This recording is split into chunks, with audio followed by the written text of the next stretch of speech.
I'm indeed very happy to be back here in Seremban, to be back to Rumi Montessori. And yeah, as Nuzaiba shared, I've been in the Montessori field for now, 21 years, my gosh. First as a parent, which relieves me. I was not a trainer for 20 years. That would be too much. But yeah, first as a parent, and then I got more and more engaged into my Montessori work and became a trainer for AMI in 2020, right a few weeks right before COVID. And since, I started that already a few years before, so now it's been almost 10 years. I'm doing some consultancies here and there.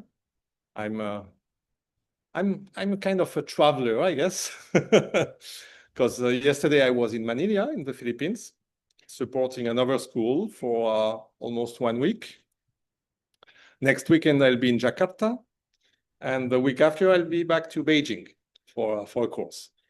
And as Nuzaiba said, yeah, it's if you don't know it or you're not fully convinced yet, I really can give you a gentle reminder. Running a school is not the same job at all as being an educator. Not at all. So if you would like to open or run your own school, which we'll be more than happy to see, because any additional Montessori school in the world is an additional bless for children. So, but take care about that. It's a kind of really different job.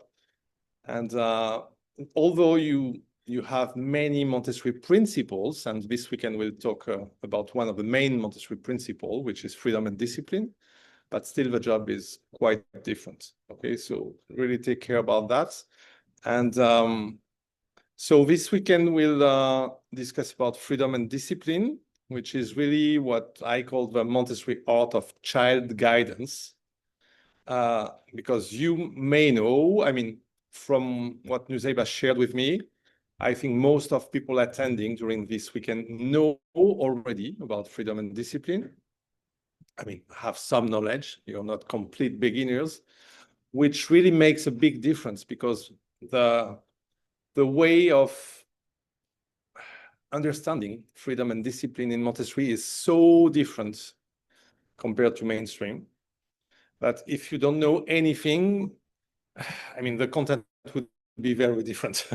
We would spend more time on trying to explain, etc. I remember when I started as a trainer, this topic was not really one of my favorites because it was so hard to explain and share.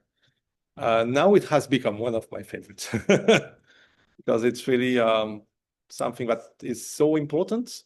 And you can share so many examples, anecdotes, stories for people to understand better. But still, as it requires a very different attitude from the adults, it's really about the preparation of the adult.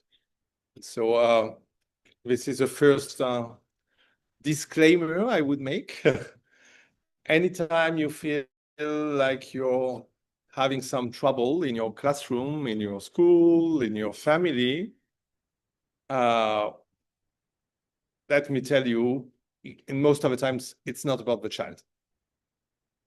It's about the adult. And especially for children under 6 years old, whom, as we know, have the absorbent mind. So it's really about your modeling. The way you model freedom, the way you model discipline, and the child would absorb that. But even after 6 years old, it's always about that. Okay.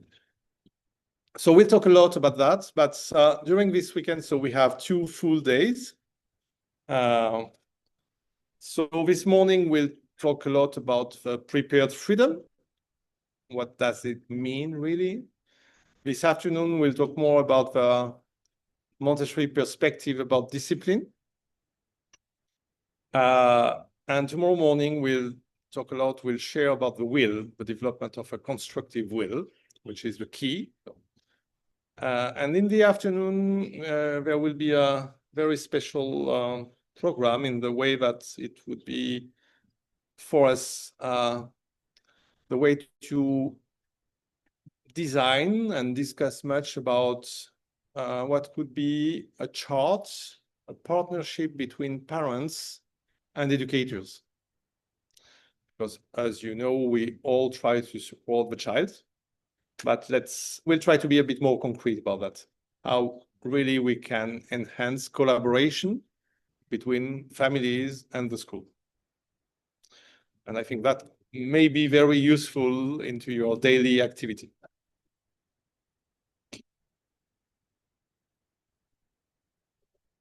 Okay.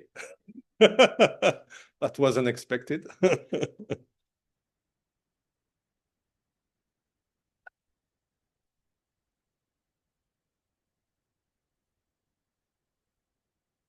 And so during all this weekend, as I said, Nuzeba shared with me, I mean, who you were and the fact that you already have some preliminary knowledge.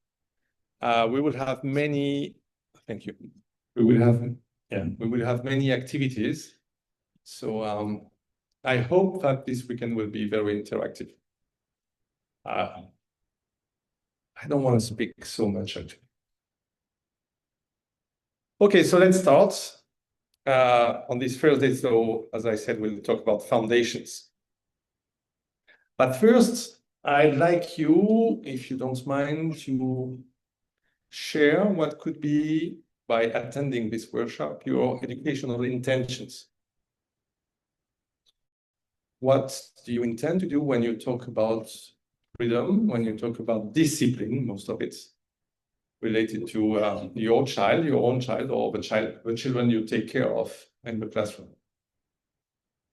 If you don't mind, would like to share. And the same for the people on Zoom. If you want to share, that would be I will be more than happy to listen. Who wants to start talking? So it's kind of self-introduction, but really related to what your expectations are for this workshop. Yeah. The same for people on Zoom. If they want to share it, I'm pretty happy to hear that. Who would like to start? Who is the less shy amongst the audience?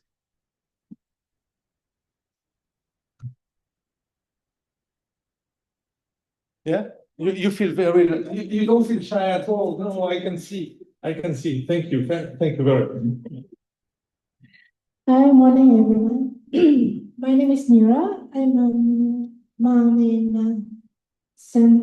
Miss Rambai.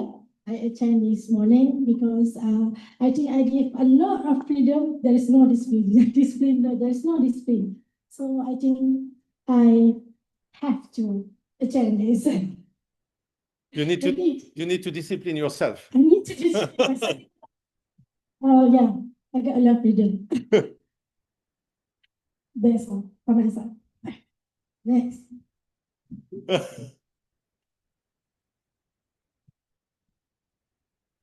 Yeah, Assalamualaikum. My name is Yeti. I'm a mother of one son, a 4-year-old, going to be 4-year-old. So I realized lately, like the last 2 weeks or so, I'm turning more into a monster.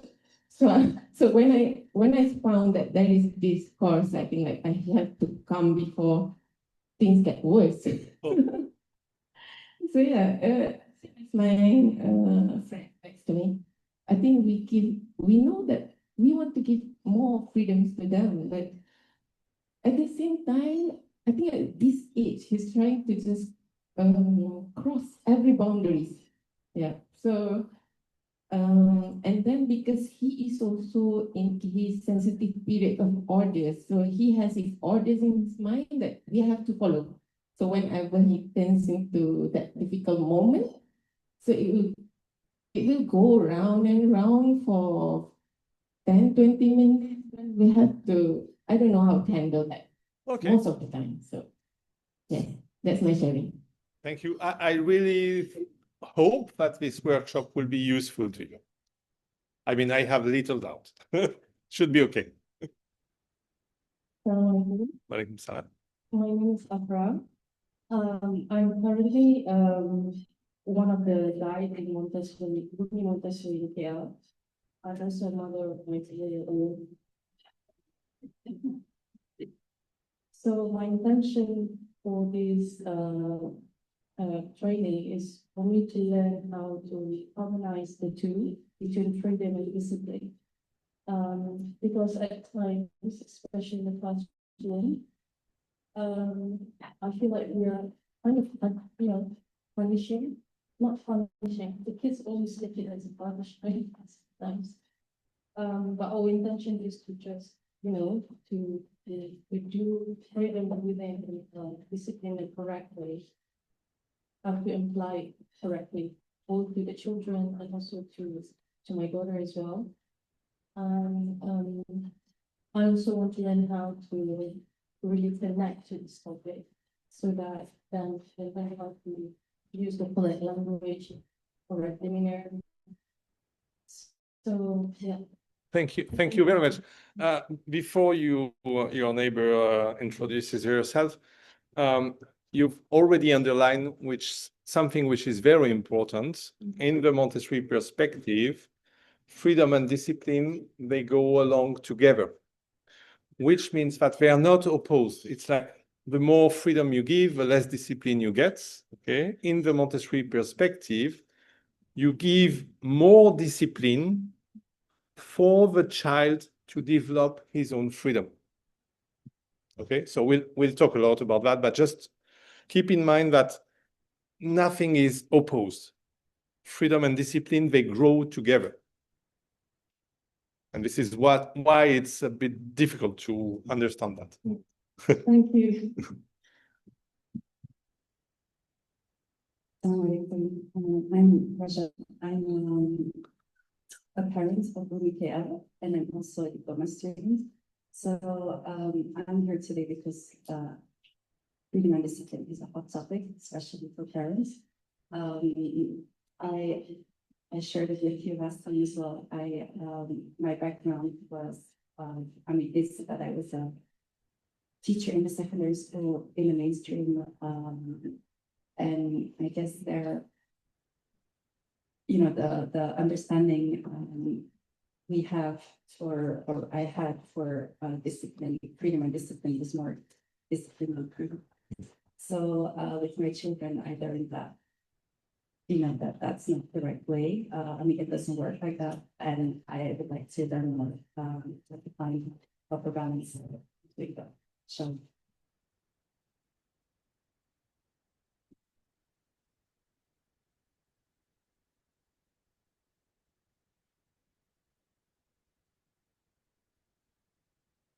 This is not an ice cream.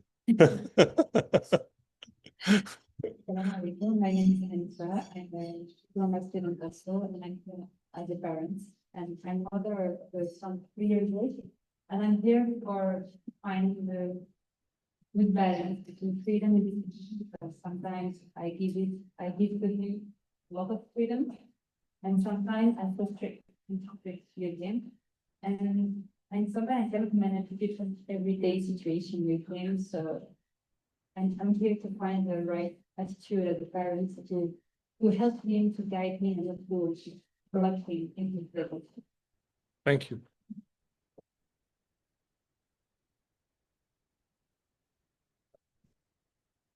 Assalamualaikum. I'm Wadila. I work with Cutler at Mini KL. I'm here today because I find it difficult to give freedom and set limitations. So I would love to know more about this.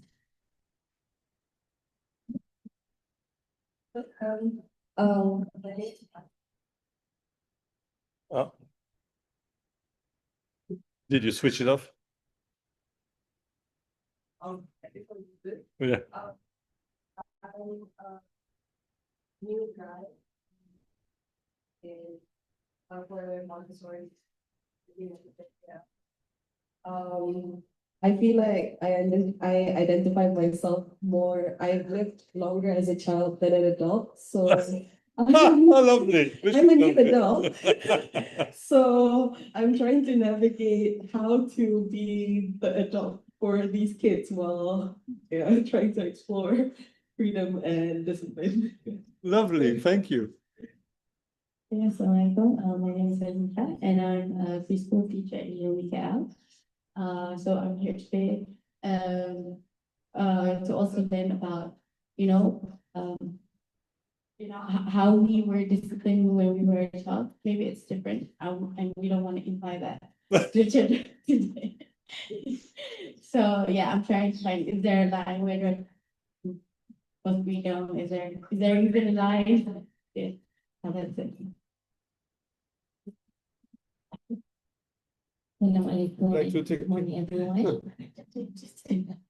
I'm Adira, a mother of 5 and school leader in Kuantan, preschool in Kuantan. Actually, my intention is I really want to know what is the principle and how to back to fitrah in terms of freedom and discipline, because out there's a lot of information, prophetic parenting, and so on. A lot of terms that we heard. So I know what actually how to back to fitrah in terms of discipline and freedom, because my husband have different style of discipline my kids. So I also have a different style. So we want to have, like Raja said, we want to have a balance, proper balance in terms of discipline and freedom, especially for our children. Thank you.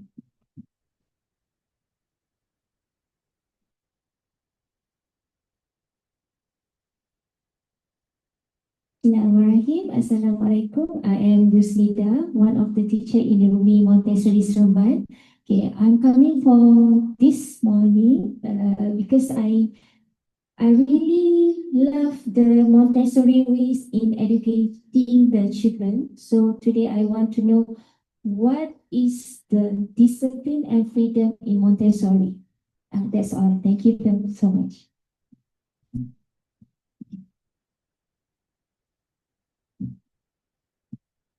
Really? So shy? We'd like to hear from you a little bit.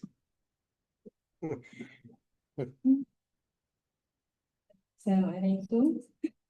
Syada Al-Fahim.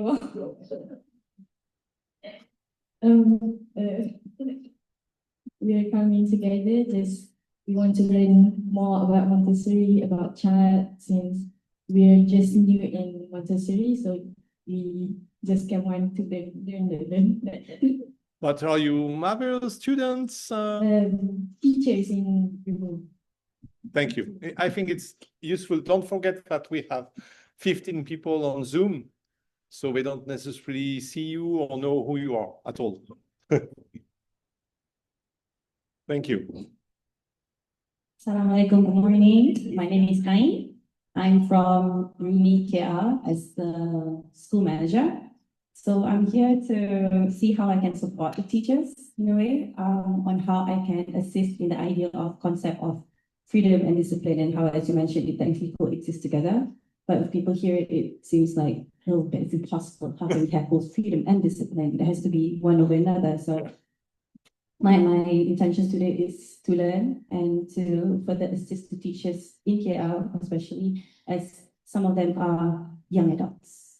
So giving them the freedom and discipline as well, besides the two. Yeah, because apparently some teachers, they still consider themselves as children. Yes, so they're just turning into adults, so trying to match that. Huh? Yeah, exactly.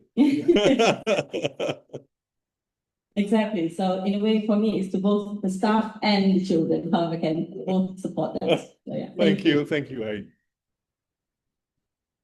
Assalamualaikum warahmatullahi wabarakatuh. My name is Amira. I'm working in Rumi Seremban. So the reason why I want to join this course is because it's for myself first before I can nurture my kids so they will have freedom and discipline. It's very hard for me to find the balance between freedom, because before this, I think that if you have freedom, then where can you put discipline in it? And if you have discipline, where does freedom comes in? So right now, I'm trying to find the balance. I'm trying to educate myself first before I can nurture my kids and people around. Thank you.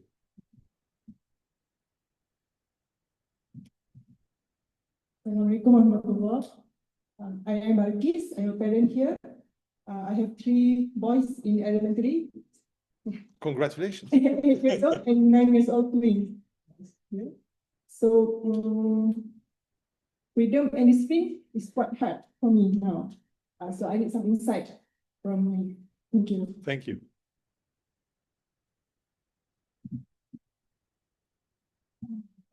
I'm Salman. I'm a teacher in KL for preschool kids. And I'm willing to learn from this training a lot to be effective with the kids there and for my kids as well. So thank you for effort and time you give to us. How old is your kid? Sorry? How old is your? Still baby. Okay, yeah, but like a real baby? 9 months, yeah. Oh yeah, Baby. real baby. Really? It's good. It's good that he already learned some discipline from now. Thank you so much. I will share a few anecdotes about that because I'm a father of 4, so 3 grown up and 1 toddler of 20 months old. And yeah, I could share some useful examples for you. Thank you. Thank you. Would some people on Zoom, Nusayba, would some people on Zoom get to introduce themselves?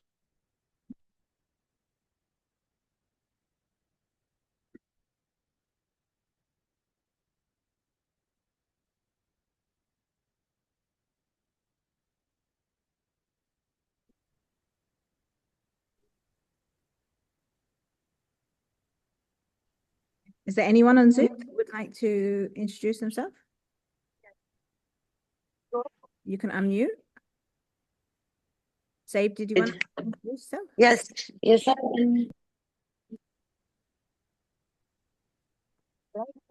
Are you able to hear me, Nusayba? Yes.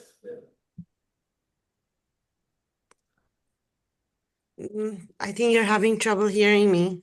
We can hear you fine. Oh, okay, perfect, awesome. But I can't. Okay, here. So I'm Zaib. I'm the preschool teacher in Rumi KL, and I'm happy to be here. Julian, my intention for this is to learn about how Islam aligns with punishments and rewards and what Montessori says about punishment and rewards, because we see a lot of examples in the Quran for punishment and reward, but it's a little different from what Montessori believes. So I would love to hear more from you, and also how to align with parents, because I'm also Montessori teacher, but especially to align with your partner for your own children, because sometimes it's between the partners where we're having trouble to be on the same page.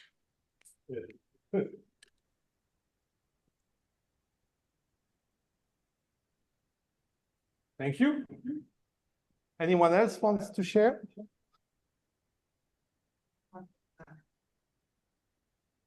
Please unmute yourself. Assalamu alaikum.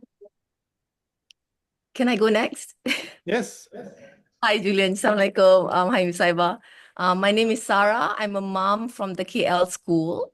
I've got 5 really young kids. Wow, congrats.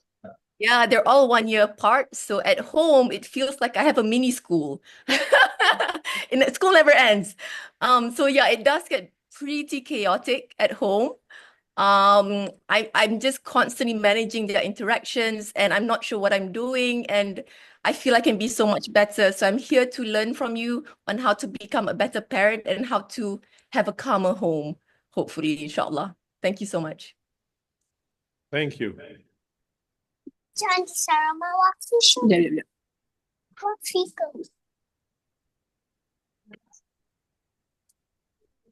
Anyone else wants to share?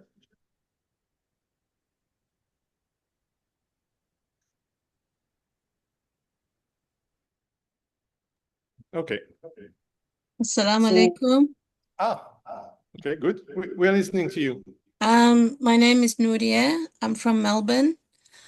Oh. I did want to be there in person, but unfortunately it wasn't possible. So I It's a hope bit- to follow online. I suppose my intention for today is knowing how to discipline our children so that they actually choose things that are good for them and not just choose to do anything they want that could be actually harmful to them or the people around them. Okay, thank you. That's a very interesting perspective. Thank you. Assalamualaikum. Walaikum salam. We are listening.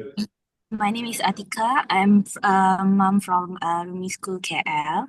I've been rating my attention at the chair. Actually, I'm so curious how we as a parent or the teachers draw the fine line between the freedom and discipline. Because when I give the child freedom, I feel like I'm being permissive. While when I give them discipline, I feel like it's too strict for them. How do I get the balance? That's the one that I really looked into. Thank you so much. Thank you. I think we still have a few minutes to go. Should I share maybe one share our stations to talk over here?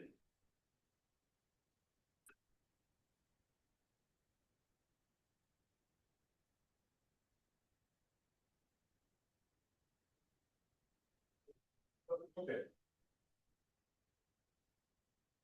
Okay, so let's start.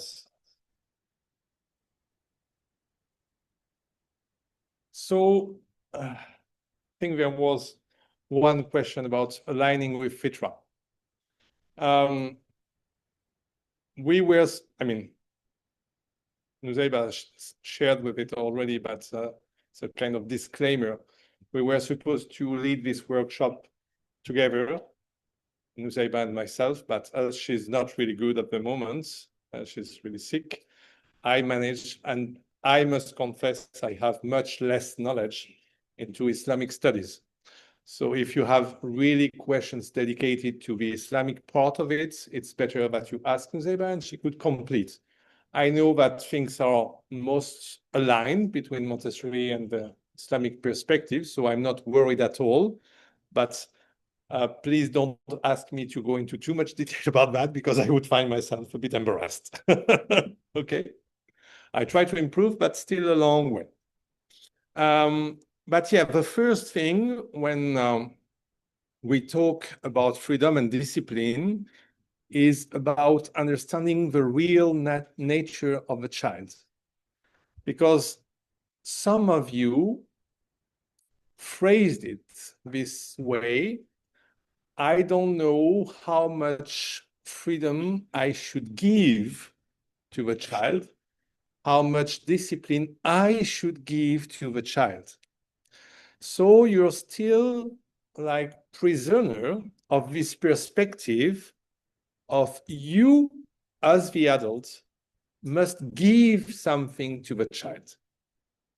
Like the child is an empty vessel and you need to grant him some freedom or to grant him some discipline or to discipline him. Some of you, I don't remember who, sorry, had said, I must discipline my child, which is definitely not our perspective in Montessori.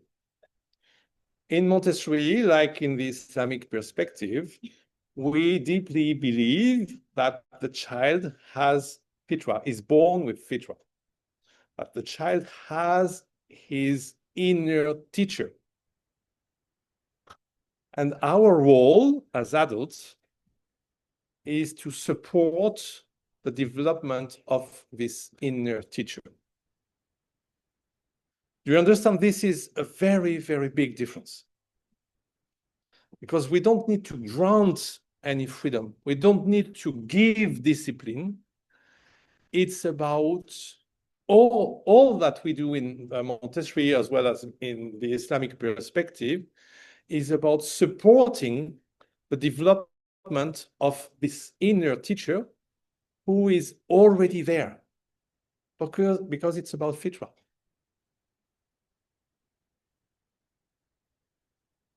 So the purpose of education is really to support this and to help the child grow up to his or her full potential, getting the future adult as aligned as possible with fitra and trying to get away from deviations.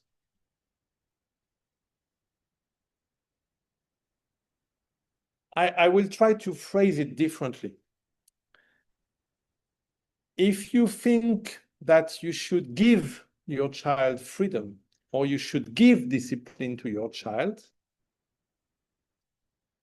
statistically speaking, there's a higher chance that you would just project your own deviations onto the child rather than helping him be aligned with his own inner teacher. Do you understand my point? This is a very, very important one.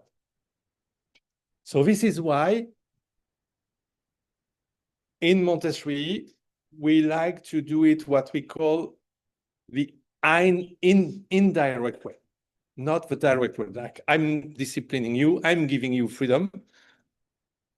If I do that, yeah, again, statistically speaking, it could happen that, yes, it's aligned with what the child needs, but most of the times, it wouldn't be, because it would be only your own perspective about it, which necessarily is not the one from your child, because your child is not you. Is it clear for everyone? Please ask questions if this is not clear, because if you don't understand that, you won't be able to follow later. Okay? So first thing is about that. We need to change our perspective and consider that the child has an inner teacher, which you could call fitra in Islam, or just the inner teacher in Montessori, okay? But it's the same. And our role is to support the growth and the development of this inner teacher and to help the child reach the full, what we call the full human potential, to allow him or her to express his true self, his true divine nature. Because again, if we just project our own expectations, the probability is very likely to be that it won't be aligned with his own. And we can, I assume that we all have examples about that. Like our parents were projecting what they thought was good for us. And it was not necessarily the case. So sometimes it's about little things, so it's okay. But when your parents are establishing rules that they think are good for you, and you feel deeply disturbed by them, and I'm not talking about tantrums, okay? This is another topic. But when you feel like it's not convenient for you deeply, this is just a proof that your fitra is somehow prevented from growing. Because we're all divine creatures, we're all creatures from God, and we all have a different purpose.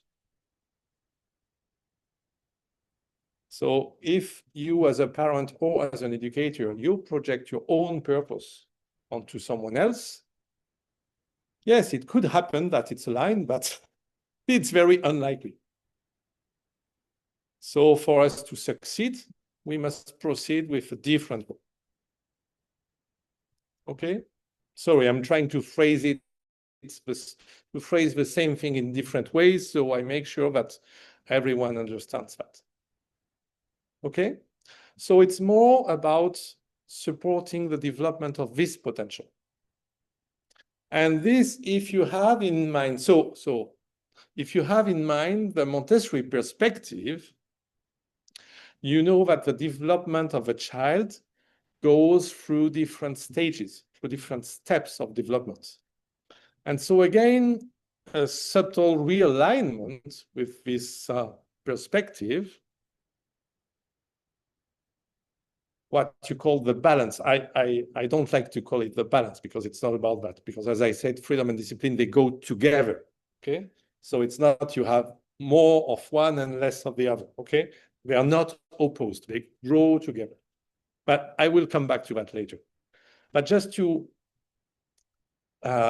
share that if the child goes through different steps into his development, and our role is to support this development, then the rules about freedom and discipline should differ from one stage to the other. So you wouldn't have the same balance between freedom and discipline at a certain age compared to the other.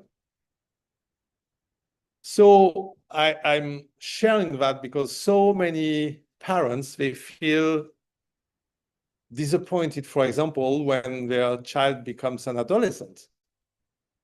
Like, you used to be very obedient and you're no longer.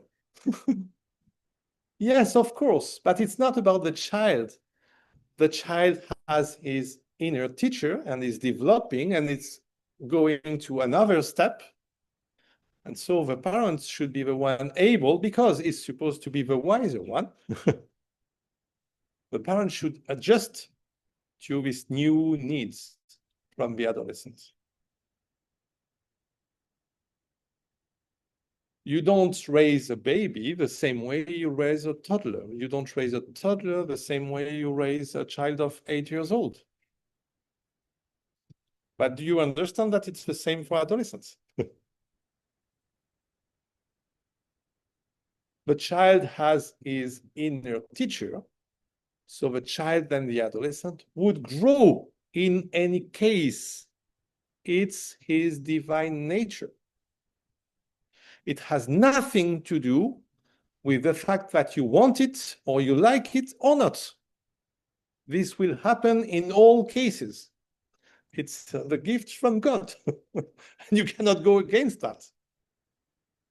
But you can choose to support or not to support. And if you want to make sure that you support, to give yourself the best chances to support, let's be more precise, you need to understand what's at stake and not consider that you know. Okay? So what I'll give here, what I'll share, these are about guidelines. Guidelines that we know apply to all children, but these are just general guidelines. Don't forget that every child is different. Every child has his or her own inner teacher. And so even though sometimes it could be really challenging, should always keep in mind that this is one child different to another child. And what works again into families where you have many siblings, but your sister is so quiet, why are you like this? This happens a lot. Huh? Every child is different. And so you may have noticed, if you have different children, that if you're a good parent, you learn from your parenting ways, and you're certainly not raising your first child the way you raise your fourth one, for example, because you've learned in the meantime. And so please keep that in mind, that you can learn. And what do you learn from? You learn from the children. So when you say, yeah, I learned and I've raised my first one very differently the way I raised my third one, even for, I mean, I remember my eldest daughter, she used to tell me, yeah, so I was your experiment, huh? And I said, I'm sorry, but yeah, a little bit somehow. For sure, we were all learning. And that's it. That's the way it is. If there was any perfect know-how, I mean, people would have become billionaire. But the fact that it doesn't exist just shows the reality for who wants to listen, for who wants to be guided. The fact that there is no manual, no perfect manual into parenting, teaches you the right guidance. But the right guidance, it's not about applying rules. It's about observing and listening to this inner teacher of the child. You see the way God guides us. If there was a recipe, it should be accessible. Since there is no recipe, it just shows that looking for a recipe is not the right way.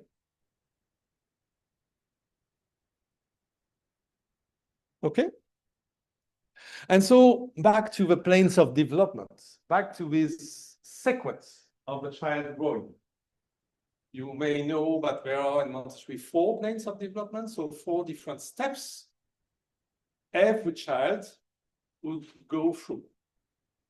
So the first plane is about adaptation between 0 and 6. So this is what the main role of the inner teacher is between 0 and 6. So the way you should support as a parent or as an educator between 0 and 6 is to support this need for adaptation. Adaptation meaning that by the age of 6 years old, the child is able to handle any daily challenge in his life. Like from the moment he wakes up in the morning till the moment he goes back to bed at night, he's able to deal with his daily life. So he's able to dress up by himself, he's able to drink, he's able to eat, he's able to get clean, etc. All these little things. He's able to understand what's happening all around him. He's adapted to his environment. And so, of course, the things would be very different here in Seremban compared to Melbourne, for example, because the environment is different. Okay? So the main goal is about this one, adaptation. When the child reaches the age of 6, he's able to do that. So I will try to illustrate. So I know how this environment works. If I need anything from this environment, I know how to find and I know how to use it. So what do you think my next move will be? Because I have my inner teacher who makes me want to grow and learn more. Because this is our duty. Yeah. Our duty is this one, to discover more. So the first thing before anything else, I need to be able to use my daily environment. Okay? Imagine yourself, you go abroad, you find yourself in a new country, a new place.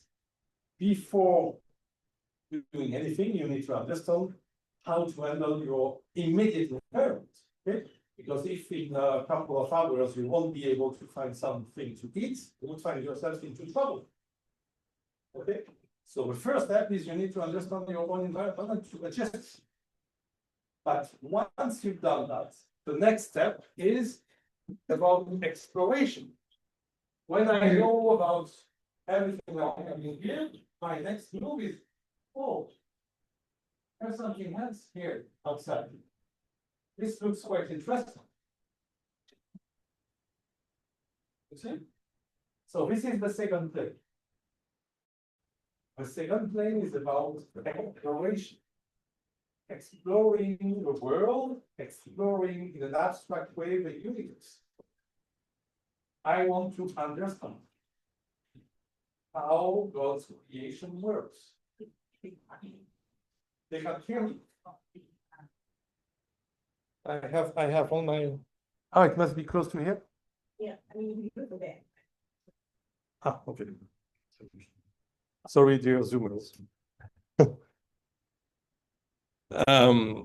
So the second thing is about exploration.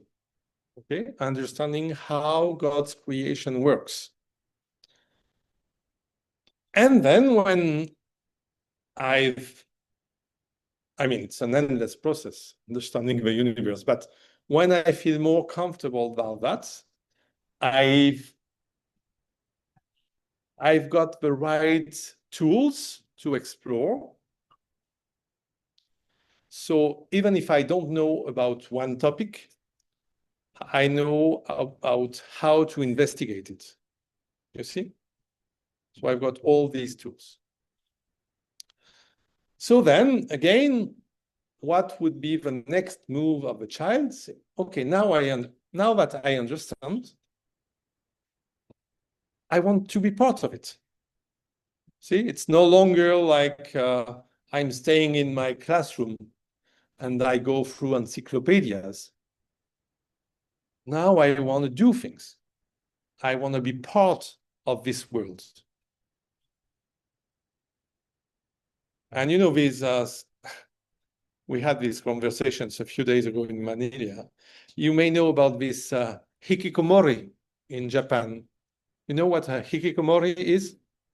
Is these young adults that are very skilled at academics, but they have social phobias.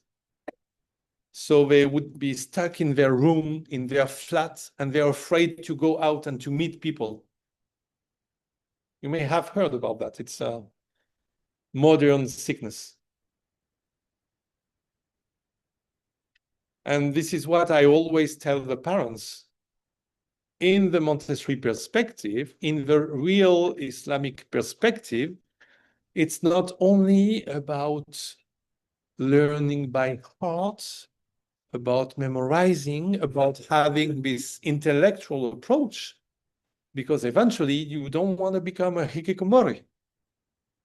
You want to become a person, an adult, that would be able to interact in the world, to take part, to endorse the role that God has allowed us to endorse. I don't think there is anything in Islam saying like you should become a monk. In some other religions, in Buddhism, it's the ideal thing, like you become a monk, okay? And you put yourself out of the world somehow. Don't think that's the perspective in Islam. I mean, our prophets was fully part of the world. Okay, so that's the third step. First, I adapt to my environment. Then I build this greater perspective on the universe. Then I want to be part of it. And so what's the challenge when I want to be part of it? The challenge is I need to learn how to collaborate. Because in this world, oh, it happens like, yeah, there are some other people. So I cannot just do what I want or pretend like there's no one else. So I need to learn how to collaborate. And you understand, it's not yet about finding my own perspective. It's just to learn about how to deal with other people, going beyond this hikikomori stage. So this is the main challenge for adolescents. Learning how to deal with other people, how to cope with people, how to find my own way, how to build things together.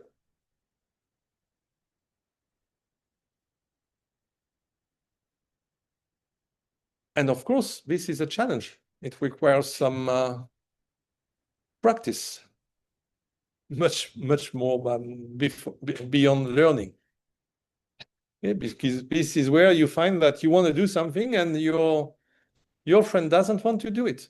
So what would you do? So you need to discuss. And this is why adolescents, they spend so much time discussing. Because you need to find a way. You need to find a compromise. And then when you've learned about that, so you know how to interact with people, so you have this adaptation, you know where you're from, you have your roots somehow, you know how to explore the universe, you have your wings, you have this know-how about how to interact with people.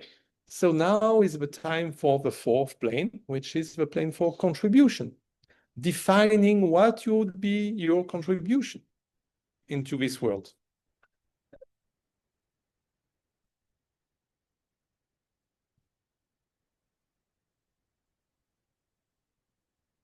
See, it's always like this. They go by two. I acquire the tools, I apply them. I acquire the tools, I apply them. You see how it works?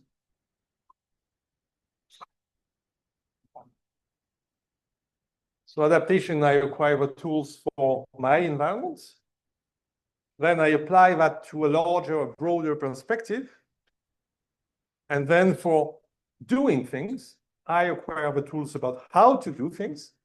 And then I apply them to my own perspective, my integration into society, my contribution to the world.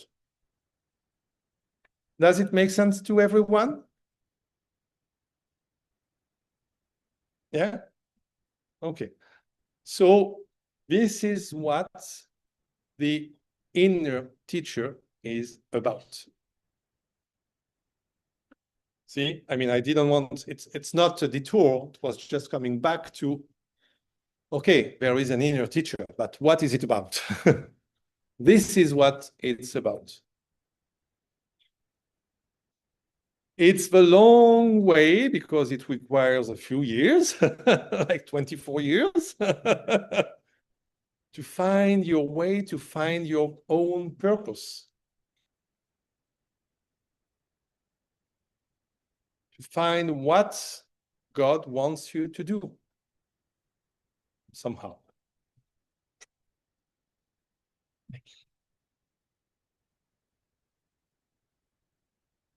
So this is what freedom and discipline is about. It's about allowing this inner teacher to grow. So I guess now you start having an idea, for example, between 0 and 6, freedom and discipline should be about support, how to support this sense of adaptation. Between 6 and 12 years old, freedom and discipline is about how to support this need for exploration. Because this is the real motivation within the child.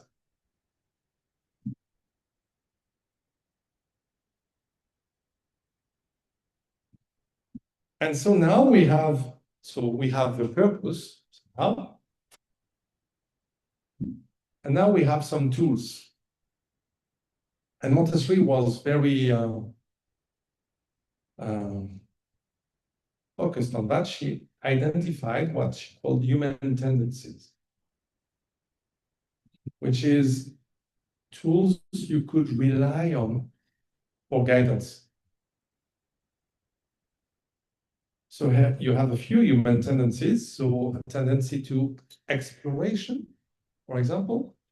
When you arrive into any new place, you want to understand. You want to orient yourself. So first you want to explore. So you would develop your own sense of orientation. You would understand how you deal into it.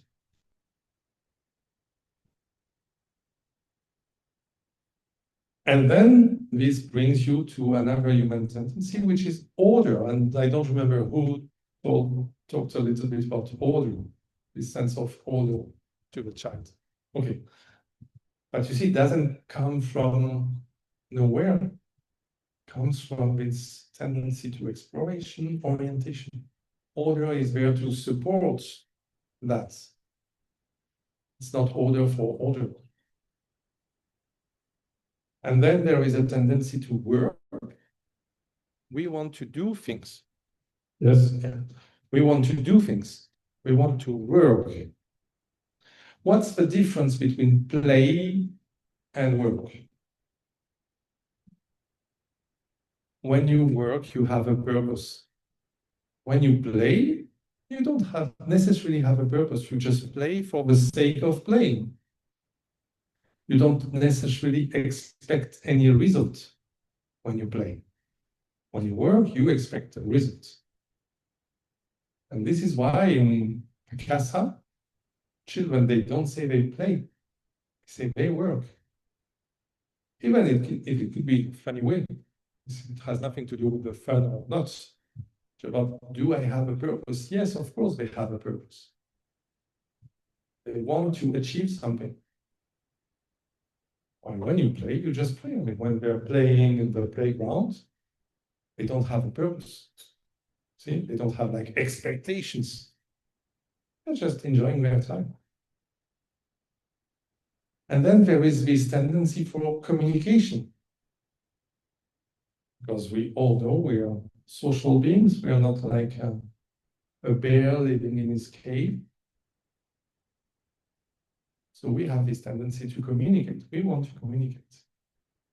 And then there is another one, which is funny enough. It's the tendency to repetition. We use repetition a lot. It could be either for learning or the learning process itself. And it's also once you master a skill, you like to repeat it because actually it's becoming your new comfort zone. When you know about something, okay, this is my way. I know, this is okay. See, and sometimes there could be, I wouldn't say contradictions, but some tensions between tendency to exploration and tendency to repetition. And then we have this tendency to abstraction, which means from any concrete topic, we have this perspective about it becoming general. We make a generalization. We go into abstraction. Because we've encountered any given situation, we have this tendency to think like it's a general case. So everybody does like this. I'm sorry. Everybody's different. And then we have a tendency, which is highly recognized into Islam, is the tendency to exactness. We like things to be precise. This is a strong encouragement from God to be precise, to be exact. This is a very strong difference from animals. We like to be very precise because it's related to the other human tendency, which is tendency to perfection. We always have this reminder, this somehow unconscious reminder that we are divine creatures. And we want to remember about this condition. So we have this way, this tendency to perfection. Although we know that only God is perfect. But as we are divine creations, we want to remember somehow. Okay? And then the last tendency is the tendency to self-control. which in a non-Islamic perspective is about executive function.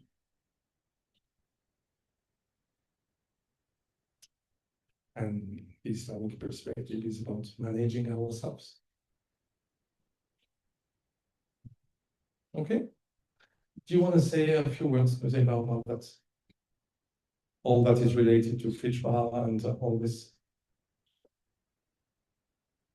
Okay, sure. I'm just giving you the opportunity, but no worries. And so there is a major concept in the Montessori perspective. It's what she calls the spiritual embryo. You know about the embryo, so the child maturing progressively into a mother's womb. But Montessori says that after birth, there is another progressive maturation. It's about the spirit, as the spiritual aspects of the future man. So she said it's through the activity of a child that the mind of man is created. We must consider, therefore, the child who has this power, this activity, who is the builder of man, who is a spiritual embryo. So our role is really to nurture that. So if we are back to these stages of development,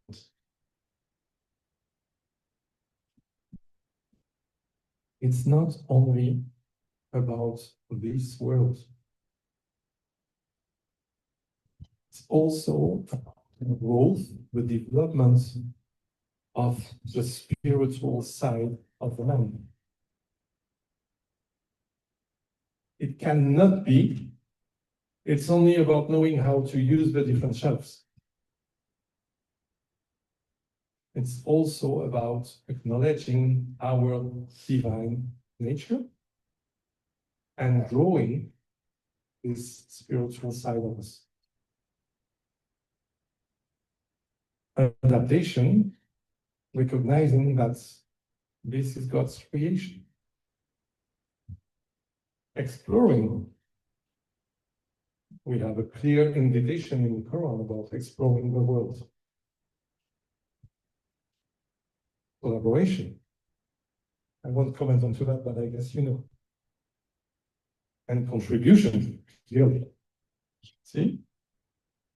So it's not, again, only about this material world. It's also about acknowledging and supporting the development of our spiritual nature.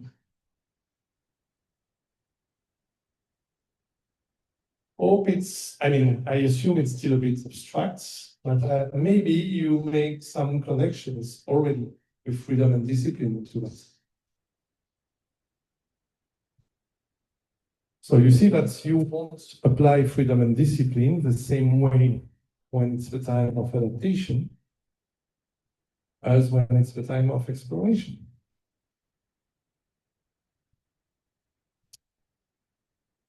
I guess you may have understood already that you could be more strict here. You could be more strict during the plane of adaptation, because it's about how the child learns to use the environment. So there could be really rules about that. Then when it's about exploration, the rules and the limits could be different. When it's about collaboration, the purpose, again, is a bit different. But just keep in mind that, again, this is about becoming a complete human being, developing the full potential. So it's not like once the time of adaptation is up, now we go into exploration, we forget about what happens. It's more like an addition to what was before. See, this is one skill that now is mastered, So it's time to develop another one. But I won't forget about what I learned before. I still have it. Okay, so just addition. Clear for everyone? Because it's about our future. So we are first developing one side of it, then another one, and then another one, and then the last one. Okay, but we are not just okay. Now I don't need any longer all these rules about adaptation. Okay. Clear for everyone? Please on Zoom, if you have questions, don't hesitate to ask them.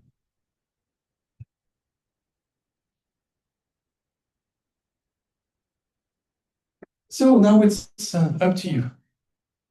Let's start the first activity with something quite simple, but still requires a bit of thinking. So you have 20 minutes, and then we'll share during 10 minutes. You can just organize yourself the way you want. Maybe on Zoom, you can organize some breakout rooms. When have you seen the child's true nature express itself? Think about a few examples. Could be your own children, could be some children in the classroom. But when did you see, related to all that I've presented, when did you see the fitra in the child? When did you observe it? Okay, just a way to make the connection between what I've shared and your own practice and experience. And then we'll go further. Is it okay for everyone? Okay, so please gather into small groups the way you want. So I mean like groups, or if you want to be able to discuss in an easy way, I guess groups of maybe 3, 4, 5, not more than that. And we have 20 minutes. So here in Saravan, it's 10:23. So let's say up to 10:30, a little less than 20 minutes, okay?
That the child gets angry when we want to help the child.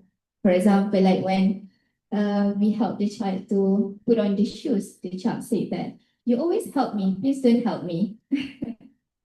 That's a very good example. Yes. And then the second one is our own experience during the second stage of development. When we put our mind to explore something, like going to the river with our friends, going into the forest, even though our parents not allowed it to happen, but we still did it anyways. We still find ways to make it happen. But we know what consequences we will face after we got back home. And then the third one. And then the third one, when we can see that teenagers They love to do hands-on projects, and they love to see what are the results of their project, the result of their work. We experience in the national system in Malaysia, it's like that kind of feelings, intuition was suppressed because we were forced to only study in the class, not doing anything else outside of the class. And then in the fourth plane of development, we experienced ourselves that we started to choose which subject that we want to take in university for the sake of our future career. Yeah. Yeah, I agree. Very nice contributions. Thank you. Who would like to share? So you're still a student at the university.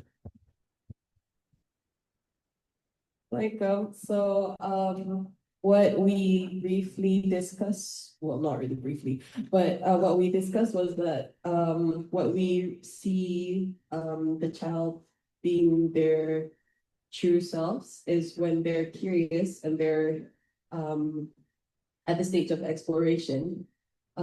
It's just that we're trying to navigate how we can guide them to do work, and if what they're actually doing is their work. Okay, so what we technically talked about, technically it turned into kind of like a case study for us. So we had a few observation of children in our class where they are in the exploration period in elementary, so they're really into animals at the moment. So they go out, catch a few animals and keep it in class. But it's somehow to transfer that into work was a bit of a challenge for us. So when we backtracked and looked, during that adaptive period, we felt that the children were actually traveling a lot. So we felt like maybe it was during the adaptation period where they had no consistency that it caused them to, once they go into exploration, something went wrong. The deviation is there. So we were just wondering on how for us to work into that. It's exactly that. You perfectly understood what it's about, reaching the full human potential. If you missed one step, it compromises the following ones. Doesn't mean that, of course, the child would stop growing. Of course, this never happens, but it just makes things more difficult. This is why it's so important to understand the true nature of the child, so you won't miss these steps. You understand? So when you are, we will talk later about normalization, etc., which is really when the child is able to communicate with his inner teacher. If you allow that to happen, there would be nothing difficult. You see, tantrums, they could always happen, okay, but much less when the child is in connection with his true nature, with his fitra. He feels good. So it's not necessary to go through deviations. Okay. You see the point? So it's trying to understand that, and finding the right way to support would ease a lot. I will give you a very short and concrete example about that. So when we say at the age of adolescence, the adolescent, they need to learn how to collaborate, which means boarding school at that time is quite a good tool, because they would spend more time learning how to collaborate than spending time in their family, which is not the appropriate place, because it's not about collaborating with the adults. Let me be clear. It's about collaborating for preparing your future role into society. So it's collaborating with your peers. I hope if it was not clear enough, I hope now it's more clear. See? And I had this personal experience. All my kids, they were going to the boarding Montessori school. And I can tell you, we had nothing like a difficult age during adolescence, because they had this need fulfilled during the week. So they would be happy to come back to the family for the weekend. And they would be happy the same way to leave on Sunday night. So you have both nice, they both enjoy good weeks, learning weeks, and we both enjoy relaxing weekends. When you fulfill their needs, everything becomes easier. So you need less discipline, because it's not like there's nothing to be forced, because you allow the connection with the future. Okay, so thank you for that. It was really important what you mentioned. Another group wants to share? Please, people on Zoom, if you want to share, feel free. We're happy. You're part of this training.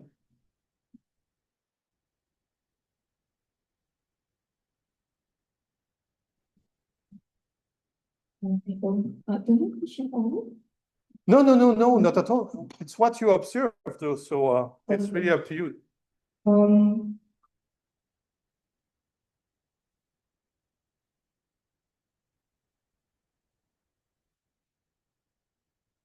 Yeah, I have this tendency, you know, freedom of movement. I need to move. I'm still stuck in the first plane. Can I share about the collaboration? Yeah, sure. Of all do you want?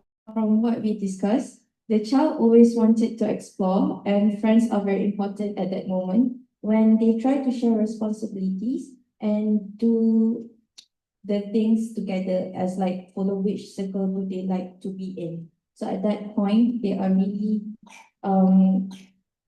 the friends circles are really important. Yes. Well, that's true. Exactly. Thank you very much. Yeah, another one. You want to give another comment or anything else you discuss? No worries. That's all. Yeah.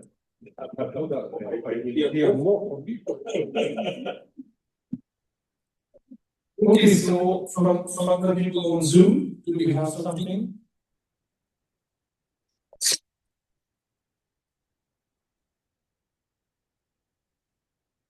Can I have that mic 1 second? Sure.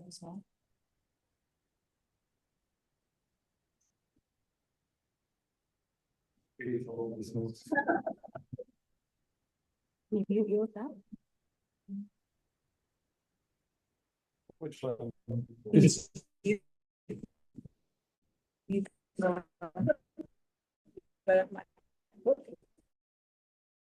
You put this back on.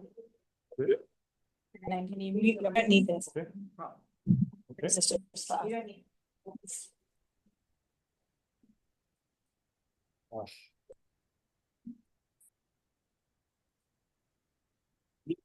Mute my mic. You can turn your camera off.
Yeah? Is it okay? Is it okay? Is it okay? Yeah. Yeah. Can you hear me? You hear me on your phone? Is it okay? Can you hear me? Oh, there is something in the echo. Yes, we can hear you. Can you hear us?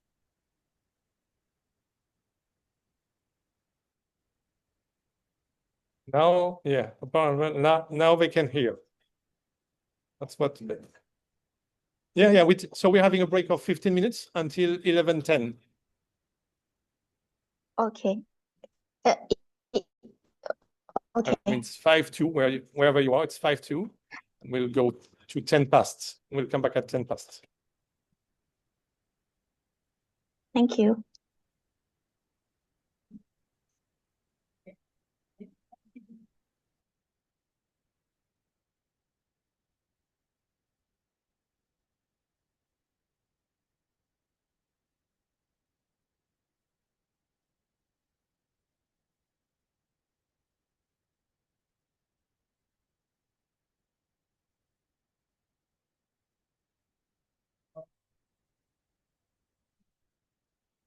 Everybody can see my screen?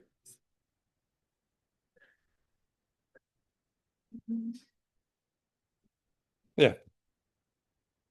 So now from this big picture, let's go a bit more into details. What are the foundations of the freedom in the Montessori perspective? As we said, the child has his inner teacher, so we cannot control. We were just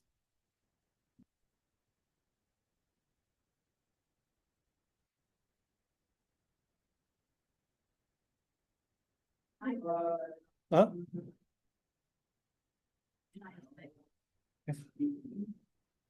Yeah, but because they don't have them? Oh, okay. Sorry. Oh, yeah.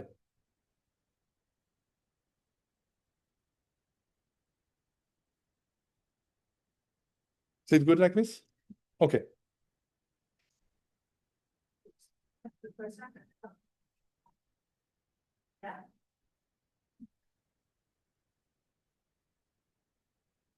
Better like this? It's about aesthetics, man. Miss.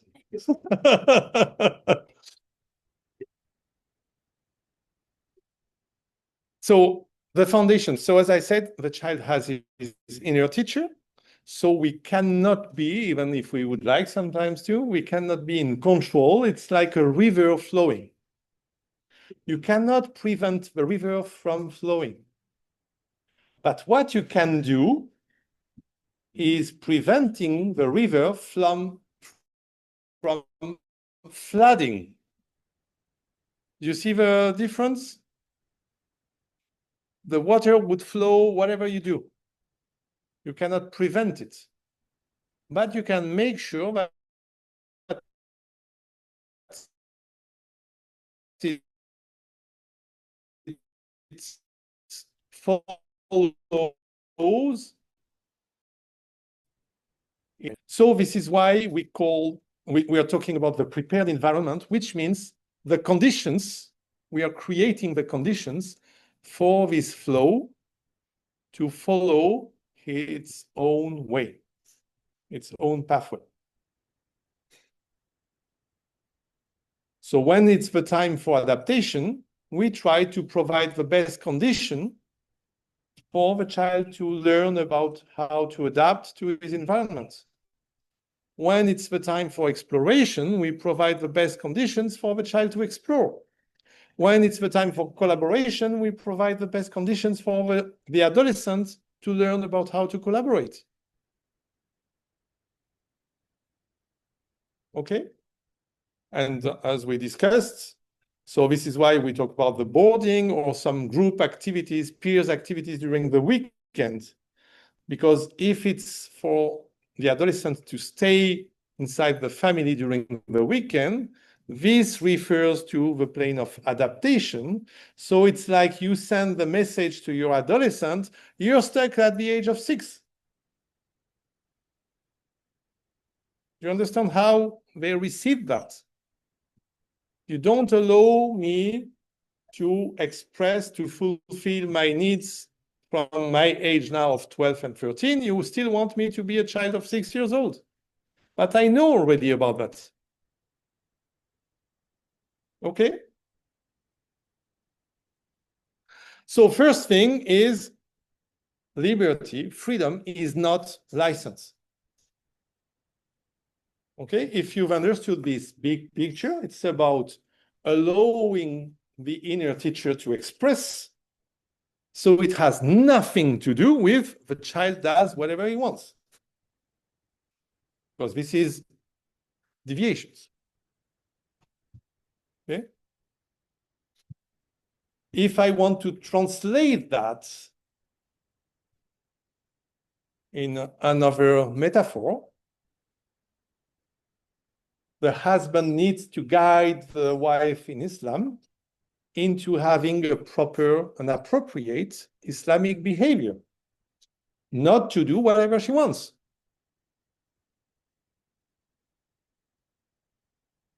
The same for the children.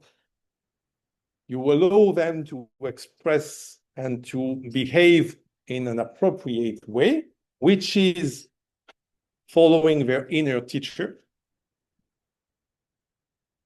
but you don't allow them to do whatever they want to do. Okay?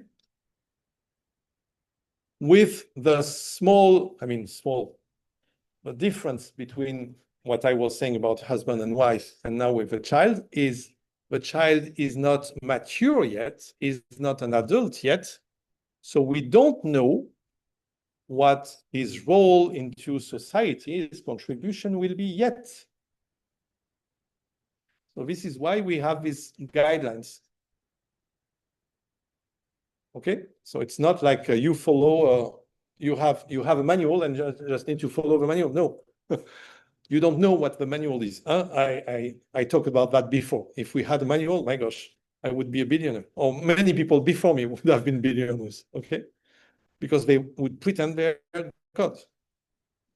Only God knows what your child's contribution to this world will be. We cannot know it in advance. We just have a few guidelines. Okay? So I hope this is clear. The role of freedom is to support the development of a fitra.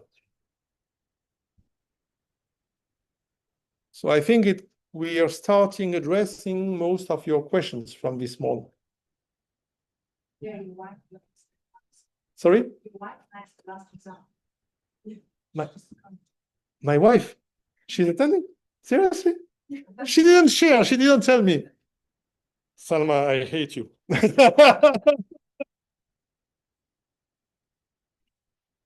Okay, so It's a surprise. Second thing, which I already commented about,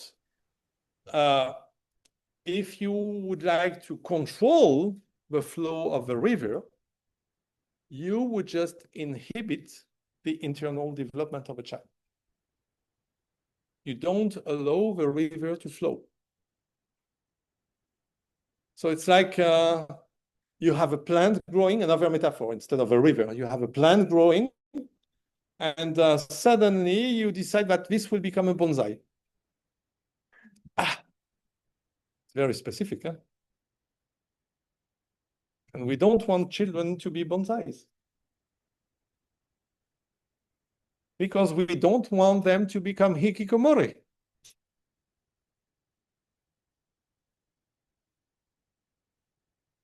Okay, all these parents focused only on academics. You will be the best encyclopedia, living encyclopedia, my daughter. If you develop only that, you will neglect all the other needs. So you will allow this daughter to be into exploration and she would be stuck at the age of 12. And so she would have some difficulties, having some social phobias, you see, because you didn't allow them to learn this age of collaboration.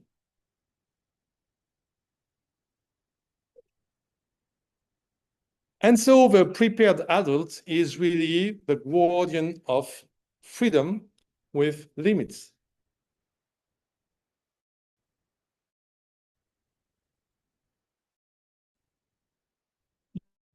You allow that it becomes a flat. We will talk more about limits, okay, right after that. And so freedom comes with responsibility, not from responsibility. It's like, if you behave well, you will have some freedom. I will grant you some freedom. No, it's not about that at all. Both come along. And so you would understand with that choice making develops decision-making capacity. I will share with you another example that maybe could apply to certain families here in Malaysia, but it was in France. I had a close friend, it's still a close friend of mine, is very good into academics, very good into studies, super good. But when we met, so we were 18, 19, and so we were into boarding.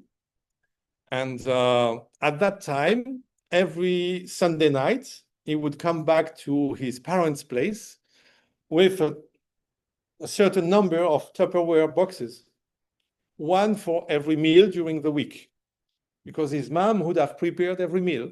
So my little one, it was, at that time, he was already almost 2 meters high. But he would have one box per meal, okay? So everything prepared. And it had always been the case. So at the age of 19 years old, he was not even able to cook an egg. He didn't know at all. Not even noodles. Imagine, noodles is so difficult. Yeah, because he was prevented from doing anything like that by his mom thinking like she was supporting her son. So my son, you have enough, you have all the time you need to study. You don't need to take care of your meals. I will take care of that. So please become brilliant. Which he was, indeed. Indeed, he was a very brilliant student, but not able to do so. But you see, you don't have this capacity to make choices. So at the end of the day, you find yourself disabled from making decisions. And so when it would happen that he would eat a bit more, he would feel a bit more hungry. And so instead of eating just one box, he would eat 2. At the end of a week, he would have one meal. For one meal, he would have like 8 yogurts. He would go to the supermarket, buy yogurts, and eat yogurts, 8 yogurts. Wow, great. Fantastic, isn't it? At the age of 19 years old. So you see, you create the conditions for your child to express what he needs to express. And there is another thing, which is the role of grace and courtesy in social freedom, because we said there would be this age of collaboration, but before this age happens, already the children, they're in the classroom, and so they need, the same. They don't wait for you to allow them to socialize. Even toddlers, they would talk to each other. But the way you can support is by allowing them to learn some rules about how to behave in the classroom. Okay? It's not you would say so, you would say that, don't say that. No, this doesn't work. But we frame this good behavior. You see the difference? We frame and we model. We don't control.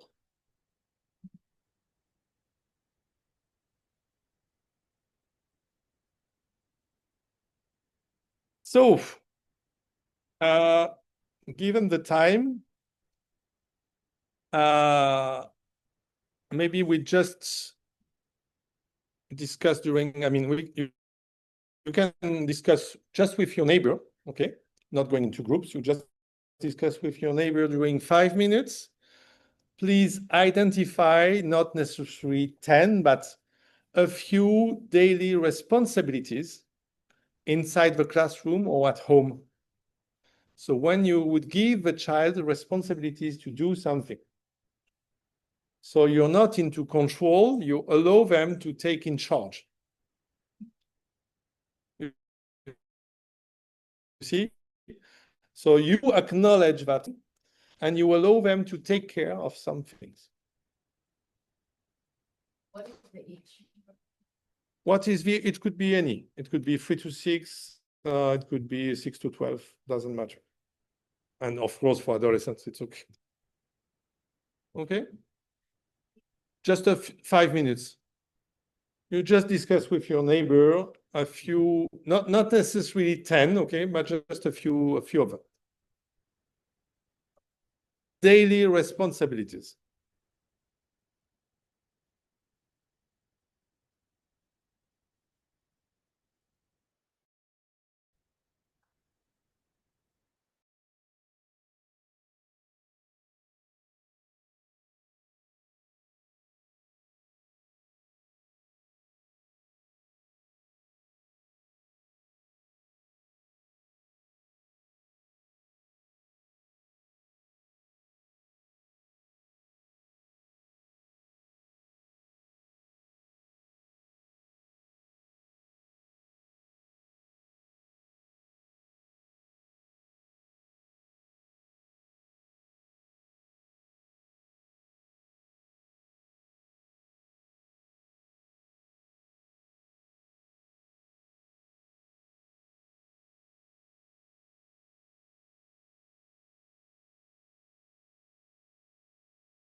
the responsibilities we take for our children. So I think we all have parents' responsibilities we do. But the only thing is, what we're struggling with is consistency. Yes. So, yeah, so that's one thing. And then on the other side, I personally, I have help at home. So sometimes it's, yeah, it's hard to, yeah, to balance both actually, to have a help on the one hand, but then also let the child understand that they are actually also, they have a responsibility within this household and they also have to contribute. So You're talking about children of what age? From 3 to 8. Okay. Okay, thank you. You definitely make an important point. If you would like to give some responsibilities to the children, you absolutely need consistency. Because if you don't provide consistency, it's completely useless. It's for sure.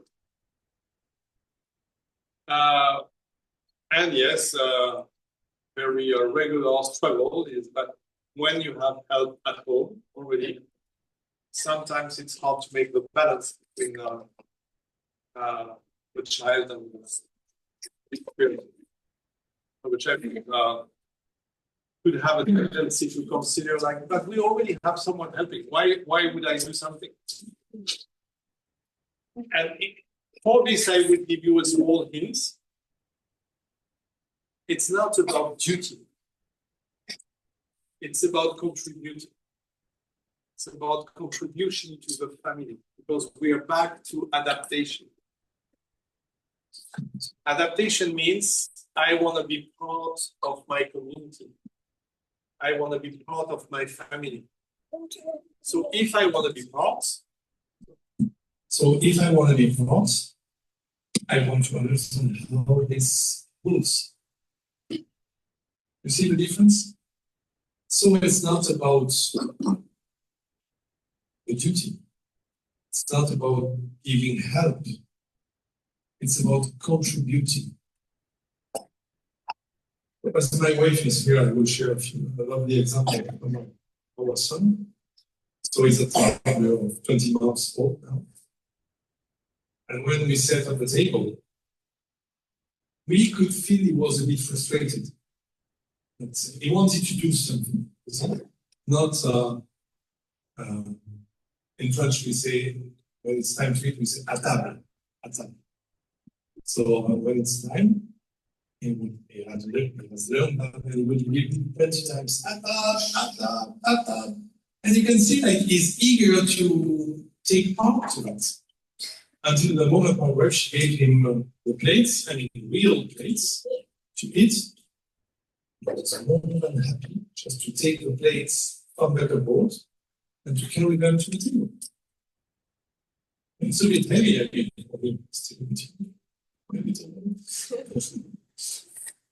And this was it. So it's a very small responsibility. That is the one carrying the plates from the cupboard to the table. That's it. Contributing. It's all about that. It's not like you need to take your part, you need to. It's not a question of duty. It goes well with this sense of adaptation. And same in the classroom, I'm sure you could find so many examples. I want to understand how it works here. So I want to be, because I want to be part of it. Okay? So please, people on Zoom, would you like to share? I'd like to hear from you. When I use that one, you cannot hear me? Sorry, I have 2 mics, I don't know what to do. I did it for me, so it's your... Okay.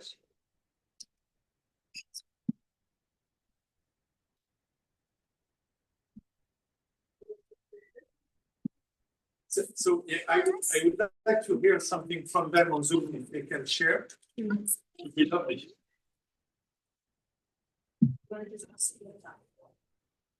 That's what I did. I asked them, can you hear me on Zoom? I'm sorry, I have no feedback, so Assalamu I don't know alaikum. if you can hear me. This is Nuria. Thank you. Yes, we can hear you now, Julien. You're nice and clear. In our group, we were talking about some responsibilities that our children should do in the classroom or in the home. And we came up with doing the bed when they wake up at home and packing away after themselves, whether it's eating or whether it's their toys. And also for school, we had putting things back, like after they use equipment to put them back, and also to stay focused on a learning task. Yeah, these are the responsibilities we would like to see them take on more independently. Hey, I don't understand how staying focused would be a responsibility. It would be a responsibility for learning, Julien. Yeah, but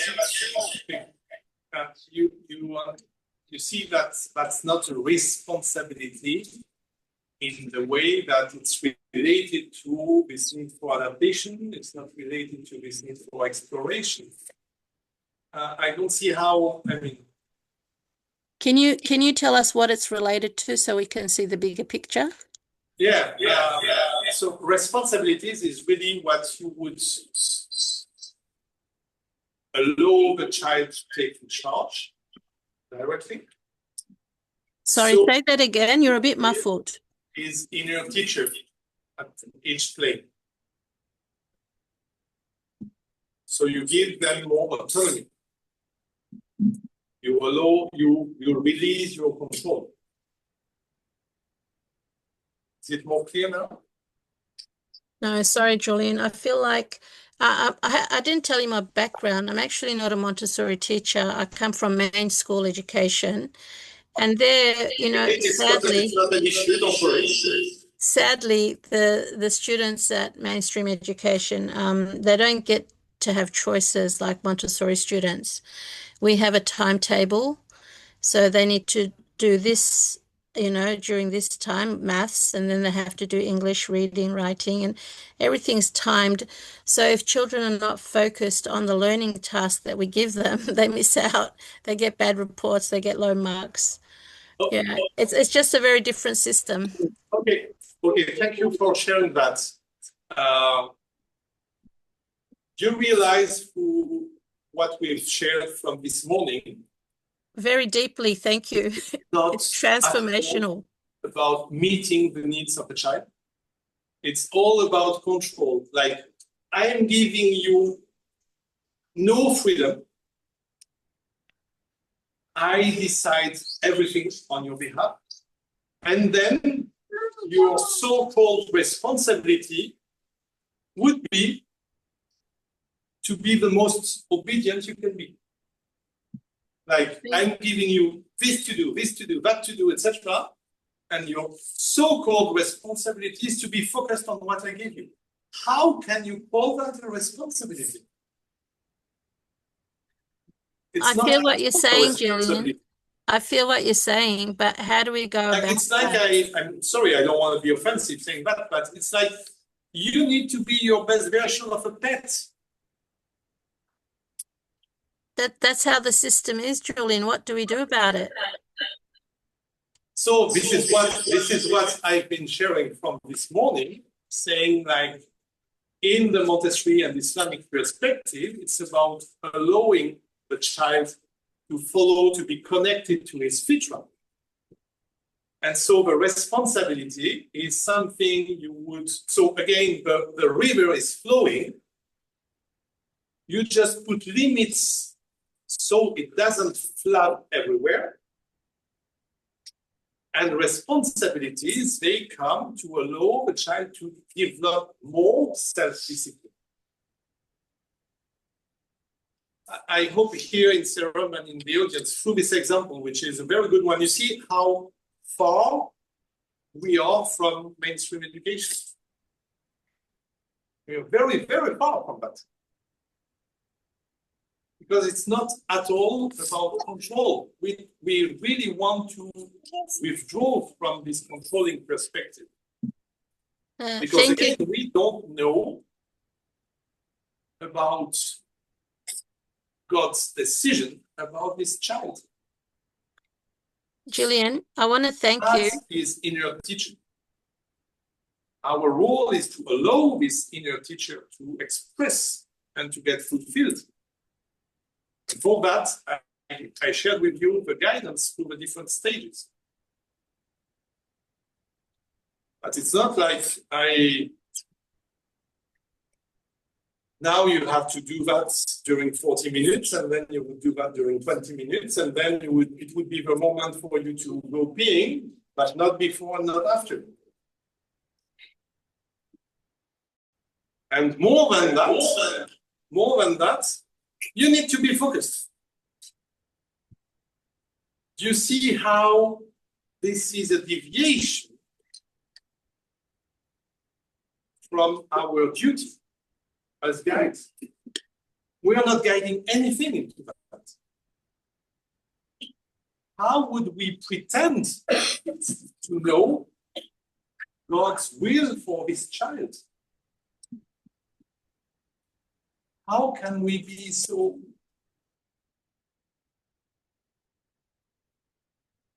Oh, you're muted.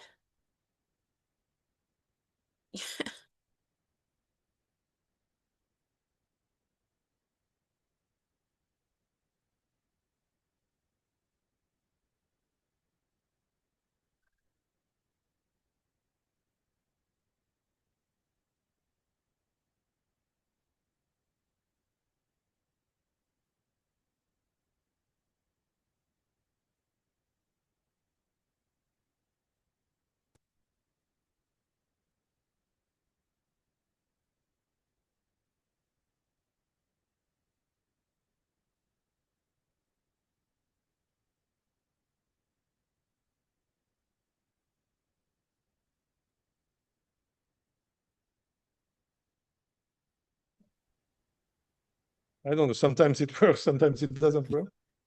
Okay, we can hear you now. Can they still hear me or not? Now we can hear you. Okay. So I hope it's more clear about what a true responsibility is. A true responsibility is, so you know what you allow, you need to allow the child to follow their own fitra, to follow their inner teacher. And so for some activities, you would provide even a bit less guidance in the way that you allow them to gain more autonomy, but still related to they need to follow, or you need to allow them to express their own fitra, to be connected to their fitra. So there's nothing to do with control or whatever. Is it more clear for everyone what responsibility means? Excuse me, Julien. So, sorry. How do we deem if the child in their work cycle is doing something productive, or is productive even the right word or anything like that? Like, how do we encourage? That's a very good question. That's a very good question. It's always back to the same idea. Our goal is to allow the child to follow his fitra, to be connected to his fitra. And so we've seen previously that this fitra, this development, this progressive development, goes through different stages. Okay? So our role is to provide as much as we can activities that are related to that. Hence the importance of practical life in toddlers and 3 to 6, because it's about adaptation. Hence the importance of cosmic education in the elementary, because it's connected to exploration. Okay, it doesn't mean it's all about that, but we try to provide the best conditions. I had this discussion during the break about adolescents. Boarding is a good option because it provides more opportunities just in terms of number of hours to practice this need for collaboration. But if you don't find a good boarding solution, okay, now it's plan B. It's like boarding is plan A because it provides more hours, but you can have plan B, of course, okay? Knowing that it's not necessarily the best, but if you don't find a good boarding solution, you don't find it. I mean, that's it. You wouldn't send your child just to a bad boarding school just because of the sake of boarding, of course, okay? We're not blind or just born, okay?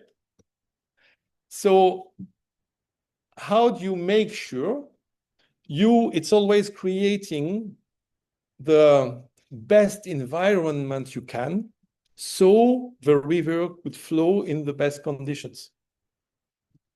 So when we talk about concentration, it's about choice making first. So some freedom of choice that allows the child to be connected to his true needs. And then when he has made his own decision, it's just about follow-up. If you've chosen to do any activity, the least you should do is to do it, to execute it. You see? Like if you pretend like you have chosen something that you need, and after 5 minutes you go in another direction, this is just a deviation. Do you understand the point?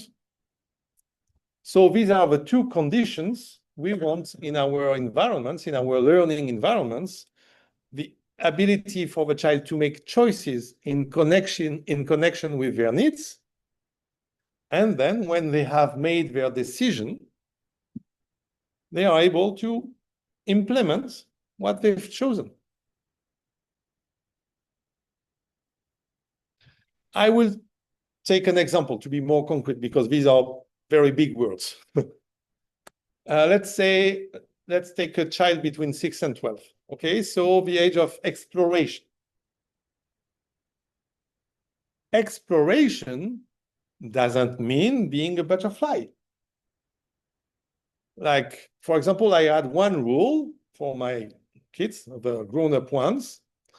Every year, they could choose a new extracurricular activity.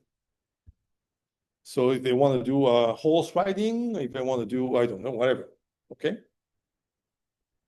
But the rule was, once you have decided, you commit for 1 year. So you wouldn't tell me after 2 weeks, oh, actually, I changed my mind. No, because let's be honest, in 2 weeks, you haven't explored anything. You just stayed on the surface. So if you provide this rule, this is a rule supporting the need for exploration. Because if you don't provide this rule, you don't support the need for exploration. You understand my point? Because they cannot explore in 2 weeks, like in twice 2 hours. This is not exploration. Let's be serious. So this is the same role for the concentration process in the classroom. You have chosen something which we hope and we do our best is connected to your needs. So we provide you with the best conditions for you to practice. So this is what concentration is about. And when, dear colleague on Zoom, you were talking about supporting concentration, yes, we all want to support concentration. But concentration related to an activity that has been chosen freely by the child amongst a set of activities that were prepared by the adults through guidance about activities that are related to the inner teacher. We frame the activities because we know the real needs of a child, but we don't know his detailed purpose, the detailed purpose God has chosen for him or for her. So it's for her, for the child himself or herself to decide about that. So they choose freely. And then we provide the best conditions for the learning process, for them not to be deviated, not to be distracted. Because if they have chosen something which is related to their inner need, that would be such a waste that they are not able to focus on that. And they got distracted by, I don't know, anything. You see all the process? This is why we support concentration, because again, at the end of the day, is what's the difference between a child that has been able to connect to his fitra for 3 hours and the child that has been connected to his fitra for 5 minutes? What do you think will happen at the end of the day? As simple as that, if I dare say. So it's not that simple, of course. Okay? Yeah, sure, please.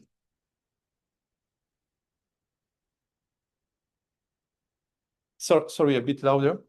In cultures where sure that you're still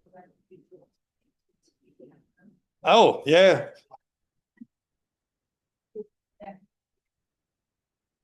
Okay.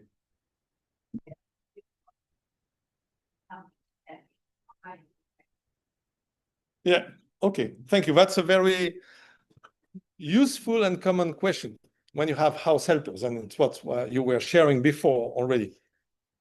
And I would love to remind you of something. Again, very simple. Who is paying the helper at the end of the month?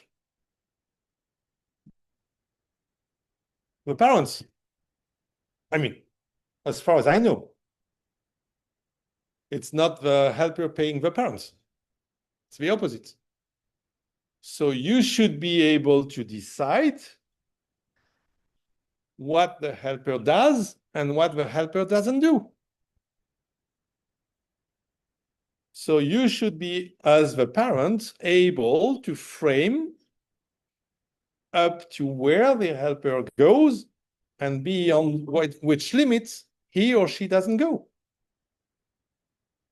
So that's the responsibility of the child, because I want my child to learn. And so what would be the core house chores? It's up to you to decide that, depending on your own environment, your own family traditions. And this could differ from one family to another. In French culture, meals are very important. We like to eat.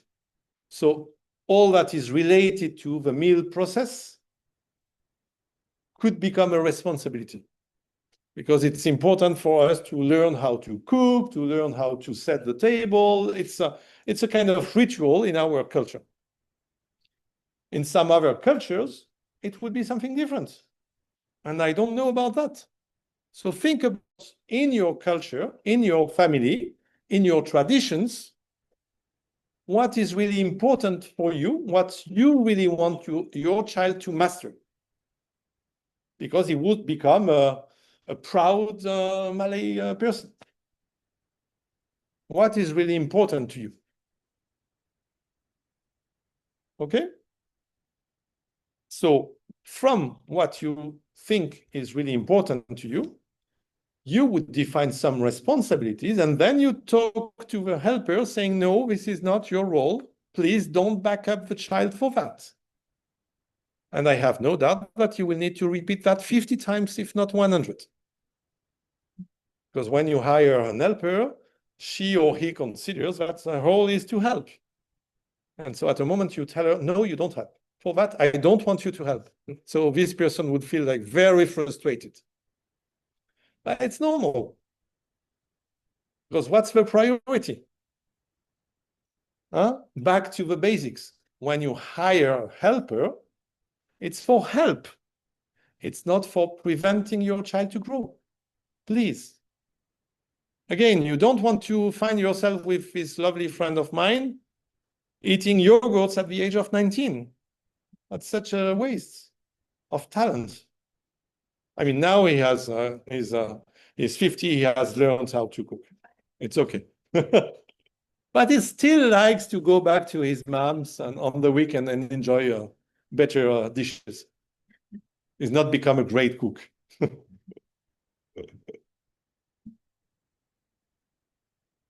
Is it clear? Does it answer the question? Yeah.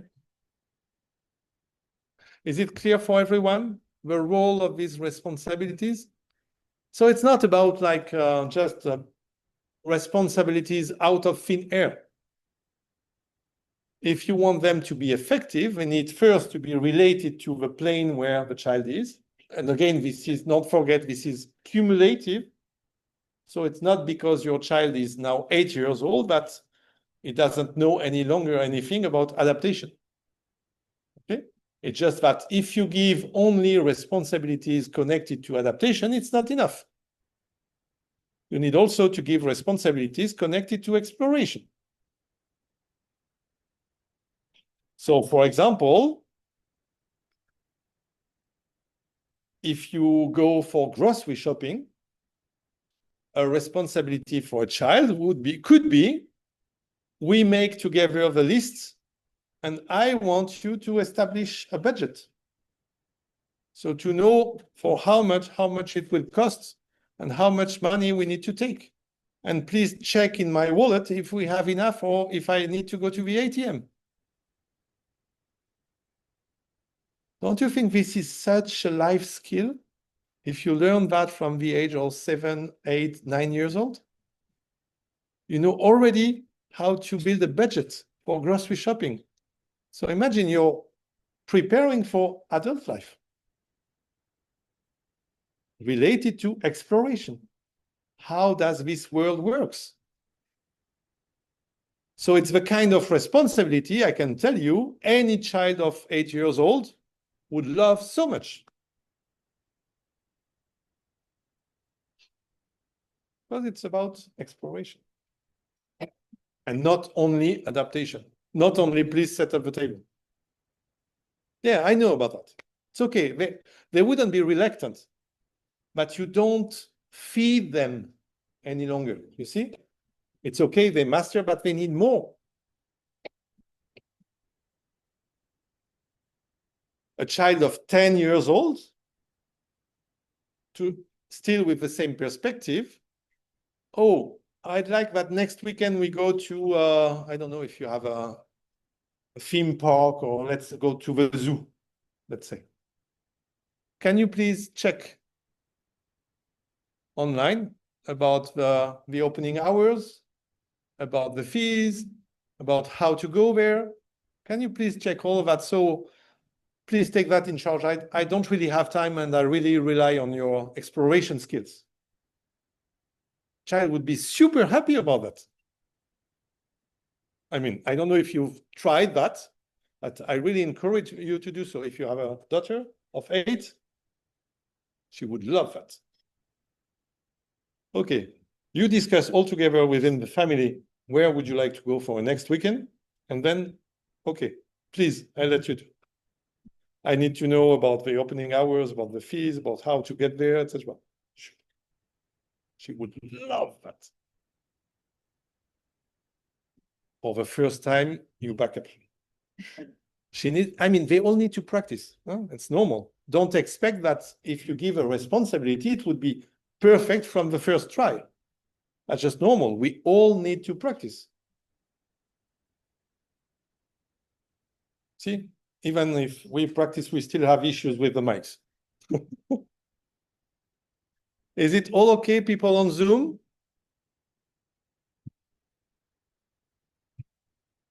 Yes. I don't know. I don't have any sound back, so they say yes. Okay, thank you. Yeah, so I hope it's more clear for everyone about this question of responsibilities. responsibility is something you would give to a child, but it needs to support their real need once again. So to sum it up about how freedom and limits, they go together again. We are not into this traditional way of thinking.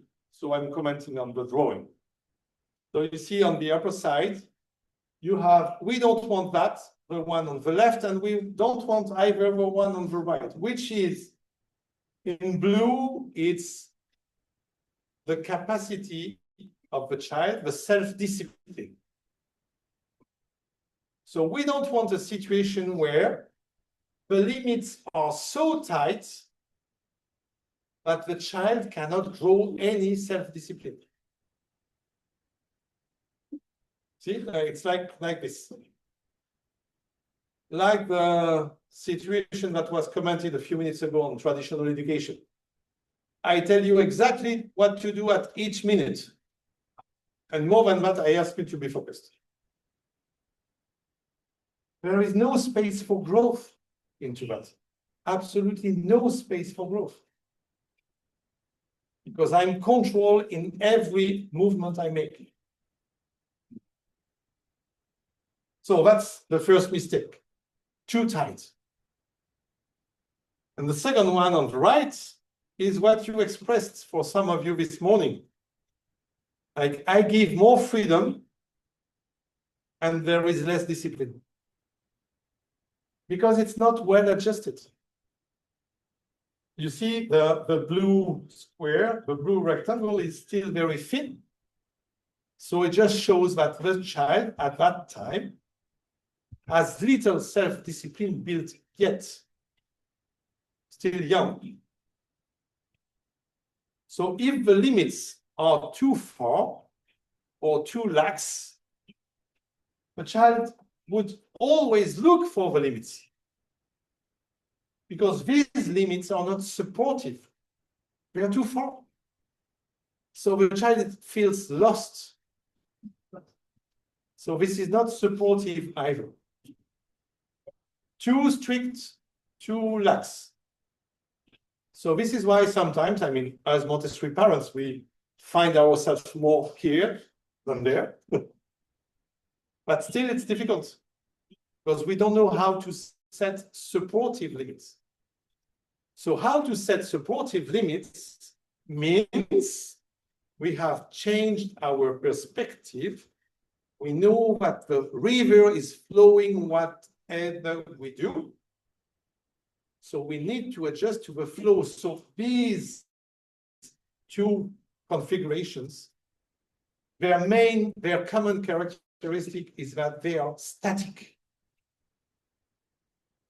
So there's a frame and the child adjusts to that. In our Montessori perspective, it's a developmental perspective. It's not static at all. So the limits are here, changing, adapting to the development of the self-discipline of the child.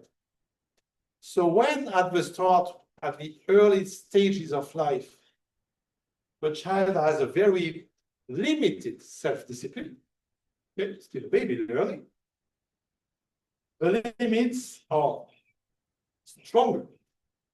See, the red line is very thick, allowing a little space for growth, but not too much. And later on, when the self-discipline of the child has become much stronger, the limits are still there, but they are much thinner. There has been, if you want to phrase it differently, there has been a transfer from the limits to a self-discipline. All the thickness that was here has been internalized by the child. So it doesn't need any longer strong limits.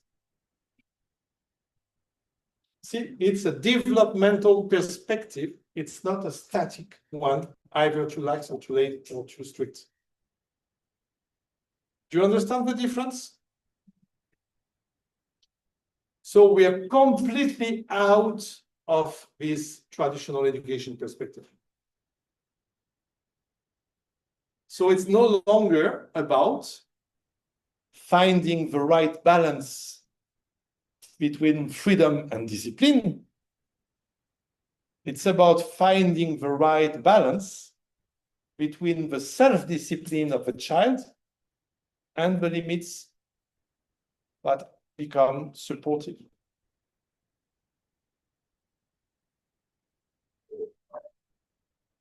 So I put strong limits as long as your self-discipline is poor, but I put these limits so they would support the growth of your self-discipline. The limits are not there to limit the freedom. The limits are there to support the development of freedom. See, it's a complete opposite perspective.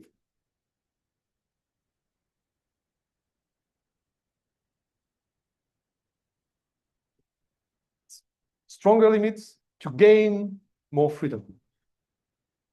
See, when you, if I had told you like this at the beginning of the morning, you would have said, I don't understand anything. Okay? But I hope now you understand better. Stronger limits to support more freedom. Because it's about self-discipline. It's about connection with the future. Yes. Yeah, for sure.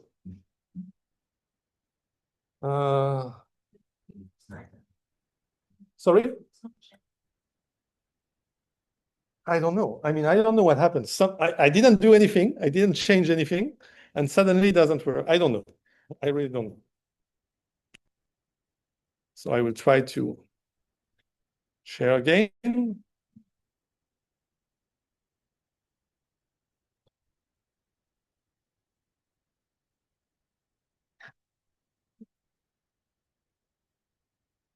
Is it okay for them? Okay. Yeah. Yeah. So the limits, if you think of the limits to answer your question in this perspective, there are a few limits that would never change. And they are valid at home, like in the classroom. These few limits, what are they? You cannot hurt yourself or hurt others, or hurt any living being in the classroom or at home. Like if you have a dog, you're not allowed to kick the dog. Okay? So not possible to hurt anyone, any living being. Second rule, you're not allowed to damage the materials in the classroom. Okay? Like to, of course, you're not allowed to throw some cubes of a pink tower to your friends, but you're not allowed to just throw them. Okay? But you see the difference between doing that and not manipulating the pink tower the way it has been demonstrated. This is something different. You are allowed to explore different ways with the pink tower, just not allowed to throw the cubes. Okay? So no bullying, no intimidation, all these things. And you need to take care of yourself. And you need to take care of the environment. And that's it. These are the absolute rules, but are not negotiable. all the rest, by definition, is negotiable because it's adapted to your child or to your group of children at the moment where they are. So some rules, they can be necessary, for example, at the beginning of a school year. And when they grow more self-discipline, these rules are no longer necessary. You see the difference? While you wouldn't say, by the end of the school year, it's okay to bully people now.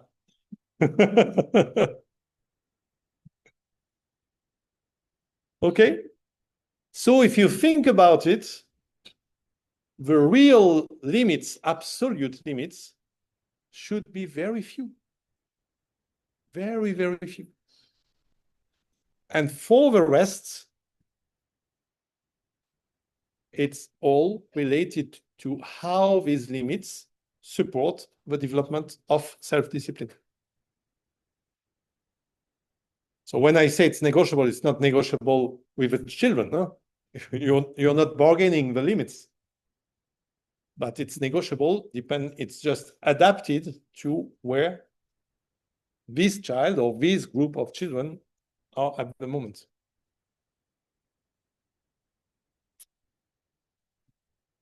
If you want to share examples, or if you have questions, because I guess this is a difficult topic, please feel free, or we will have our lunch break in a few minutes. You can also, because I don't know about you, but for me, sometimes I cannot have a question right now. I need to think a little bit about it, and then I will come back with questions. So when we come back from lunch, we will take a few minutes if you have questions also. Okay? So time for you to think about all that. Okay? So is it clear? We've talked about responsibilities, we've talked about limits. Yeah. The non-negotiable. So do not harm any living being. Respect the materials. And more than that, take care of people and pets and the materials and the plants, etc. And yourself. So no harm, respect, and care. These are the 3 rules. See, they are not numerous. For all the rest, think about what is necessary related to these children and at that moment. And then you could adjust. I will give you an example of it. I hope it would be helpful. We are talking about free choice. I've talked about free choice of activities in the classroom. If that child has a very limited self-discipline, or for toddlers, for example, you wouldn't tell your toddler, what would you like to wear today? This is too much. They cannot decide. Or to a new child coming to the classroom, see how many dozens or hundreds of activities are available. You wouldn't tell, okay, choose. This is not working. Of course, this is not working. So at the start, you would propose limited choices. So for your toddler, would you like to wear your blue t-shirt or your green t-shirt? This is easy. You support the development of self-discipline. You see? And the same with a newcomer to the classroom. Would you like to do this activity or that activity? So just 2 options, not more. And progressively, as he gained more self-discipline, more practice into making choices, of course, progressively, you would enlarge and you would weaken the limits. Okay? Decision-making, making choices, and being focused, it's all about practice. we have this lovely perspective in Montessori education that we allow children from the earliest age to make small choices, small decisions. But think about it. If you allow your toddler, so 2 years old, to make small decisions 30 times a day, like blue t-shirt, white t-shirts.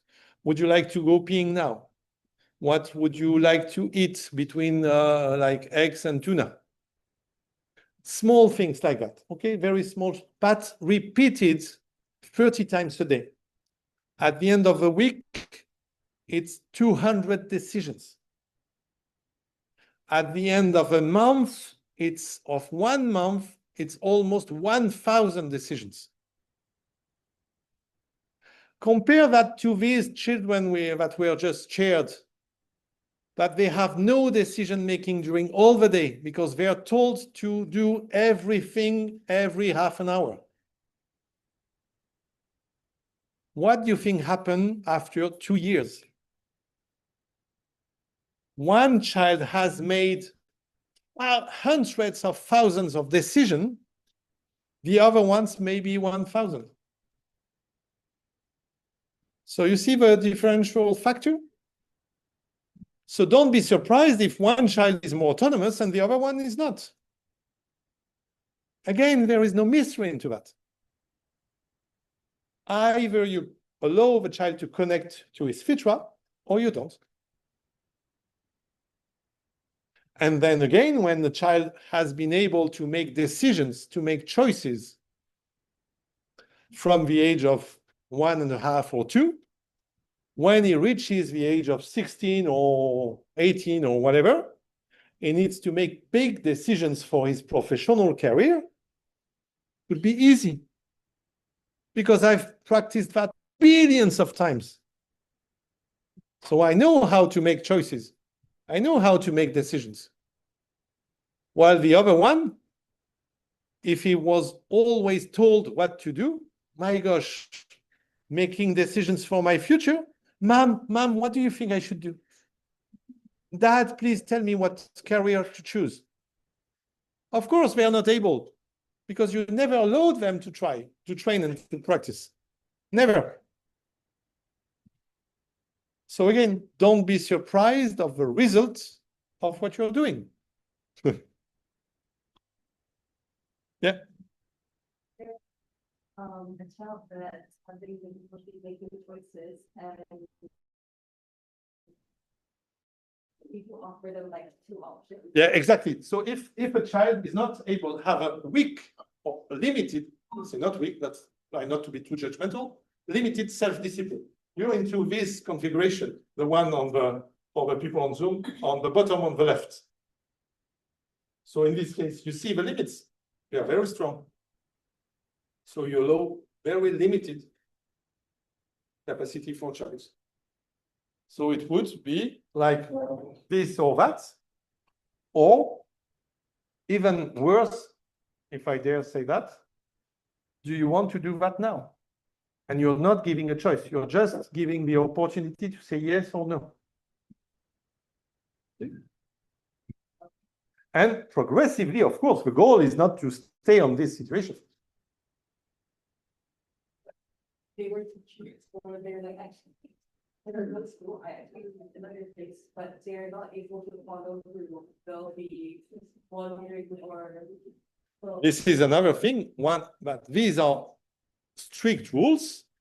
So you see, I mentioned about the absolute rules, but this was a rule I implemented as I shared with my own children until they were adolescents. But all the time along their childhood, if you commit to something, you really commit. So if you have the freedom to choose, but once you have chosen, you're not allowed to jump to another one. This is not possible. No, you don't punish. You just don't allow the other opportunity to happen. Like I registered for horse riding, and then after 1 month, oh, I would like to do archery.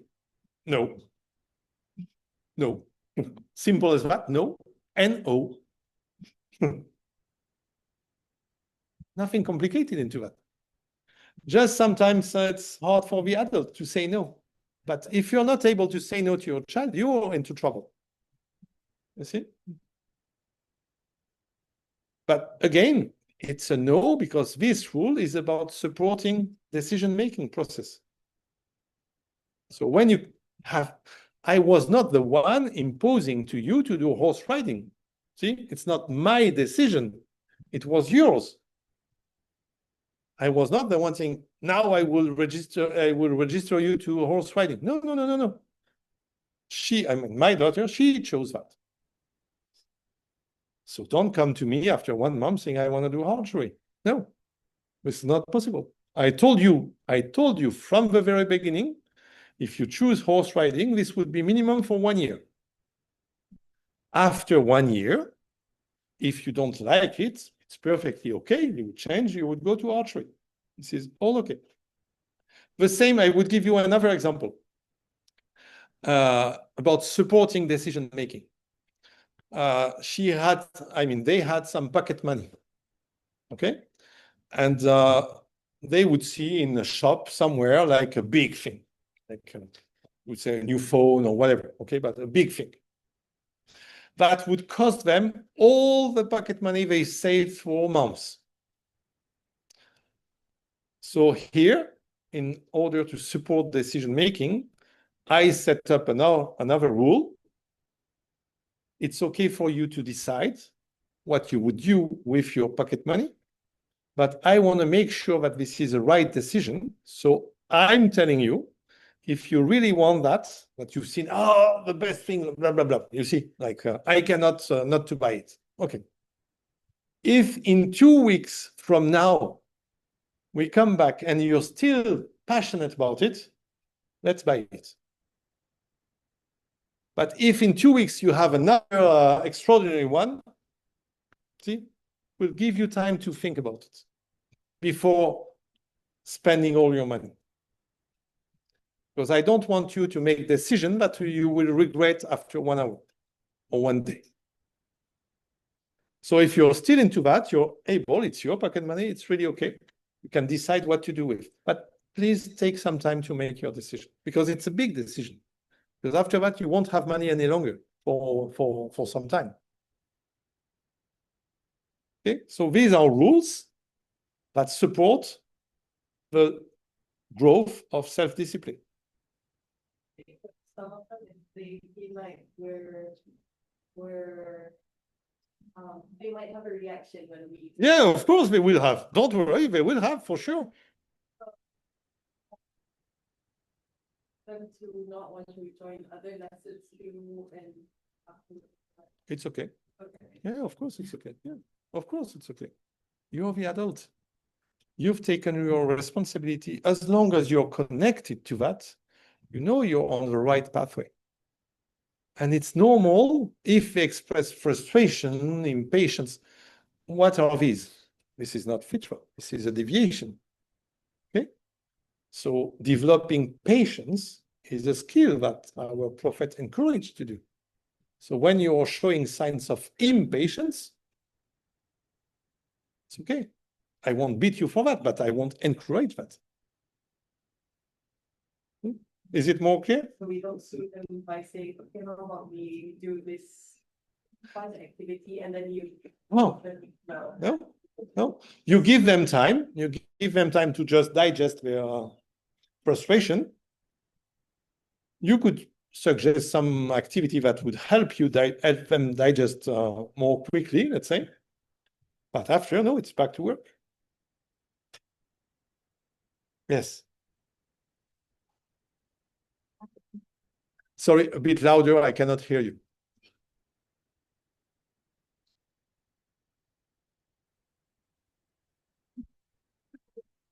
Something is not precise. Something is not precise. I cannot answer that. You see, is this something related to all that we discussed before? Is it like related to his deep needs? See, If this something is related to his needs and he's always saying no, you need to find a way for him to do at the end of the day.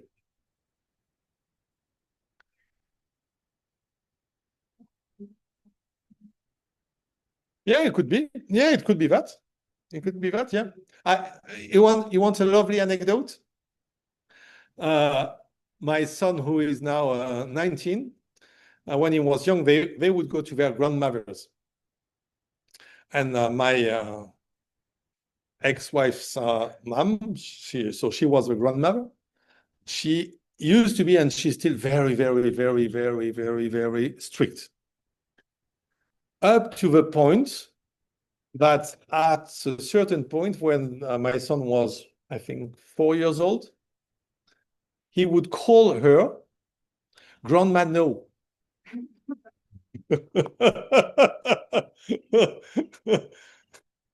Oh, Grandma No, she told me that. I was like, serious? Don't tell that when you're at her place. See, you don't want that. Because again, is this supportive? Again, think of what we shared, even if it's, again, the analogy is not exactly good, but the husband is supposed to prohibit some behavior from the wife that are not related to good Islamic behavior. But for all the rest is supposed to support good behaviors. You see? So it's all about that. You're not saying no for the sake of saying no. What is this rule? Is this rule related to the development of a child or not?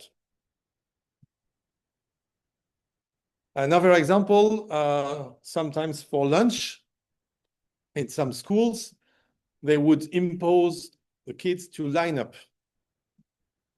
Okay? Is this useful? What is this lining up related to? Is it that the children, they have no self-discipline at all, and so if they don't line up, it would be a complete mess? Or actually they have enough self-discipline, it's just for your own sake of the adult, you like things to be well ordered. See, it's not the same at all. Think about us as adults.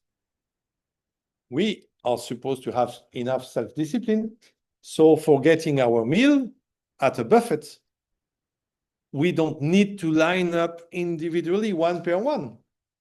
We could still line up, but in a more relaxed way, talking, being in small groups, etc.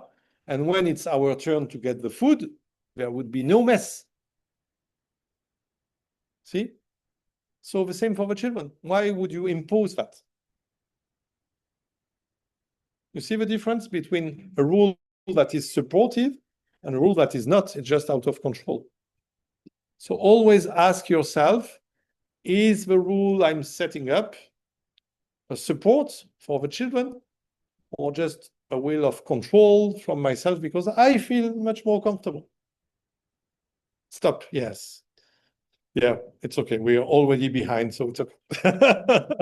Thank you very much.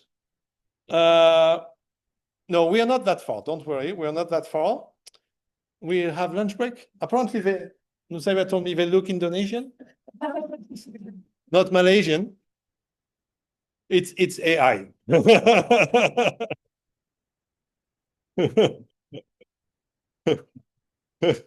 So time for lunch break. And when we come back, so we will come back maybe at 22, 22-2, Nusayba? 22-2, we'll come back. So we'll have another lovely group activity about when to interact.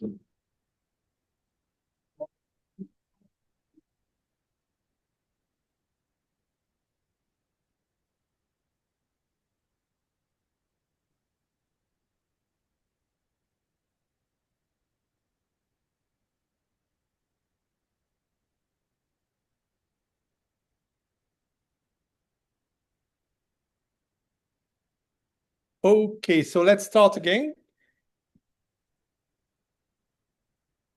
So as I shared with some of you, I've shared the big picture, and now progressively we'll go into more concrete situations. So you can, but still relate to what we've shared before, okay? So the first thing, let's start by a short activity. When to intervene, when to step back.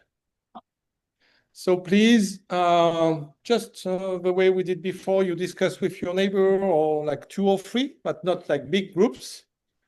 Try to find situations where you would intervene versus situation when you would step back. Okay, try to imagine or relate to a situation you've been experiencing before. When to intervene, when to step back, and why. Of course, it's all about the why. Okay? Can you think about that for a while? The same on Zoom. So let's say 10 minutes, and then we will share during 5 minutes.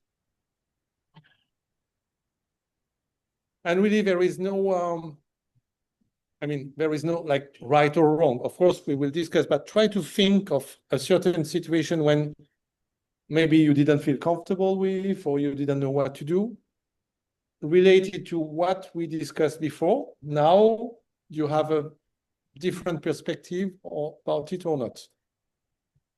Would you intervene or would you step back?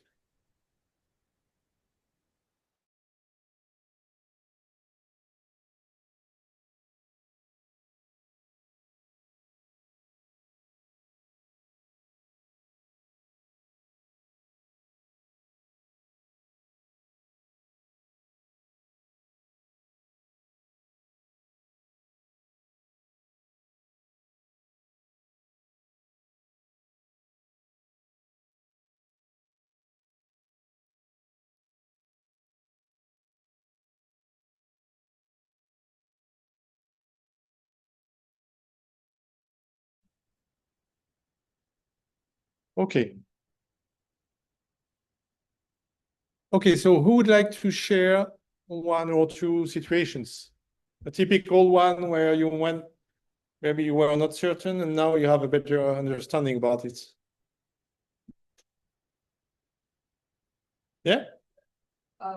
For us, we find that it's best to intervene when they overstep, like harming themselves, harming the environment, harming trends, or misusing the materials and all.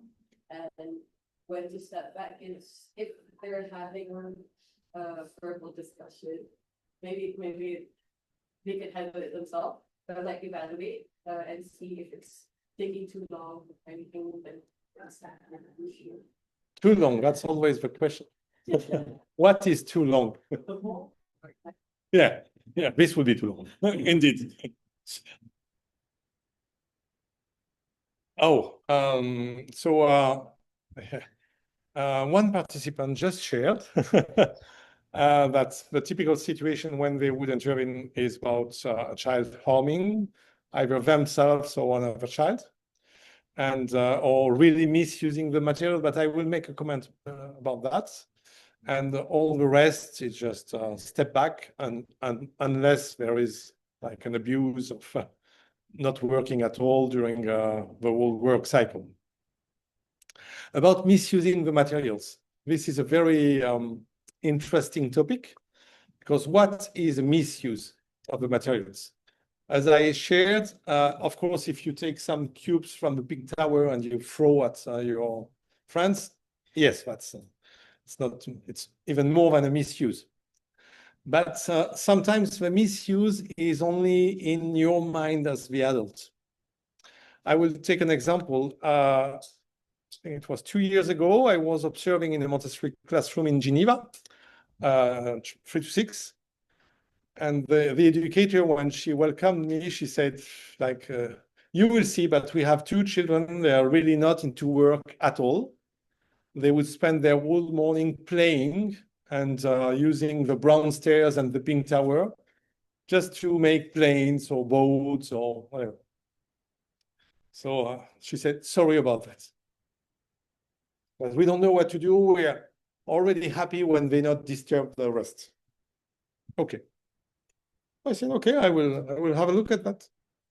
And indeed, they spent not the full morning, to be honest, but a good hour. Yeah, building planes and boats and with that. So it was what you could call a misuse of a material. But when you observe more precisely, which is what I did, and I even took a few pics just to show the educator, they were checking exactly when they took one piece just to build the boat, for example, they would take one piece of a bronze layer and make sure it's perfectly aligned with the other one. So it's the same size, the same dimensions, so they could build something which is consistent. So actually, they were doing geometry. Maybe not in the way you would like them to do, but they were checking about the sizes, the way the different pieces would match together. So it was not only playing, they were building something. See? Remember the difference between work and play? When you have a purpose, this is why I insist on that. It may be not your way or the way you want them to do things, but when they have a purpose, they are into work. When they have no purpose, they are into playing. A child who wants to build something, whether it's with Lego or the ground stairs, they are working. They are investigating about what's gravity, what's, see, all these things. So it may not be exactly the way it has been designed for, but Maria Montessori was really okay about that. It's about free exploration. As long as you don't bother others and you're not really doing nothing, doing nothing for no purpose, it's free exploration. So it's up to the educator to find a way to bring them back to the main presentation, to the main purpose. That's your responsibility, you see, not the opposite. It's not like you don't use it, or like my son told me when he entered a traditional high school, he had been in Montessori up to the age of 15 and back to traditional high school.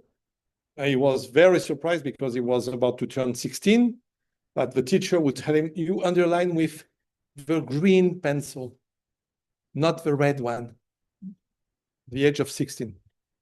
Wow. See? Such a respect for the adolescent. So you see, sometimes the limit between control and support is not that easy just because you have misconceptions. We all have our own prejudices and we don't observe quite well. Another example about this observation. So for you as, I'm now talking more to the teachers, to the guides, more than parents, but it's still useful for parents. But when you don't know about a situation, think about this basic criteria. Does the child have a purpose or not? If he has a purpose, we are talking in the Montessori jargon, it's work, it's not play, so it's okay. It's okay to play also, but it's not a deviation. You see, it's not misbehavior. This is what I mean. Because playing is okay also. And the second thing is try to be a good observer. I know that you had a workshop about observation not long ago.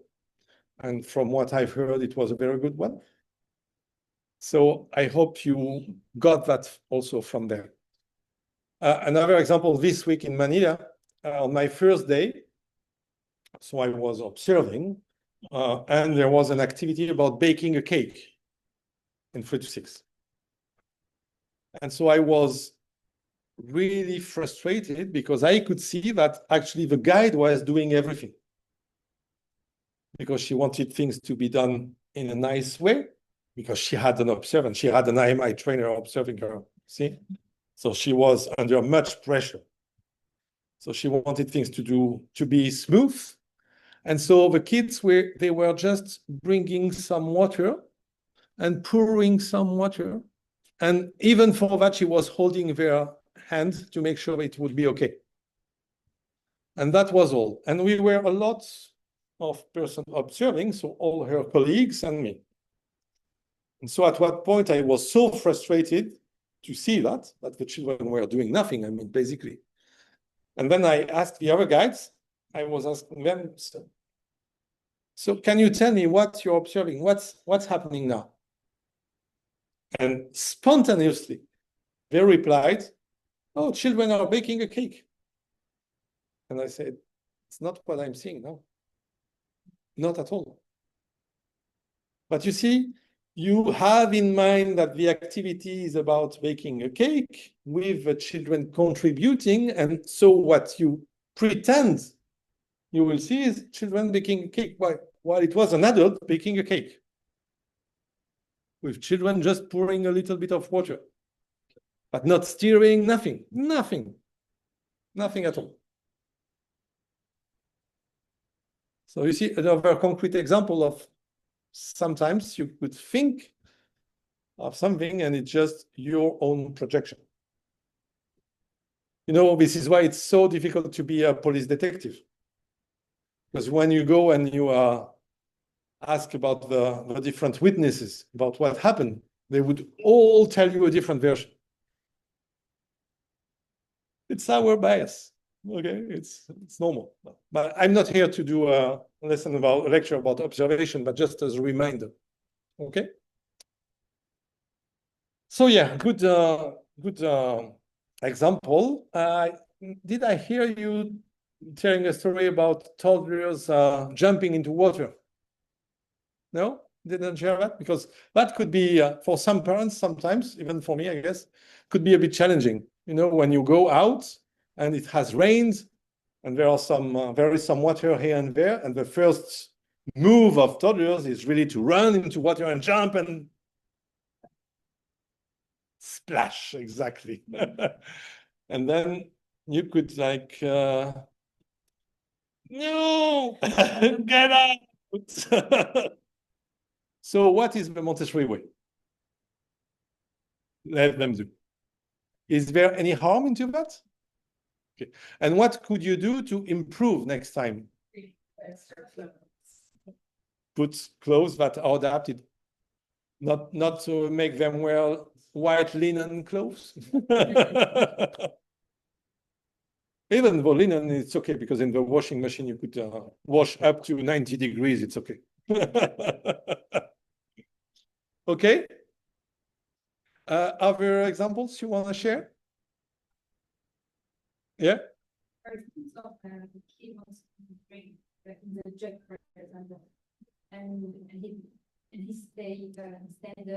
to drink the jug, and you have to pour into the glass.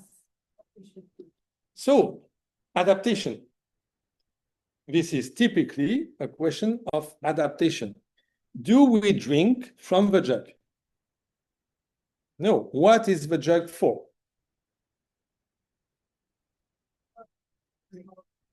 For storing water, and then you would pour the water into glasses.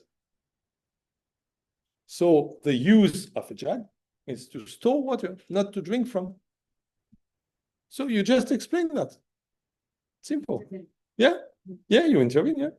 It's not the right way to use this tool. I mean, nothing bad. But you can, if you want, normally speaking, you shouldn't have any objection from your child because what he wants is to adapt. So you're just showing that this is the way it's used. So it's a direct answer to his indirect question. See? Is trying to know how to use this thing. Of course, when you're a young child, you see a big pot full of water, you feel thirsty, you will try to drink from a jug. I mean, nothing really surprising from that. But then you tell him, no, this is for storing. Let me put it in an appropriate Continue. Simple as that. I mean, you don't need to be, no. Okay.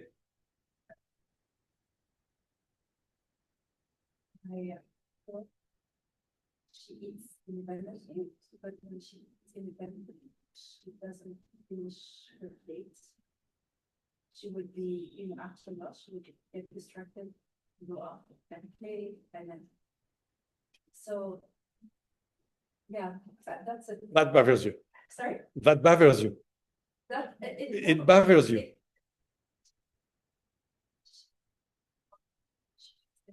Would be able to finish it. She gets this, so she starts eating on her plate, and at a certain point she gets distracted and she goes somewhere else, and then eventually would she come back or not? She comes back, takes another, Okay. takes another Bite. and then off again, and then. Okay, so this what you can do. I mean, let's talk about that during a couple of minutes. If you're French, because of this sacred meal, you would feel very bothered by this situation. So when you start your plate, we start sharing the meal, it's like a ritual. So you would finish your plate, and you should finish your plate. In some other cultures, meals are not that important. So if you start and you don't finish, it's okay. Okay, so think about that. Is it important for you or not? That's the first thing. First thing, because this would condition what you could do or what you should do. Because again, it's a question of adaptation. I'm not talking about imposing your will, but if you're in your own culture, it's important to finish the plate somehow, or like to dedicate your time for the meal, and then when it's over, it's over. You see, that's the main thing. Your child needs to learn about that. If it's not the case in your culture, like in the US, for example, people would eat from the fridge. See? They eat a lot, something like that, and then they put back and they go, and they would come back half an hour after. I mean, for me as a French, it's just. But this is why, I mean, always think about that. See, plane of adaptation between 0 and 6. So what do you want your child to learn? Okay. So this is one thing. But then there is another thing is when you start something, you try to be focused. Okay. But we know that children, especially young ones, they have a limited capacity for being concentrated. So maybe your daughter at the moment having, eating half of her plate, it's a kind of a maximum of what she can do in terms of length for concentration. That's okay. In this case, what I could suggest is that when my son is a bit like that. When you see that she's no longer concentrated and she needs, my son, he would express like, down, I want to move, you see? Okay. It's okay, but in this case, when she comes back, it's for finishing. It's not for having one bite and then, you see? You try to deal with. It's not the same of just having that and then, again, she goes playing, she comes for one bite and then she goes playing and another. No, this is not good. But if she's not able to eat the full plate at once, maybe in 2 times, that could be okay. But then you see, you make strict rules, like when you come for eating, you come for eating. I understand that you're not able at the moment to finish the full plate. That's okay. But when you have done something else, so you're able to focus again, you finish the other half somehow. Okay? It's not the same as just here and there, picking here. And progressively, inshallah, she'll be able to do that only one sequence. But you need to make things, as much as you can, things clear, communicate, okay? Your adaptation. So try to make it clear for your child.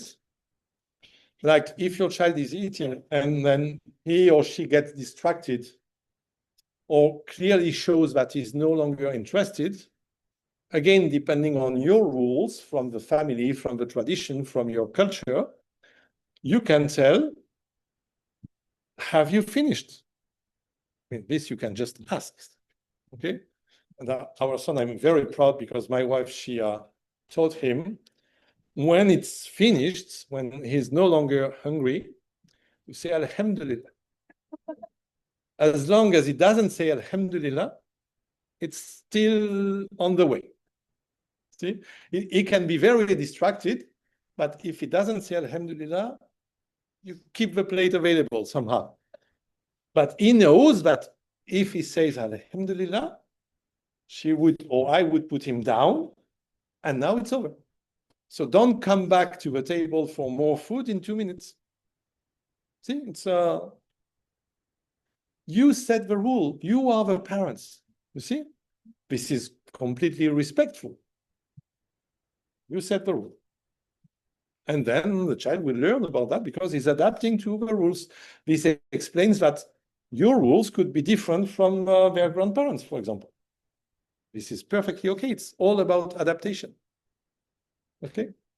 So adaptation to the family, to the culture, to your own ways. The child craves for that. He wants to understand how it works. The only thing is be consistent.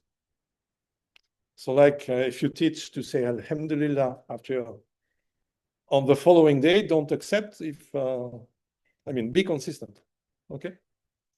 Because they need to adapt. So if you're not consistent, you're putting obstacles on this learning process because they have no frame. And remember the drawing, they are looking for a supportive frame. They need that. Okay, so be consistent. That's why I always recommend not too many rules because it's more difficult for us to be consistent with our own rules if we put too many. Just that. If you have a list of 100 rules, for sure you cannot be consistent. So the fewer, the better. Any questions from the Zoom team?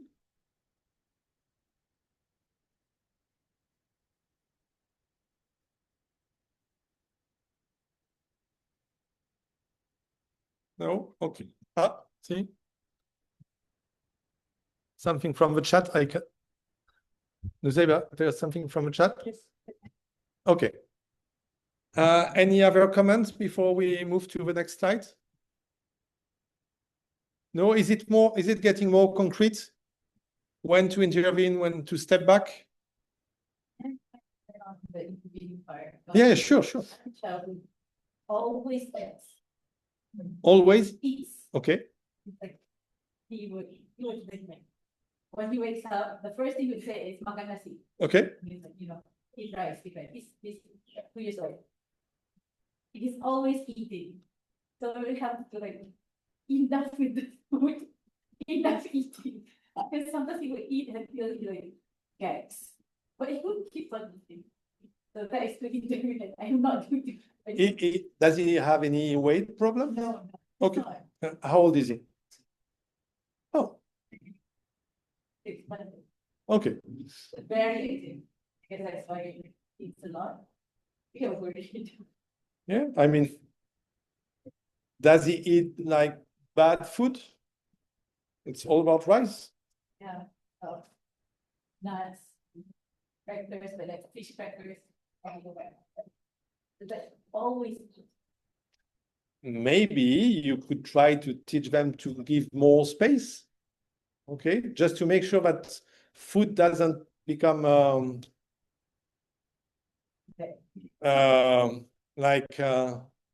something to fix his possible emotional issues.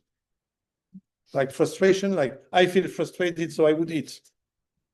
See, I don't know. I mean, I don't know him. It's a bit difficult to answer that, but just check about that.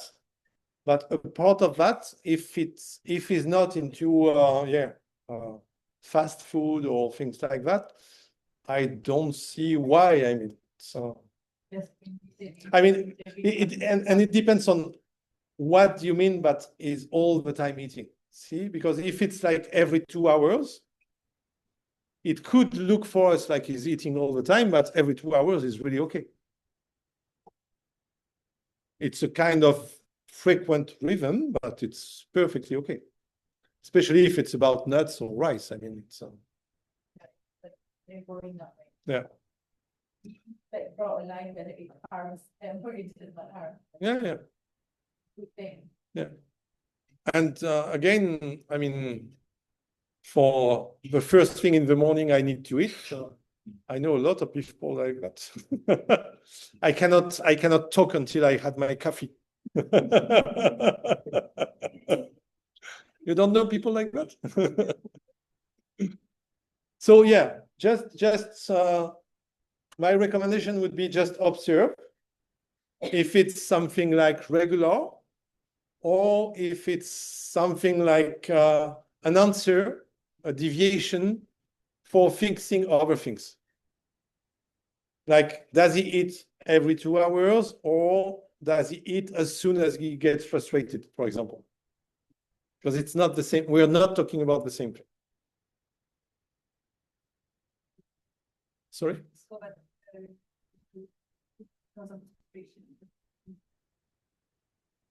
You need to teach them about how to manage your own emotions.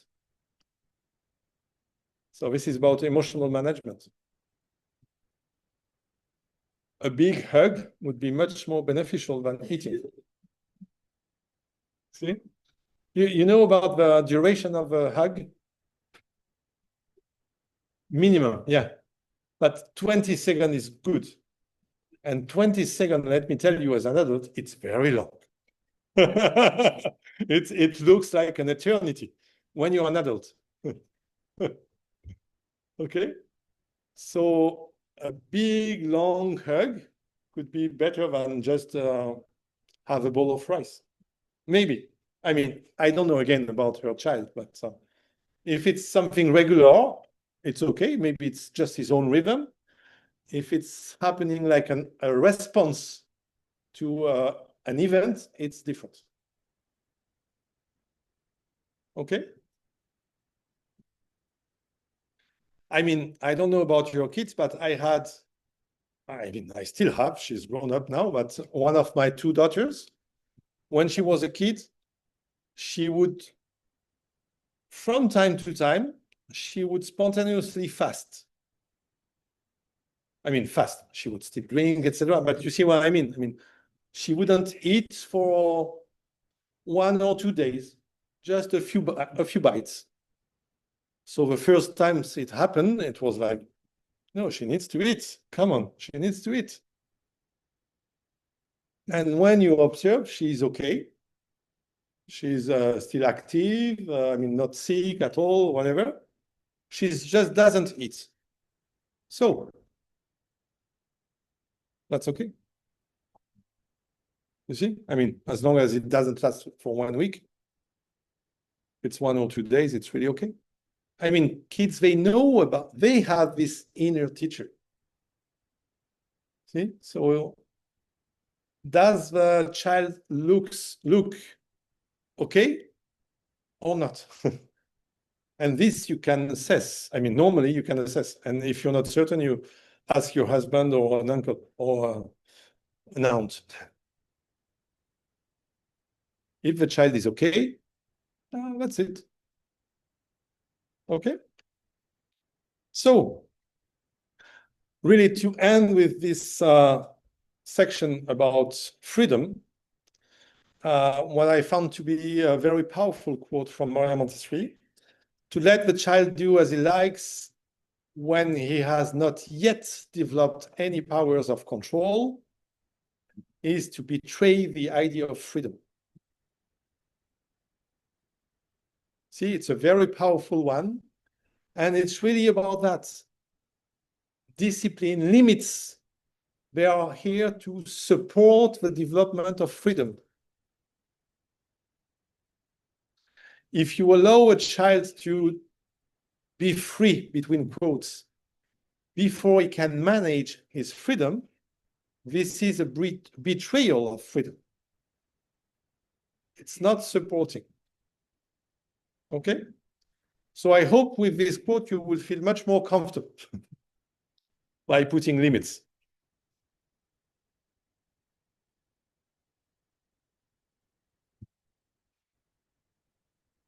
Okay?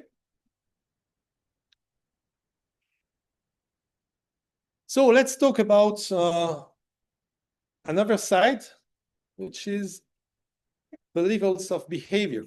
We will dig a bit more into what we call deviations. So you can observe in any child 3 different kinds of behavior. The first one is, let's say, level number 1, the deviated behavior, which is a sign that the developmental need is not met.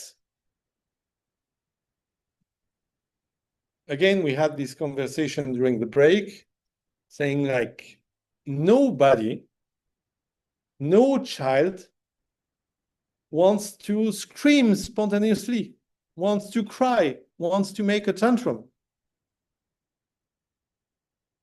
If you go through that, it's just that you haven't been able, for any reason, to express your needs.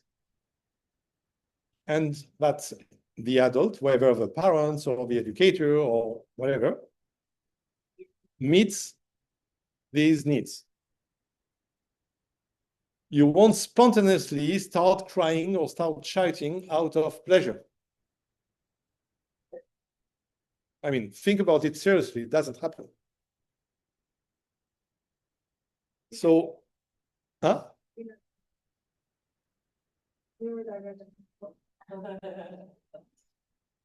Why would you start like, I would start screaming out of the blue? No. No, it's just because I don't feel good. If I feel good, I wouldn't start screaming out of thin air. No, that's not true. And if I don't feel good, there is a reason for that. Which means in any way, it could be a right or wrong, whether your appreciation of it is different, but I have some needs that haven't been met. So I react in a different way. But no, I mean, I know, unless you have some behavioral issues, which is something different, okay, like Alzheimer.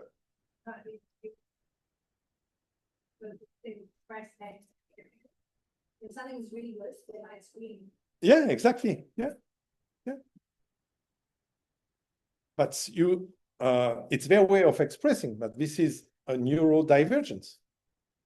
That's not what I'm talking about right now. What I'm talking about is I'm not talking about neurodivergences at the moment. I'm talking about regular children, okay, who they would not express their pleasure by screaming. If you want, I can be neurodivergent. Oh! Okay, so really think about it. If there is nothing like tantrum out of nowhere. You may not find it justified as an adult, but this is something different. It's your own appreciation of it. Like, why are you screaming like that? After all, huh? Because nothing really serious happened. But maybe in the child's mind, he has been frustrated for half an hour, but was not sharing any clear signs that you could interpret. And now it has been the one thing too much. You see? It just, you didn't see all the previous ones. So it's always a question of miscommunication. And we will see that all, 90%, if not more, of deviated behaviors, they can be fixed by improving the prepared environment. So when in the classroom you observe some deviations, think about your prepared environment. It's because the developmental needs of a child are not met.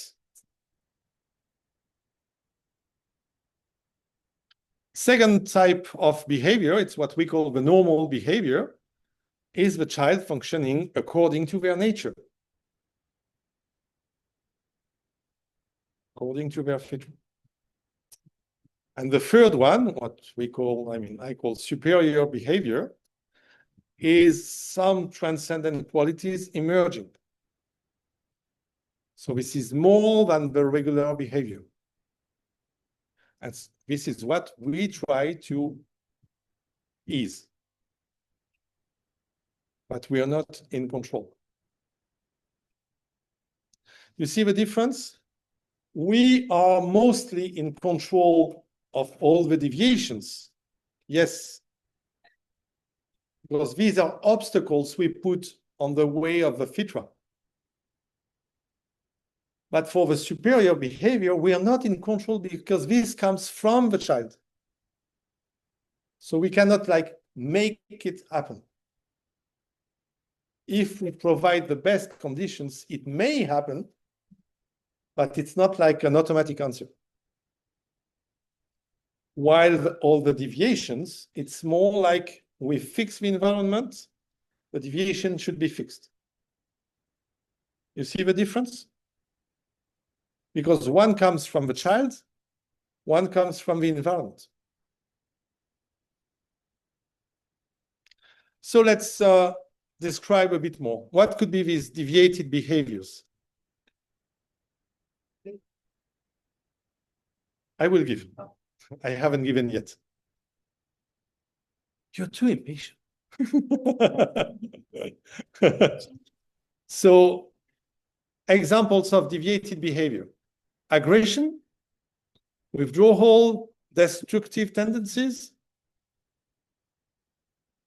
inability to concentrate or to complete work cycles. Of course, again, nothing is static. The child is, thank you, the child is learning. So what is true at a certain age is no longer necessarily true at another age, okay? That's why we say like a child of 1 year old maybe is able to focus for 30 seconds. It's already something. And if this child is still able to focus during 30 seconds at the age of 3, there's an issue. You see? Excessive need for adult attention or approval. A very concrete example this week, this past week in Manila. The group of toddlers, they were proposed an activity by the teacher. There were 4 toddlers. So it was a dance. Okay, so let's dance. So imagine you have a teacher and 4 toddlers. So she was. I'm doing that in front of the camera. Out of 4, 3 were not focused at all. So they were like observing or scrolling, doing something else. And the 4th one, she was doing that, but she was permanently looking to the teacher, like, do I do well? She was looking at, we were observing.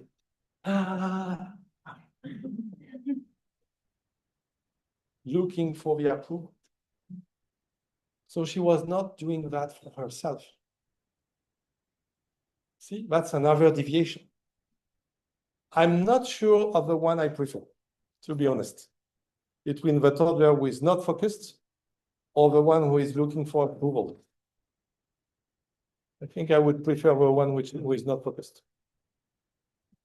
Because the dependency to the adult, you need to deconstruct it. You see? So especially when you're an educator in the classroom,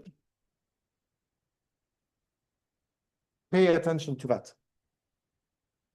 You need to make sure that children, they are not doing the activity just for pleasing you.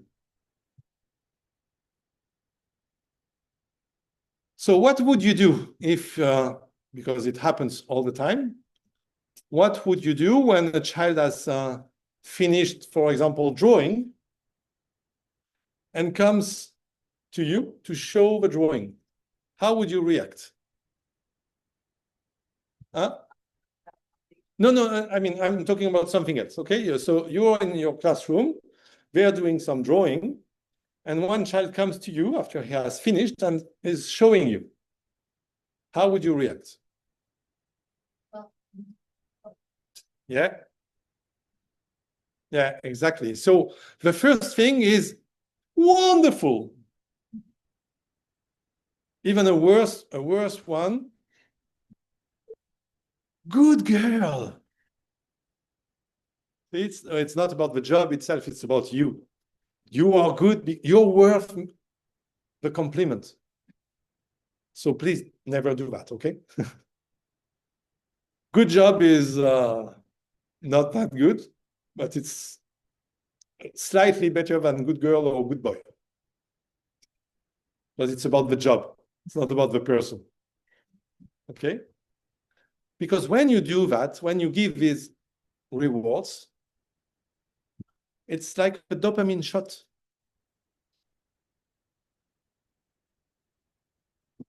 And we don't want to give dopamine shots because we want the children to focus, to work for themselves. So instead, yes, you could say there are two options and one is better than the other, but let's start by the one which is not the best one. Message I. Oh, I like it. I found these colors very interesting. Okay? It's not good job. I think I share my opinion about it. But the best way is, as you say, to ask questions. What did you try to draw? Oh, why did you put some red color here? Oh, did you intend to draw circles? What did you mean? What do you want to represent? So you're taking it seriously. The child can see that, oh, yeah, she's interested. But you're not validating. You see? The child is not dependent on your approval. And just he did the work, he worked, and he's just sharing. And it's enough. They are not looking spontaneously, unless they are deviated. They are not looking for more than that.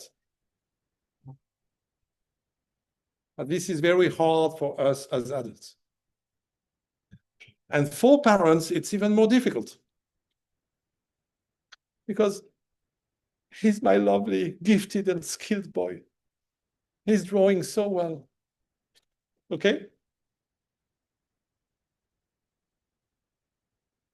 So this is a very complicated one, honestly, because we all know that we must not beat our children. Generally, this is okay, even if sometime we could do so, okay? But at least we know we shouldn't. But for rewarding, it's more subtle and so more complicated to implement. So as I said, the very minimum is message I. Okay, I think. And much better is the child gives himself or herself their own appreciation. and you just ask questions. Or you can mix. I mean, oh, I really like the way you represented the sun, for example, okay? Or I really like the color you used. Why did you choose? See, I really like the color you used. Why did you choose these colors? That's a nice one. You're giving your opinion about it, clearly. And that's it. But progressively, it's good if the child just shows you out of sharing, not out of validation. You see the difference? Sometimes it's a bit hard to make the difference. But please don't grow that dependency. Because you cannot say, like, we try to underline the autonomy of the child. So we leave them working independently. But as soon as we have finished, we grow the dependency. Because we grow, we seek for approval. So this is just not consistent. Okay? Yeah. But I think how that comes is to make sure the work one, but then the community, if you like it, what would be the response? So then you can. You give your opinion. But you don't need to say, this is wonderful. You can say, yeah, I like it, but this not so much. No, I mean, it's okay. If you're honest, do you like it? I can say, yeah, I like this part, but these colors, no, but they are not my preferred ones. It's okay. Is it offensive? It's not. You've been asked for your opinion. Give your opinion. You just give it in a respectful way, but you give your opinion. There is no harm into that. Yeah.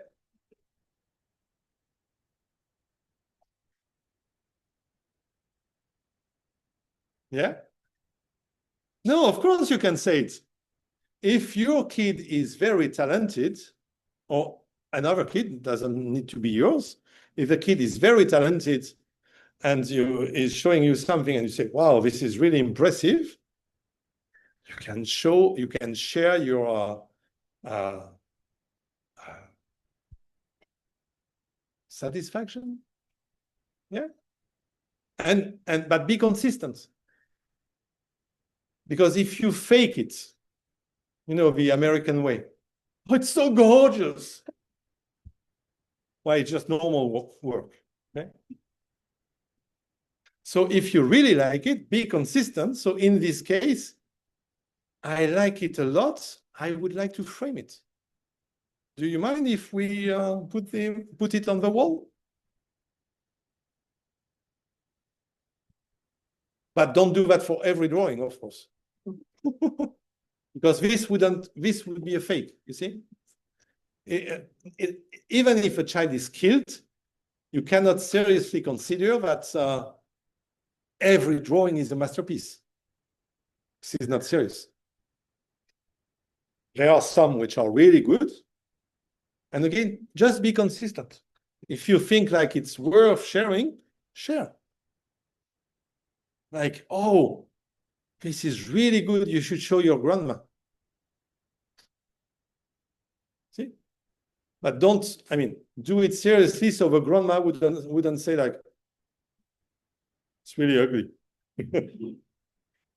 Or she would fake it, because kids, they feel you. They can feel you. So if you're faking your emotions, it's not good. Why would you lie? You see? But if it's really a good one, yeah, you can be appreciative for sure. Yeah. How, and then we're like, yeah, I think that there's a reward, or we can tell him to do it, or. No, there's something a bit different. If you say like high five, etc., it could be a kind of ritual related to the completion of the work too, which is not about the appreciation of the work, you see? And something, yeah, that's another good example. You could say, oh, I really like it. Did you enjoy? Did you enjoy drawing it? Did you enjoy completing it? See? So you're putting the question back to the child, which is the most important. What we really want is for the child to be able to appreciate positively or negatively, but to progressively form their judgment. See? Yeah.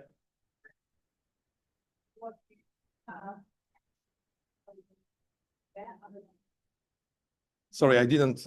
What if the child tends to seek validation elsewhere? Oh.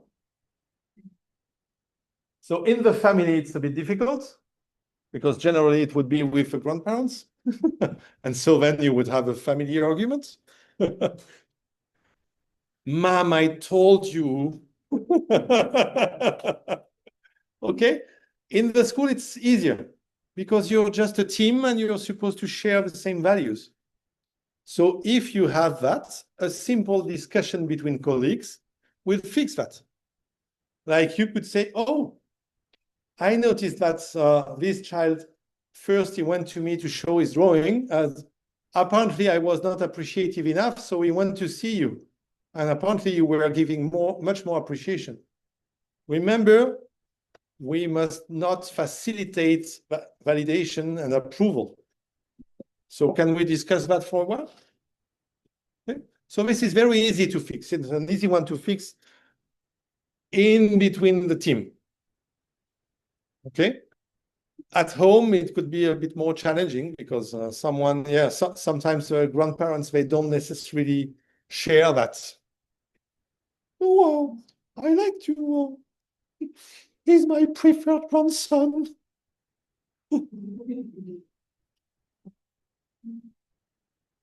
But try to. Okay? But really, consistency is key. If you really like what has been done, you should really go up to the end. It's not like wonderful, and then 10 seconds after, you don't even consider it. This is just faking. Okay? Be authentic. It's very important for the kids. They should be able to feel that, really. Okay? And again, especially for the little ones, okay, they are looking for validation, but it's also related to adaptation. So what is relevant? So if everything becomes relevant, everything becomes good, you're not putting, you're not,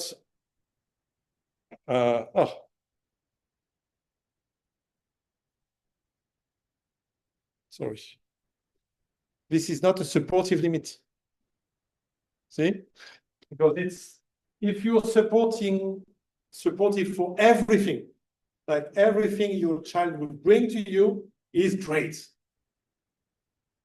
You are in this configuration on the top right.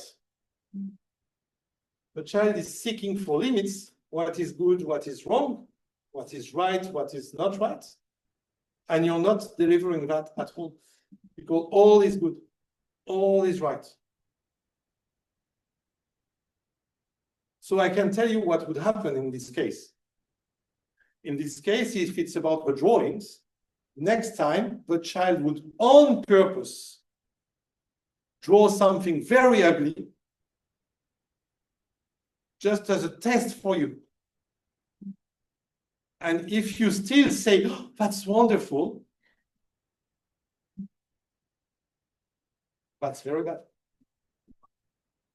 Because you didn't notice that the child did on purpose something ugly. For you to say, no, this is ugly. Because they are looking for limits, for supportive limits. You understand? So don't be fake. Be true to yourself and be respectful to the work that has been done, which is the most important. If the child spends like half an hour on a drawing and it's so-so, you can still be respectful, saying like, oh, I noticed you worked a lot on that. What did you try to represent? See, this is very neutral. Don't have to say.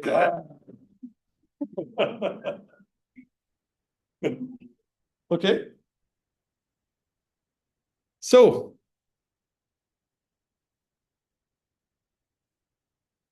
the other deviated behavior when the child has been too much looking and got too much approval or validation is that in this case, he would develop a fear of making mistakes or trying new things.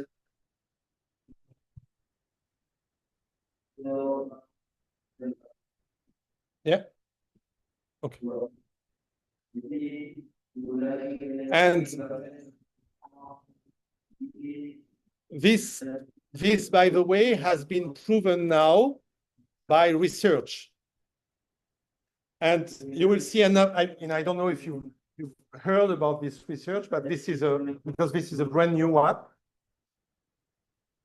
Once again, Montessori has been proved as reliable by hard science. When you learn from your peers, the zones activated in your brain are not the same as when you learn from the teacher, from the adults. In the way that when you learn from the adults, what you expect as a child is the truth, the right thing. While when you learn from your peers, you don't expect that to be the truth. So it's very important to have mixed age groups so that children can learn from their peers, because by learning from their peers, they understand that mistakes are part of the learning process. And they're not looking for the truth at the first trial. While when they learn from the adult, it's supposed to be the truth, because the adult is modeling.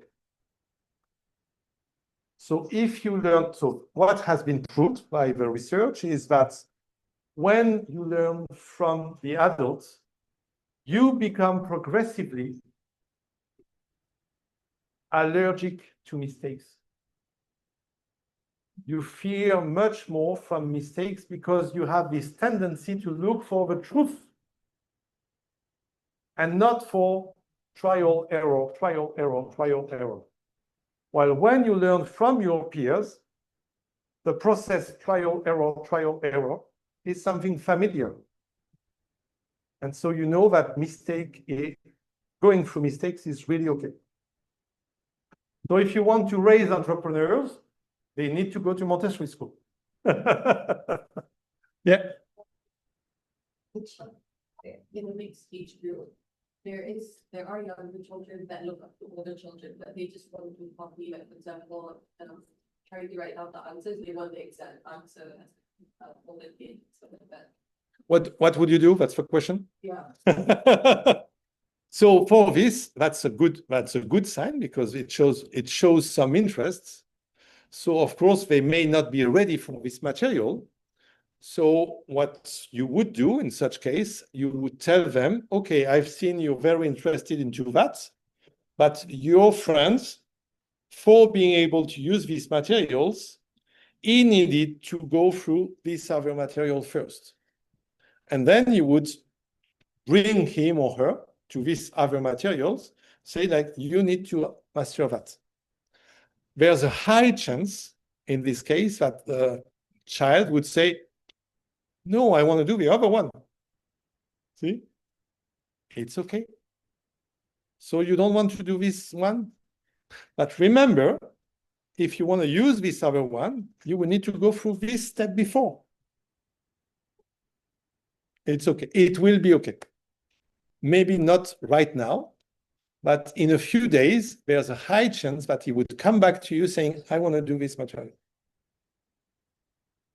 Because at the moment, he needs to manage his own frustration. Okay? So it's, yeah. Well, a child is a habit of reporting about the children making mistakes.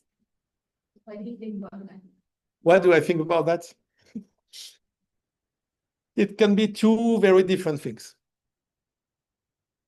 If the child is reporting for the sake of reporting, for seeking for your approval, it's not the same as I'm bothered and I report it to you because you're the adult and I want you to fix the situation. Do you understand the difference? Yeah. If the child is seeking for your approval, like, Miss, I saw something wrong. Am I right? This is something bad because it's dependency. If the child is just reporting because there's something wrong and they think you're the adult, so you should be the one fixing it. In this case, you can fix it. Thank you. And maybe you will try to teach this child how to fix the situation by himself without reporting to you. See? So it depends mainly if it's like a newcomer, 3 years old, for example, it's very normal that he would come to you and say, Miss, please, there's something wrong happening. Because he's a newcomer. If he's a child of 5 years old and is still coming to you, Miss, there's, this you should be able to tell this child, come on, you know how to fix that. You don't need me to fix that. See? Because in this case, he knows perfectly the rules. You've been doing grace and courtesy much.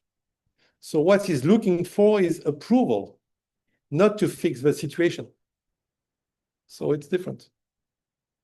Clear? Okay. Yeah.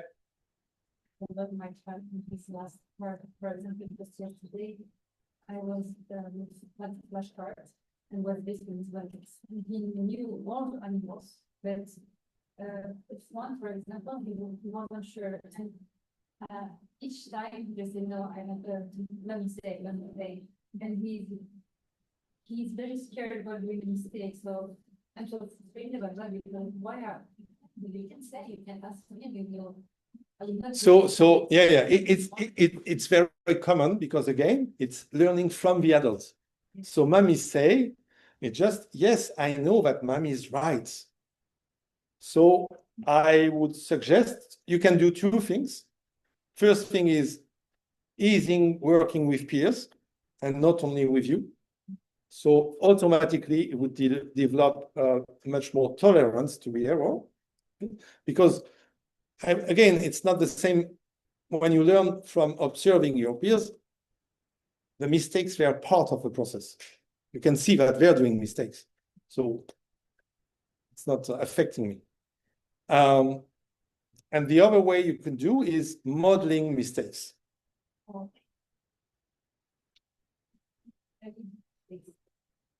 More or less. Yes. But when you do mistakes, see, like mommy did a mistake and it's perfectly okay. For example, when we play like dance, he started to try one time and said, oh, I cannot. Yeah, it's the same process. Okay. He's afraid of making mistakes. It's okay. How old is he? Don't worry. It's perfectly okay. If he was 6, I would be a bit more, but 3.5, it's perfectly okay. You have much time to do it. But you can really, I mean, I would suggest, yes, if he got now into the Montessori school? Not yet. Okay, so when he will join the Montessori school, he would be working with peers. So this would be the first part of the topic. And the second part really is about modeling yourself, making mistakes. It's not making mistake for the sake of making mistakes. It's just when you make a mistake, because I'm sorry, I don't want to be offensive, but I'm sure you make mistakes from time to time. It's really okay. It's really okay. See, so you don't like, because of course, if he sees you reacting like this, it's like, they absorb. They cannot control the absorbent mind. Okay? Yeah.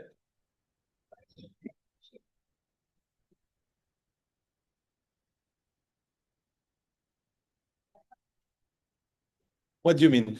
Get an example.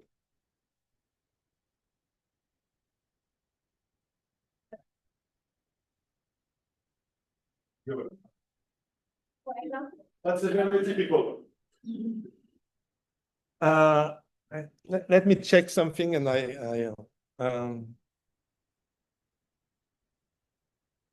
yeah, I will talk about that, but I can still talk now.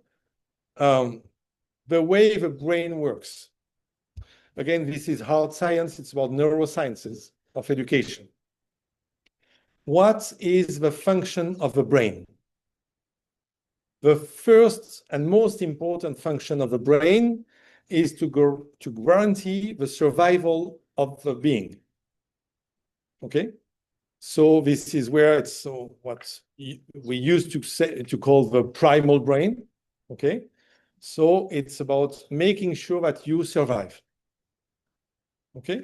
So it's your primary needs. So eating, sleeping, etc.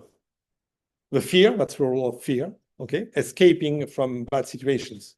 And this is related, this is very important topic, not related to freedom and discipline, but it's about guaranteeing movement, okay? Because if you cannot move properly, you cannot escape from the danger. So developing freedom of movement is mandatory to ensure a right functioning of a brain.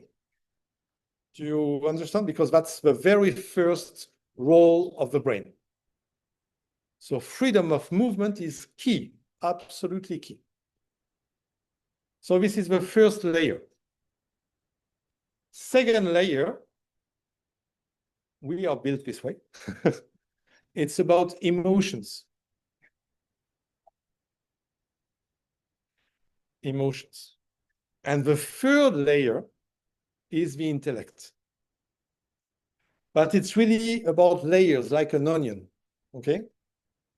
Which means if you don't have freedom of movement, if you don't have positive emotions, like the door of the emotions is closed, you cannot have access to the intellect. We've all experienced that. Under stress, we can forget things we know. Like if you have been through an exam and you were stressed, and you find yourself facing a situation, I know it, and I'm just not able to remember. Because the door of the emotional layer is closed. So you don't have access to the intellect. So which person is the baby the most comfortable with? The mom. I mean, normally speaking. The mom. So this is why he allows himself or she allows herself to have like an emotional mess. You see? And they don't allow themselves to do so with other people, even with a dad. That's it. But that's all the work of early childhood. Let's say in all alternative education, but especially in Montessori, we all say the stronger attachment to the mom, the stronger detachment from the dad. Doesn't mean that the dad needs to be detached, but when the time has come, the role of the mom is not to get detached. This will be the role of the dad. The role of a mom is to build a stronger attachment. Because this is the emotional security, the emotional foundation. If the emotional layer is strong, the access to intellect would be easier. While if a child for any reason feels emotionally insecure, that would be an obstacle to the development of his intellect.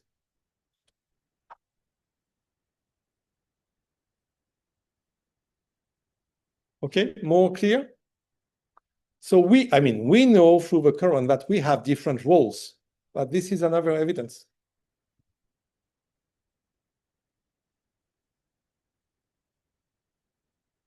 So yeah, it can be a bit challenging for the moms. Yeah, and it doesn't mean you cannot have support from the dad. Okay, I'm not saying that. I'm just saying that this is why children, they would allow themselves to behave differently with the person they feel the most at ease with.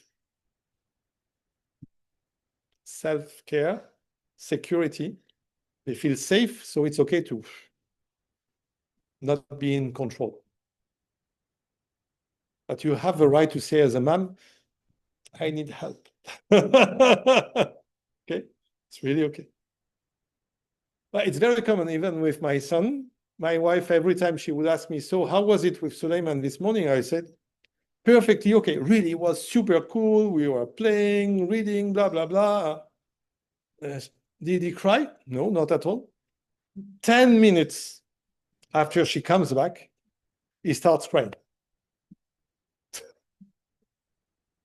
So maybe I'm putting too much pressure. You see? That's it. I mean, it's the way. Okay? But really think of this, the way the brain works, it's really hard science. Freedom of movement for ensuring safety. Okay? Emotional layer and intellect. And you cannot just cross like. This is why, oh yeah, this is what I wanted to share. When you have a tantrum or any situation, a crisis, and the child starts crying, it's completely pointless to ask the child, stop crying, addressing the intellect, because the intellect is blocked, the door is closed. So the only thing you can do is try to support the child managing the emotional layer. So like, you need to cry. Of course, I wouldn't encourage you to shout louder. That's not the point, okay? But you need to cry. Acknowledge the feeling, okay? And then, so that's the first step, acknowledge the feeling.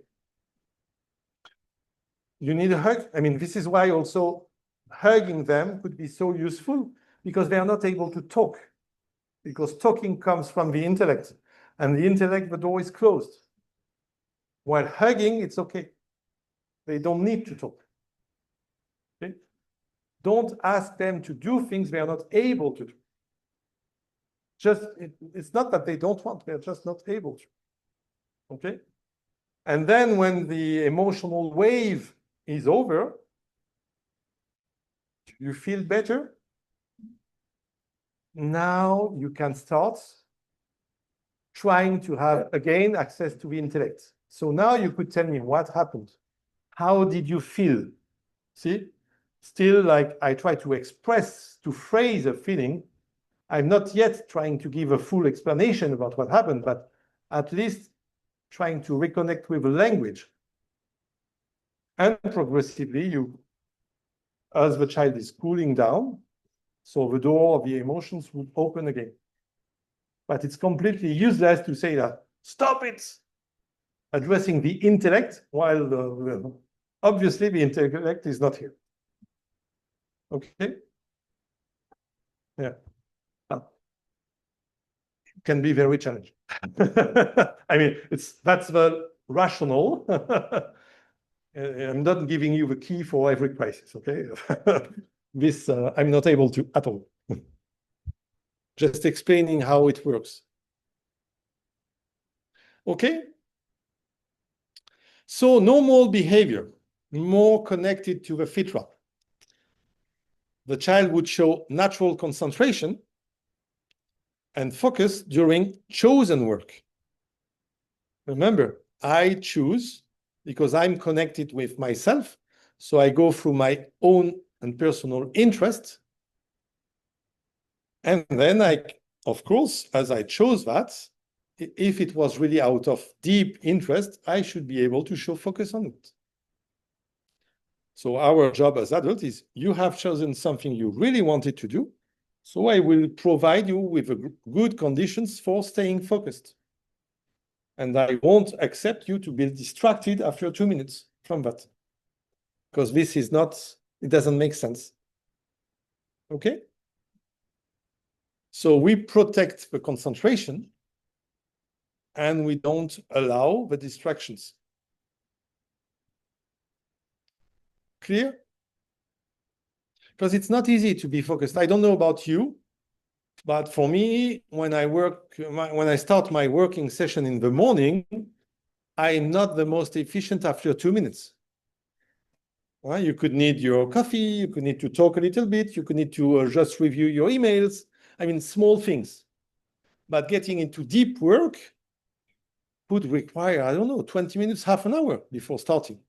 I have this chance that when I start, when I'm focused, I'm able to stay focused even for 3 or 4 hours once in a while. So I'm really happy about this gift. The dark side of it is that sometimes it takes me up to 1 hour, 1 hour and a half to get into this flow. So yeah, I mean, sometimes when I'm working from home mainly, so sometimes I am in my office typing and feeling a bit distracted, answering emails, just doing, doing shitty things. And then after 1 hour, I start being focused. And then this is the precise moment when my wife chooses to enter. Like, it's been 1 hour you've been working. I hope you've been really active. No! I just started. That's it. I'm sorry. That's me. Okay, so it could happen to any child. Every child is different. Every child has his own rhythm. So for this, there is no better tool than just observing your child. How does your child learn? What does he or she need to be into the flow, into concentration? Okay? This really, if you're able to observe that, I mean, you don't need just to sit and observe like we do in Montessori, okay? But just try to have a look at when he's focused, how did it happen? Okay? If you're able to learn that, you will become the most supportive parent because you will provide now the good conditions for your child to be focused. I remember, and it's still valid now, when I read what is for me, for example, I need some music. So I would put my headphones with some relaxing music, of course, not heavy metal. No? But I would put some music, classical music or jazz or whatever, generally with no words. Because if there are words, I would listen to the words, so it doesn't work. And then it helps me being focused. Could be the case for your child too, or not. Okay, just observe what is relevant. And then, as you know, you create the environment, you prepare the environment. And again, when you are into the focus, you're so much more productive. So what would take, I don't know, 1 hour, maybe in 10 minutes it's done. See? I mean, I'm sure you all have examples of things that, like deep work you were supposed to do, it could last for some weeks or months, and you're not able to start that seriously. And then when you get into the flow, in 2 days, it's over. So it's a question of the right conditions. But you can really observe and find and implement the best conditions. Change what? Ah, yeah, sure.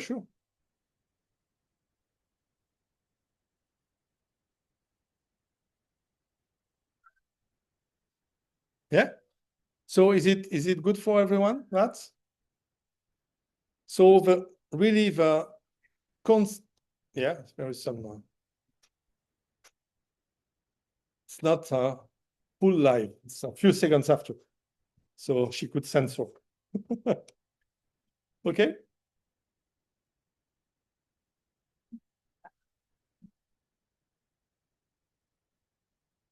Okay, so this is a natural manifestation of a fitra, this process of deep concentration and focus during chosen work, because this is the way we connect to our purpose. See, of course, doesn't mean anything when you're a child of 3 years old to be is connected to his purpose. Huh? Don't make me say what I didn't. But it's just a process through which, when you're getting older, and during the fourth plane, when you find your contribution role, through this tool, you will get connected more easily to your own contribution role. Okay, so it's important to ease it from the earliest age. Okay? Because, I mean, I'm sure you know so many people, they don't know at all what their purpose is. And out of coincidence, these people, they spend their life distracted by completely pointless activities. Think about it for a minute. I'm sure you could find so many examples. They share these two traits. No purpose, easily distracted. Any person who is able to focus deeply is more on his way or her way to find their own purpose. Sure. I won't build an argument for Shaitan, okay? But you all know what I'm talking about. The second thing is some joy in repetition and mastery.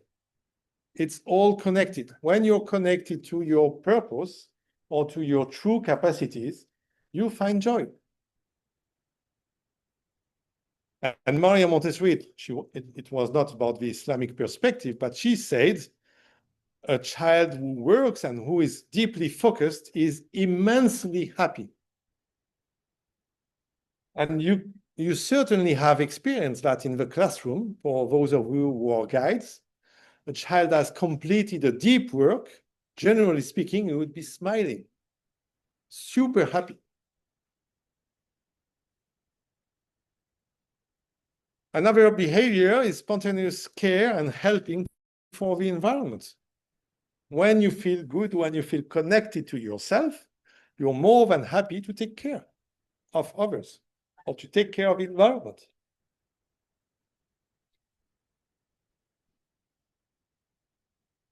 It's only when you feel deeply frustrated, exhausted, or etc., then you want to kick the rooster because he's doing too much noise. Okay? And then, of course, you're more eager to go for peaceful resolution of conflicts. I'm sure you all have in mind some situations where, because you had a terrible night, you wake up, you're completely exhausted, and everything is an irritation to you. Like things that on a normal day you would accept them and everything would be okay. This specific day, you cannot handle anything. Like suddenly, on your way driving to the school, you would find that everyone, without exception, is such a terrible driver. And that they do that on purpose to bother you. This specific morning when you're already exhausted and late. Out of coincidence. While on the normal day, would be exactly the same drivers, but you would be okay with it.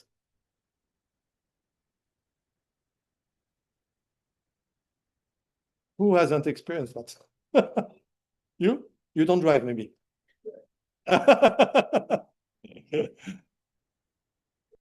And then we have the superior behavior, which is provided the right conditions in terms of prepared environment and connections, depending only on the child, so not depending on you, the child could manifest such superior behavior, but it's not under your control at all.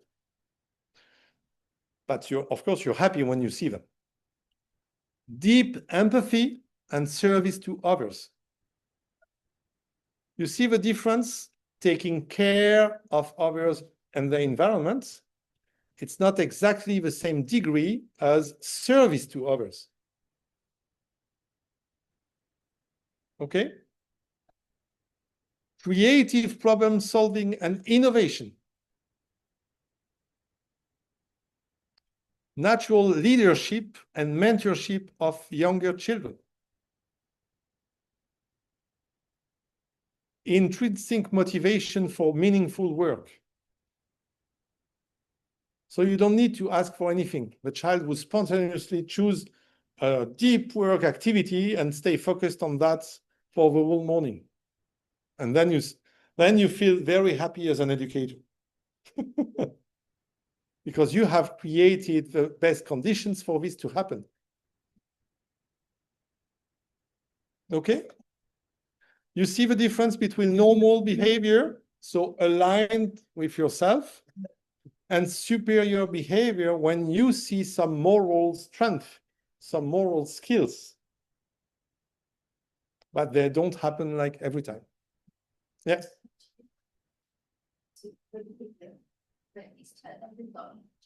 Even when we ask questions, teacher won't answer. Is that No, I don't think so. I don't think so.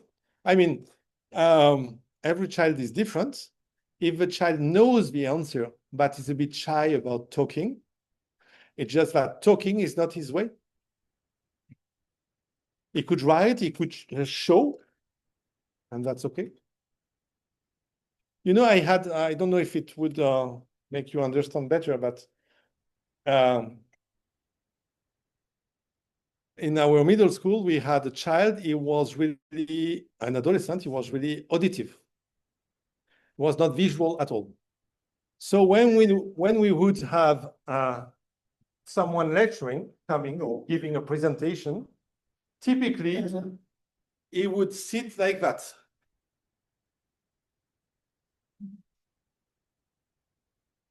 So if you don't know about that, say, come on, don't sleep. It's not the moment to have a nap.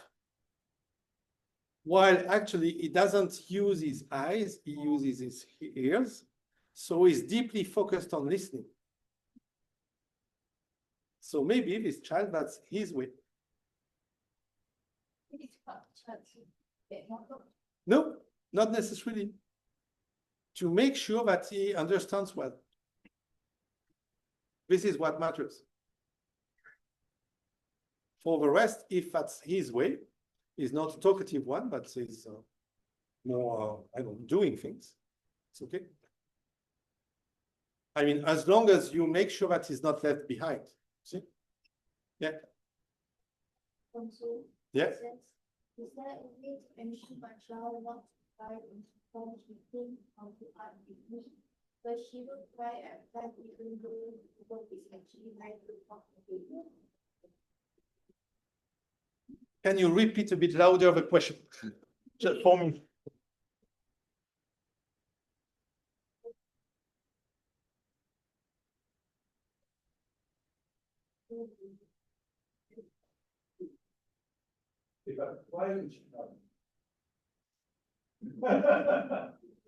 Yeah. Can you please share a bit more? Why that surprise?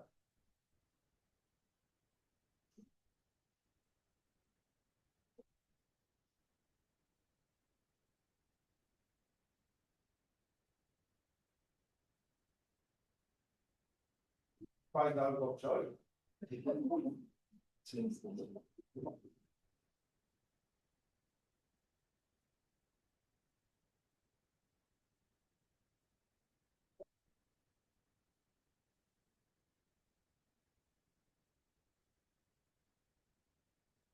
We're waiting for your answer, please.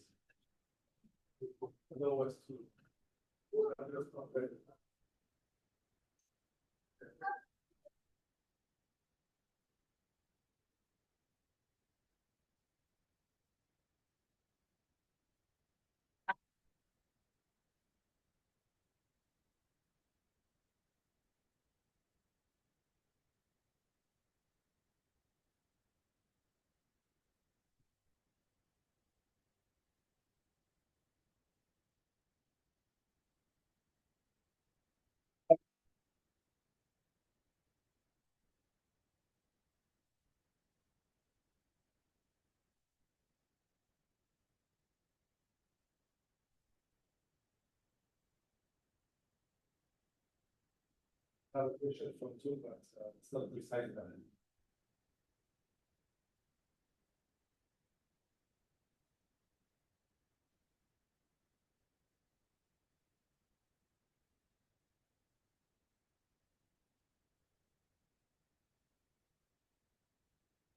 Okay, so maybe when you share a bit more, I'll try to answer.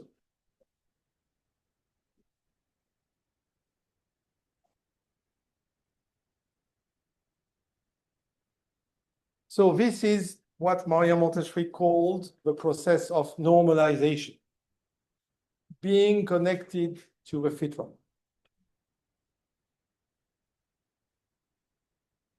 It's really moving from chaos to inner peace. And this is all about environmental conditions. You provide the right conditions and you allow your child moving from chaos to inner peace. You see the way we think about the child is the one connected to his inner master. Our role is to provide the best conditions for this connection to happen. But for sure, at the start, when the baby is just a newborn, it's completely unadapted. It's a spiritual embryo. Remember this morning? So there is a long way to this inner peace. And this way goes through what we call the normalization of Montessori. Normalization meaning the child is back to normal. Okay, it's not like normalization in the meaning of imposing a rule. Okay, the child is connected to his natural nature, inner nature. Okay, so this way of normalization comes through concentration. Concentration allows me to be connected to myself, to my own needs. And I didn't put it, but remember, before concentration, you have freedom of choice. I can still focus on something that I haven't chosen, but it's much easier to focus on something I have chosen. Do you understand the difference? So if you want to ease this process of normalization, if you want your child to be more connected to his own fitra, you will propose some freedom of choice and then allowing to go into concentration. You choose the smoothest way. You choose the easiest way. Don't choose the hardest one. Okay? Just a question of, please be a bit wise. No, I will build for you a road full of obstacles. Oh, come on. Who is the one testing us? Allah is testing us. The parents don't need to test their children. Okay? So concentration leads to coordination between all that we do. leads to order, which leads to independence.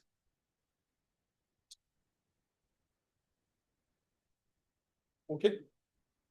I'm not dependent any longer.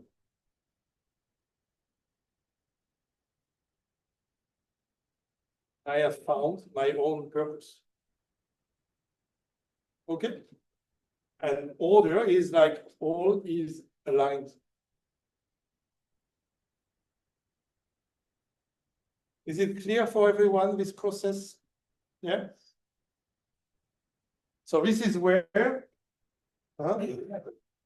distractions, everywhere. All that would prevent you from being connected. Because distraction, you become dependent. You cannot gain your independence.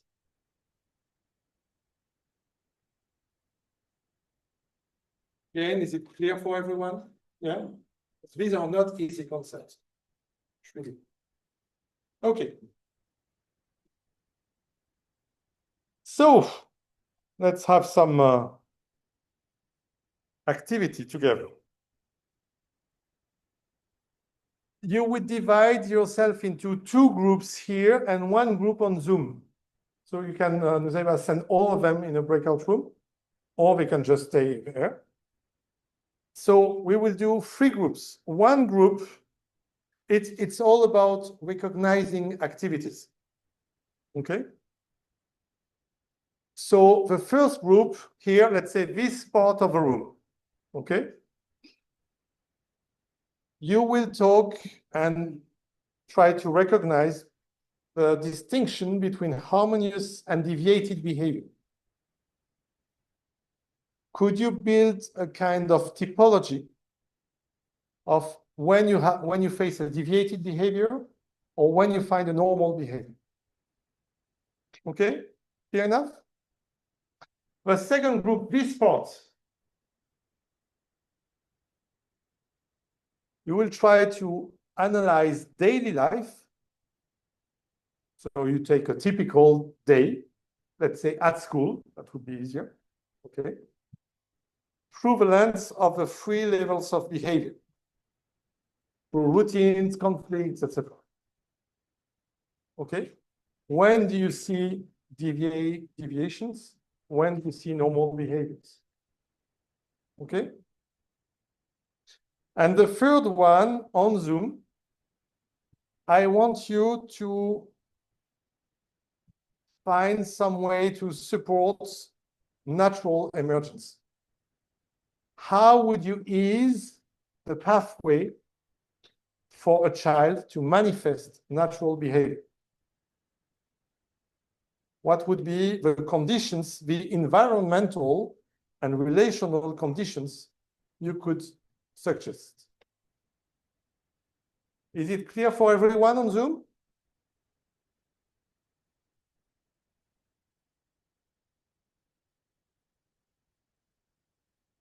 So I give you 20 minutes to discuss about that. And then I don't know if we will go up to 45 minutes, but we will give some time to each group to discuss, because all topics are worth being shared by everyone. Okay? So up to 4. Actually, it's 20 to 4, up to 4.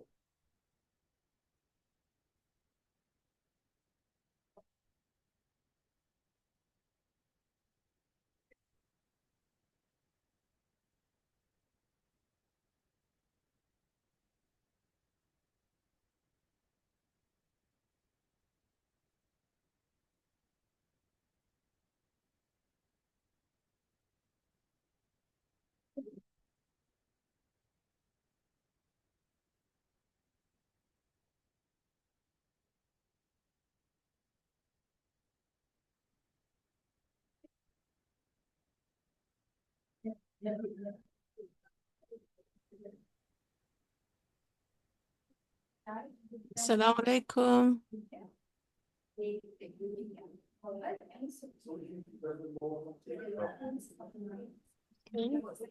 Waalaikumsalam. So all of us on Zoom need to discuss how we're going to support natural emergence. Is it emergencies? It says emergence. Supporting natural emergencies, was it meant to be? I'm wondering. I think emergence means like condition. Emergence, supporting natural emergence or condition. Using environmental and relational strategies. Would anyone like to go first? They were just give me a few moments. I'm just driving. Let me think. Oh, okay. Yeah. Banala. Anybody else out there? Here. I think the first thing that comes to mind is having I'm speaking as a parent, like having a home environment where the children are safe to explore their activity, especially the physical activities. That you keep the china away, you keep you do like the common Okay. sense things so that they're able to just have the energy that's needed without accidents happening. Yeah, like environmental strategies, like a very child-centered layout or environment. That's a good one. Well, my mind's going to the example that Julien was giving with regards to a child going through a tantrum and the three levels, the three different layers, the movement, the freedom of movement, and the emotional layer, and the intellect. It's not I always was like thinking that. if a child is Not going through always. if they're going through a like sometimes it's chaos. yeah, I think sometimes the Classroom kids is don't get what so they want or quiet, something still. happens and they start She's going into absorbing a yeah. tantrum. I know it's happened with my own grandkids. When I look at them, you can't talk to them. They can't they can't register anything that's going on because they're so in their emotion. They're going through a very big emotion. I have to speak to someone. And I think when something like that happens, what I understood is to address the emotion, like not talk, but like deal with their emotion, try to get them back into a space where they can think, because they're so, they're so caught up in their emotion they can't do anything. So what some strategies to do that would be, as Julien was saying, hug them, just make them feel happy again, make them feel good. And then when they've calmed down, then you can talk to them about the problem. Or maybe they're very hungry, and when you get hungry, you're very irritable. Sometimes kids can be sleepy.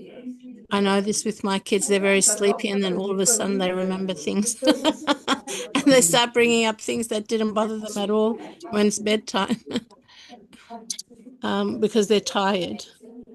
All of a sudden they want their mum, sort of thing. Yeah, I think addressing their emotional needs is really important to, acknowledge their feelings and make them feel safe again. And then you can address their intellect or, ask them whatever you want to ask them.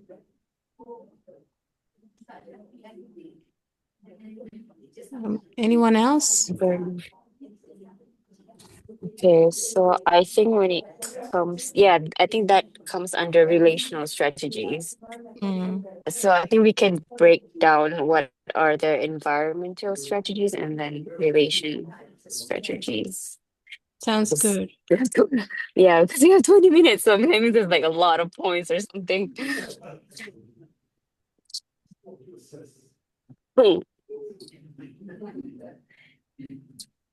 So environmental was the child-centered. Child-centered friendly, child-centered, Environment or layout. Yeah. Oh, layout. Yeah, and these could be, we could even specify, you know, what would that look Yes. like in a classroom and what would that look like in the house? Like everything is at their height level. Mhm. Wait, prepared environment, that's what I call it in Montessori. Prepared environment. Everything has a purpose and is accessible to the child. Materials are arranged logically and develop and are developmentally appropriate for that child's age. It has to be orderly, beautiful, calm, child size. Yeah, that's important. Yeah.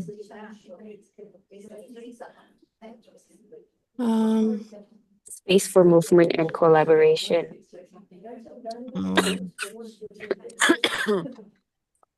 Yeah, we can Sorry, go what out. was Let's go. that?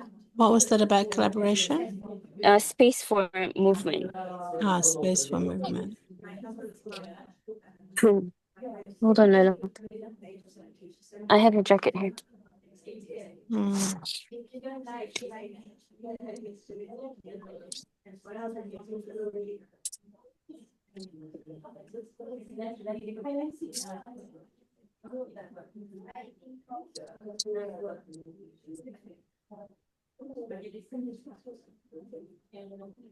I think an access to nature as well, I believe. That would support the That's a good child's. one. Yeah. Yeah.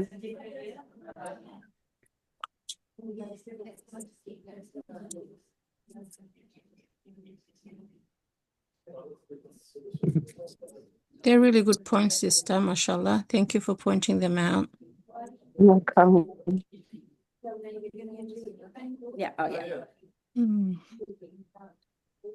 You said something about a collaboration. What was that, sister?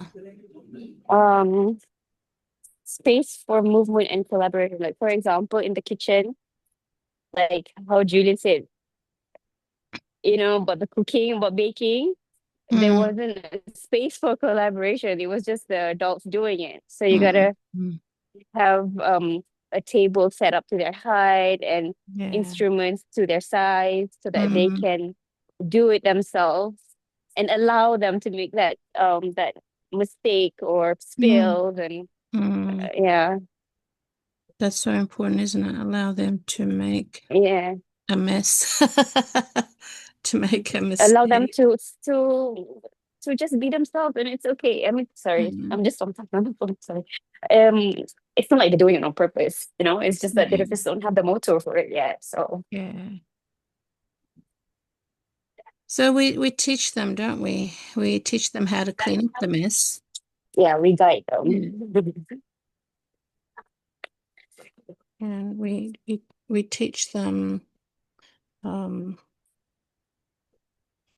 teach them their, what's that? Teach them how to clean the mess.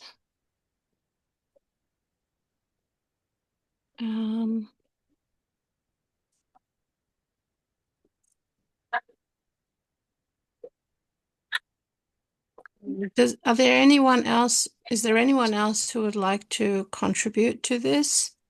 Yes, discussion? I would be happy to. I guess there's not really something for when they seek attention because it's mostly our deviation. Three-way and it has worked. Yeah, but Amira, if you could give like a specific example, like after the like you know, yes, we do preventative work where the outburst and the deviation does not happen, but once you do see it, like how have you tried anything after the fact and you know it's helped, like if your child's lied to you or you know something you've done after which has helped?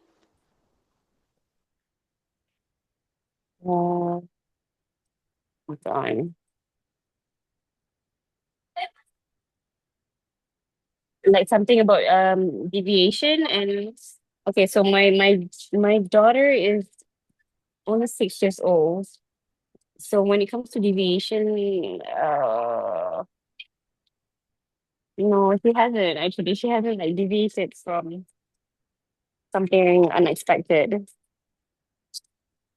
Not to say like she's the perfect child, but she's she's very calm as a child and very she's gentle and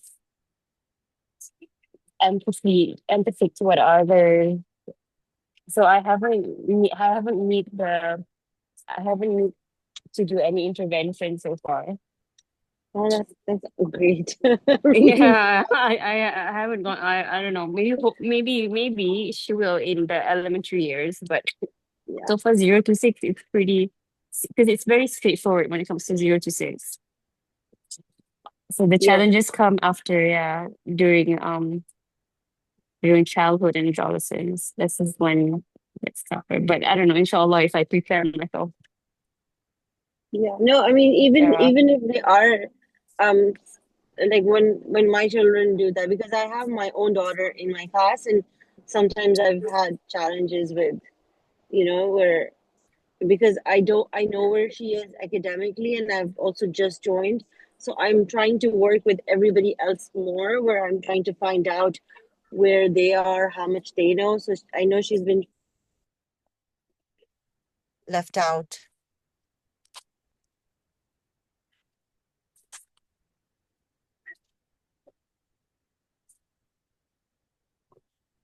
Okay, this you. Thank you. I'm asking in later. Now. Saif, Yeah. I don't think I can hear you anymore. Can you hear me now? Okay, now I can hear you. Yeah. The last thing I heard was that left out. You didn't want your child to be left out? Well, just I guess maybe there's lack of attention. They Oh, yeah. probably feel that there's lack of attention given to them. Um, it's temporary. I guess it's another challenge of having your own child in your class, I Yeah. guess, with other children as well. I struggle with that at home because like I have 5, right? So I Yes. feel that's not enough hours in the day for them to get like For everyone. quality, dedicated attention. And yeah, so that's definitely one of my struggles. And another struggle for me is especially between the ones that are between 3 to 6, is that they would play, and then every couple of minutes they'd be like, oh, so and so hit me. And then I'd Yeah. be like, okay, you can't do that, say sorry. All right, another 20 minutes pass, and then someone else runs in the room, so and so did this to me, and I'm like, okay, you can't do that. So I don't know, I feel like because it happens so often and like Yeah. every day, like what am I not doing right? Like why does this keep happening, like do you have Well, sometimes, I let them because I've got 2 daughters as well, as you know, Sarah.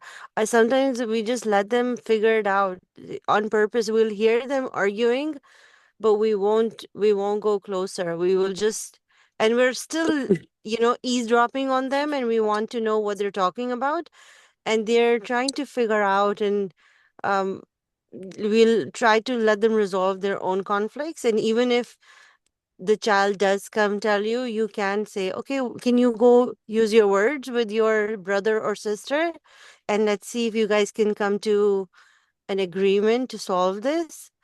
It's kind of making them responsible again, giving them that freedom to even resolve things. And if you have done it many times over and over, they would know what is a reasonable consequence as well for each other. They'll they are actually pretty good at handling situations. If they're in the habit of telling on each other, then they'll do that. Yeah, I And think it's like a habit now. You're right. I think it is, yeah, unfortunately something for us to unlearn. Yeah, with the kids. I want to ask, so does this work with a 3-year-old? Are they too young, or have you found success with this with 3-year-olds? who hate each other? Like talking, oh yeah, you should see my, well, my 2-year-old wasn't able to speak up for herself for a very long time, but for the past month, ever since she started school, now she can like she's now talking back and she's like, no, you did it. Like she cannot speak, but she will stand her ground with her sister. Right, mashallah, But it's just letting them, and then you can, end up finally resolving it yourself. And okay, so what did you decide? And okay, are you okay with that decision? Is that true that that's happened? Listen to both sides of the story. Mine are, usually when they are fussy, they're usually hungry. I just need to feed my girls when they're, when I know they'll pick on something which is doesn't make sense. They usually are not bothered by changes in routine or anything, but if they haven't eaten, they'll be fussy over everything. So I just need to make sure they've had food and then they're going for snack. Um, I mean, that's what I figured out with my own daughter in my class, that at 10:30 I have to remind her to go eat. Otherwise, by 11, we're not okay. Yeah, I'm When the same, that hungry. like in the classroom, when there's like physical or shouting or whatnot, we will actually group the children and sit together. And I think in the younger classroom, especially in the preschool, if they hate each other, we always remind them. The teachers have to remind the children that we use gentle hands with each other. And then we also explain to them, how wonderful that we have these hands that Allah created for us. We have to take care of it and show love and kindness using it. So that's how we focused on an activity he has chosen, but he has this tendency to forget. He could still be easily distracted. If he's 2, 3 years old, that's just normal. So support through the environment, these lovely reminders through routines. See, that's why routines are helpful. See, it's not a question that is distracted necessarily, just his brain is not necessarily mature yet. I'm talking about a child of 2, 3, 4 years old, not 8 or 9. Huh? Let's be clear. Okay? So think of what you can do. If you feel like, yeah, it's weird, he's able to focus, but then he forgets. And when you realize that, it's really a child who forgets. It's not like he's distracted, he just forgets. So reminders in the environment. And this will help him because he already has this capacity to focus. Okay?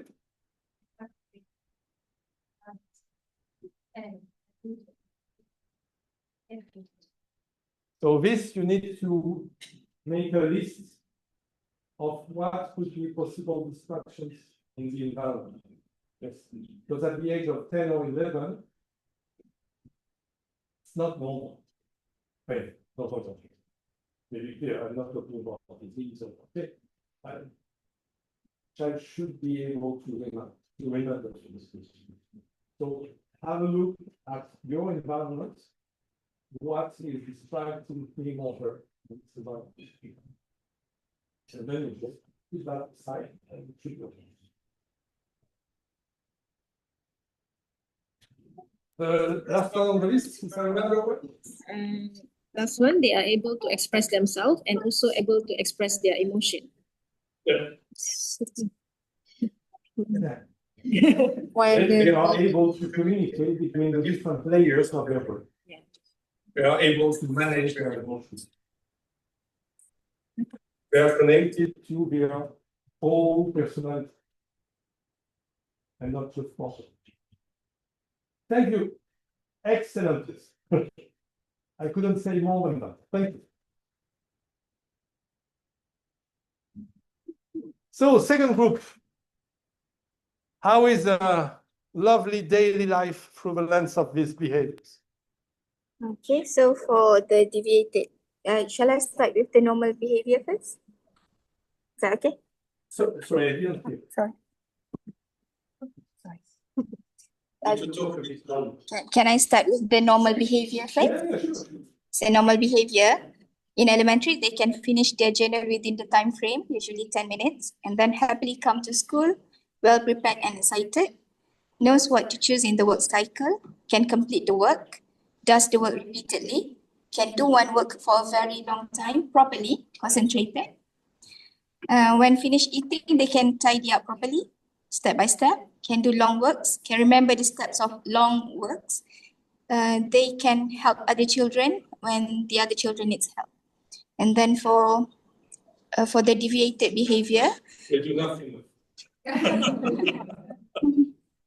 and then for the deviated behavior, don't want to go to school, don't want to shower, don't want to wake up, don't want to perform salah, crying when we wake them up without any reason, maybe due to no proper dinner or hungry or screen time.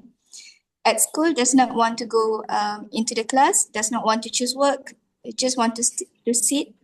They don't want to join the circle time, jumping and running.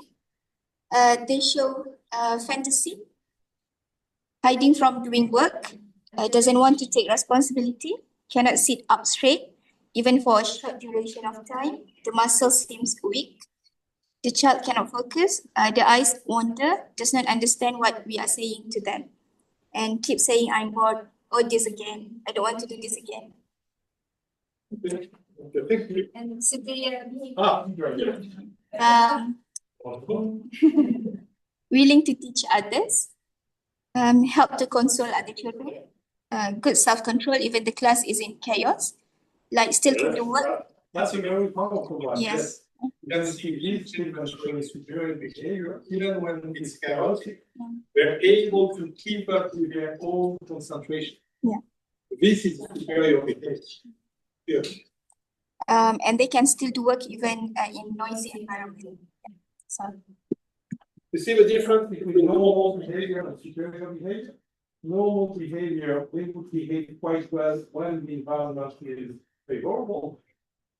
Superior behavior, they still behave well when the environment is bad. Thank you very much. Yeah, yeah. Yeah, you can get stuff. Good job. Good job. Good girl.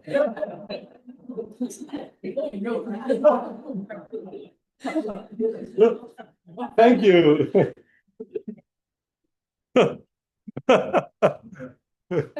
You see, I mean, we are doing it on a joke, okay? But you don't necessarily feel good when someone tells you good boy or good girl. So it's a bit like, no, I mean, how could you say that from what I just did? I just did the job. This is what a child feels. Like when you praise out of a reason, they would feel a bit, if they're not deviated, they would feel a bit weird. Like, I didn't do anything special. I just did the job. Why are you praising me? See? So you're normal. You're not deviating. So from the group on Zoom, do we want to share? Okay. I can still try, yes. So what do I do? Yeah, please. So yeah, from a group on Zoom, it will be yours.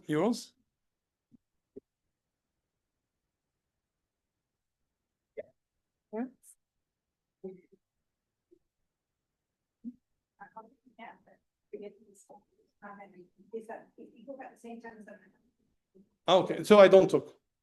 I listen. Yeah. I try to, because I have very poor self-discipline. Yeah. I am.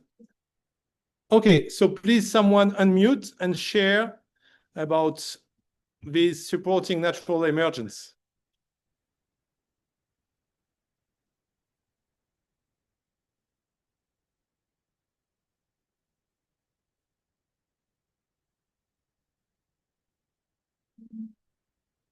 See, these are all deviated attendance. When you're not behind them, they don't do anything.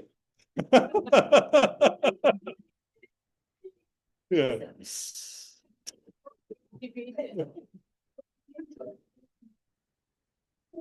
Okay, we are just kidding. Huh? If you want some interesting jokes. Don't feel offended, please.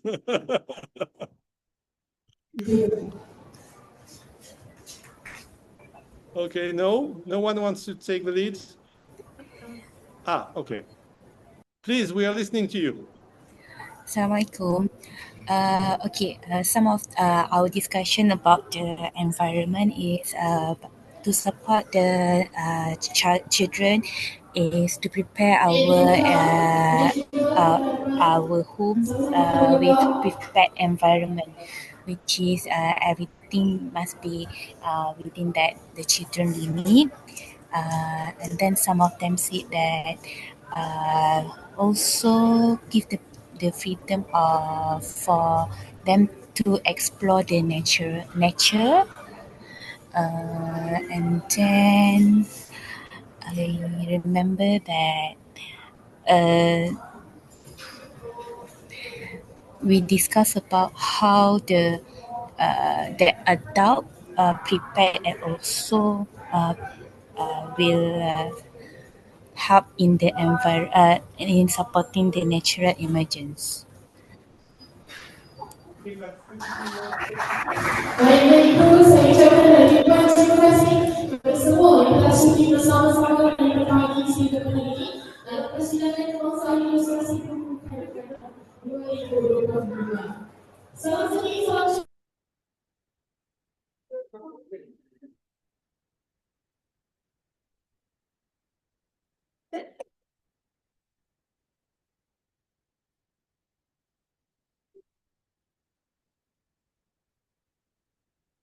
That's why it's really hard to hide this format.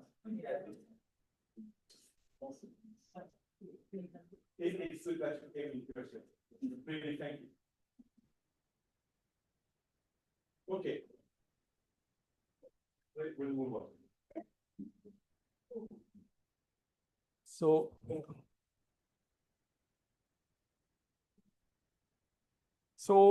an additional, yeah, you can, Zeba, you can mute. Thank you. So another topic which is related is when you cannot avoid the situation. Okay, and so as any situation happens, and there's a mistake. So we've talked a lot about rewards in Montessori, the way we don't want rewards, but we haven't talked about punishment. Okay, and as you may know, in Montessori, we don't want rewards at all, but we are very friendly with punishment. No, nobody reacts. My gosh. Of course, we don't like punishments. Everybody's sleeping. So we are not friendly with punishment either. Okay. I started by the rewards because I think it's the most difficult one, because we would reward every day without even realizing. Okay. While punishment, it's more technical. In the way that when I say we don't want punishment, it's because we like self-discipline. And so we want that the punishment to ease the return to natural harmony.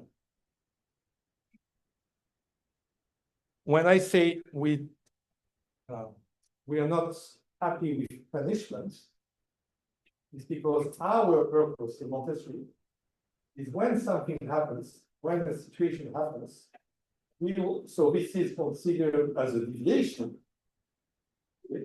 And so our role is to take measures that will ease the return to the natural harmony. And this is not the role of the traditional punishment. Do you see the difference? The return to the natural harmony. From the deviation, from the situation, to be back to the harmony. Okay? So we all know that any common punishment doesn't work for that. Is it clear? But there is something we can use, and we call them consequences. So when a child does something bad, he should support the consequences of what he did. So it's not a question of punishment. The consequences is, okay, you got assigned the right way. You did something wrong. And I on purpose won't say something bad. I said something wrong. Not the same. Okay. So let's see what we can do to be back to the right way. So it means that a consequence is something that teaches cause and effect relationship. Is it clear for everyone or not? Teaches cause and effect relationship. Yeah, sorry for my French accent.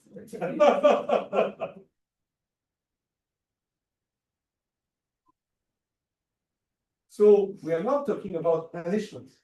We are talking about consequence. So I will share a very simple example. If a child, you're giving a presentation to one child in the 6 or to a group of children in the elementary. And this child comes again and again and disturbs the presentation. He is moving around, he's shouting, he's discussing, whatever. He's bothering every presentation, and this happens again and again, despite the reminders you give him. Okay? So what could be the consequence? What would you suggest as a consequence of this attitude? Not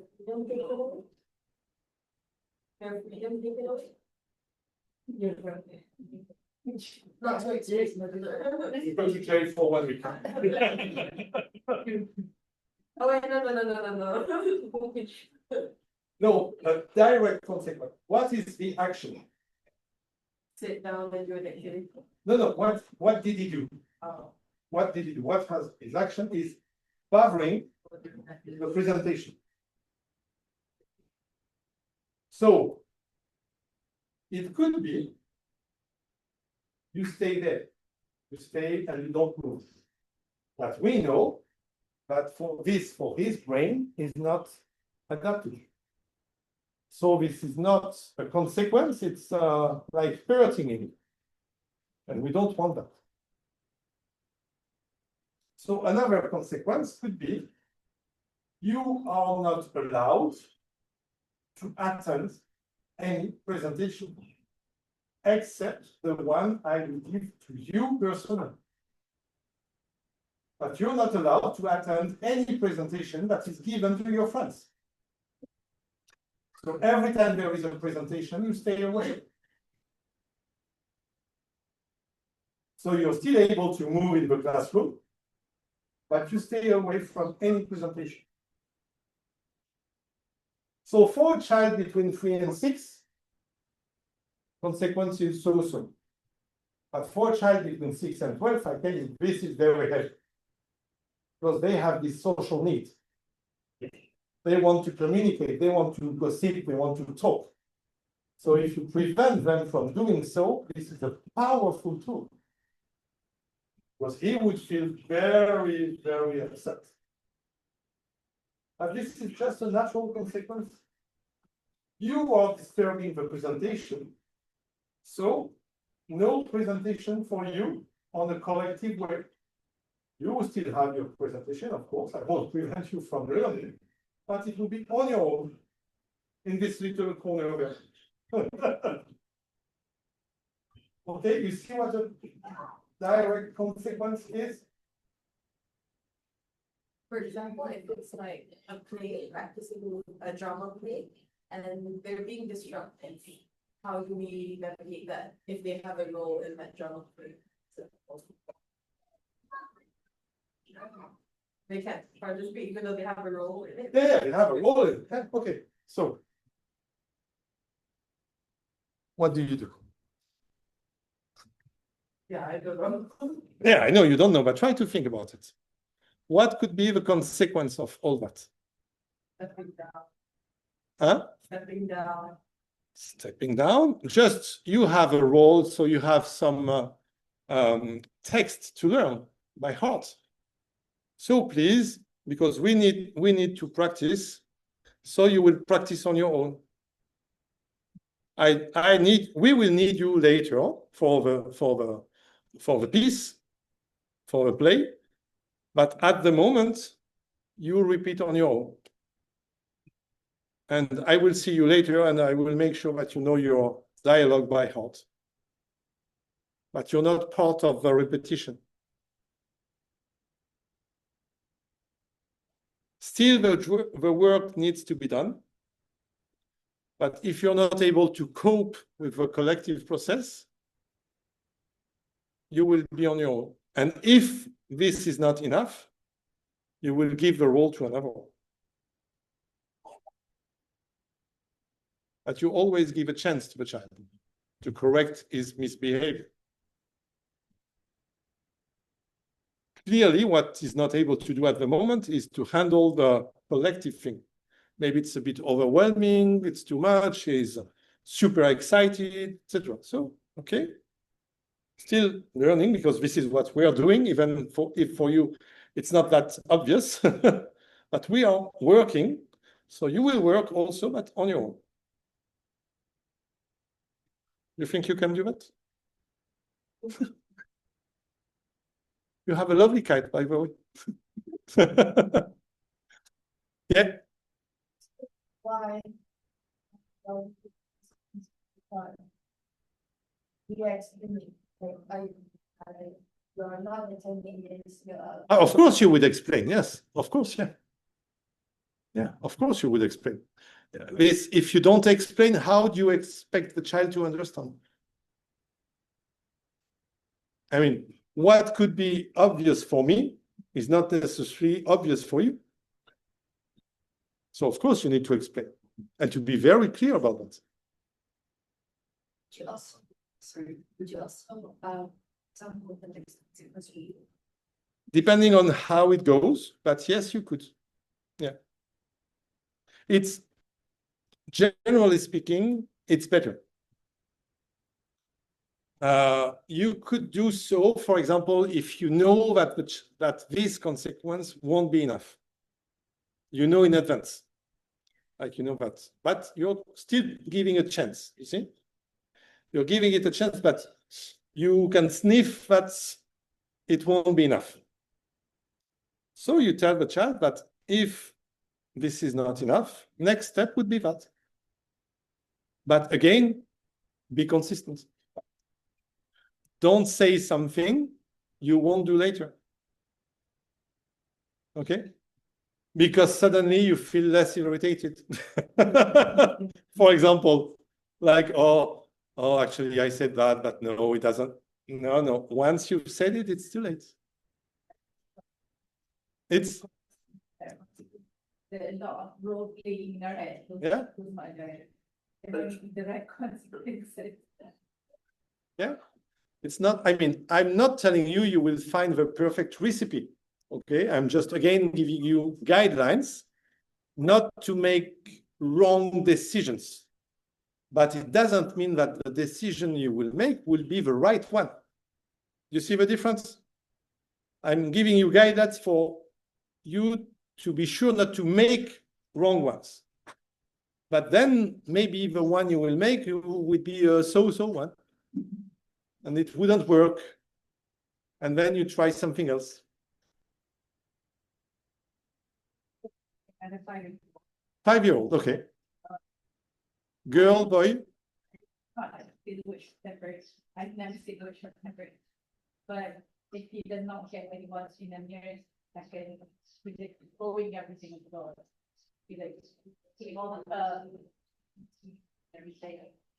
So it's like, you know, sometimes it's just in a near second things that I want this. So you know, it takes time for you to go. Okay. What do you want? You even don't have the time to say what do you want, but you like throwing things away. So what do we observe into that? Impatience and disability to access the intellect, because it's just a, see, I mean, this is, I'm not able to express, not even able to express, to articulate my feelings, and just like this. This is acceptable for a toddler. At 5 years old, it's becoming an issue. That's very good. Yeah, no, but if it started at the age of 3, it's okay. What is not really appropriate, it's that it's still here at the age of 5. But it manifests at the age of 2 or 3, just perfectly normal.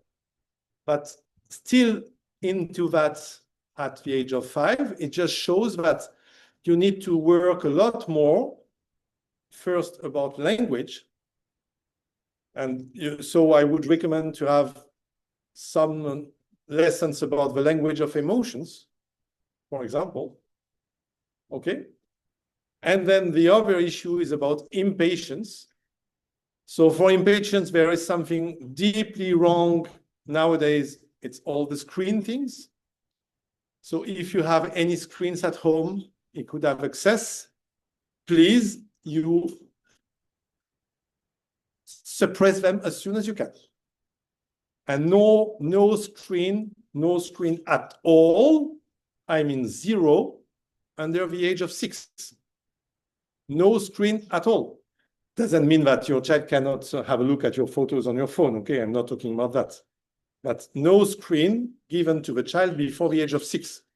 Because this is such a powerful distraction tool. Okay? And then manage your impatience. Honestly speaking, model it. You, as a mom, are you a very patient person? I knew about that. It's okay, so you don't do that. That's but it. Eventually, you'd be like, what? Yeah, you see? Yeah, you see? This is why I like so much this one.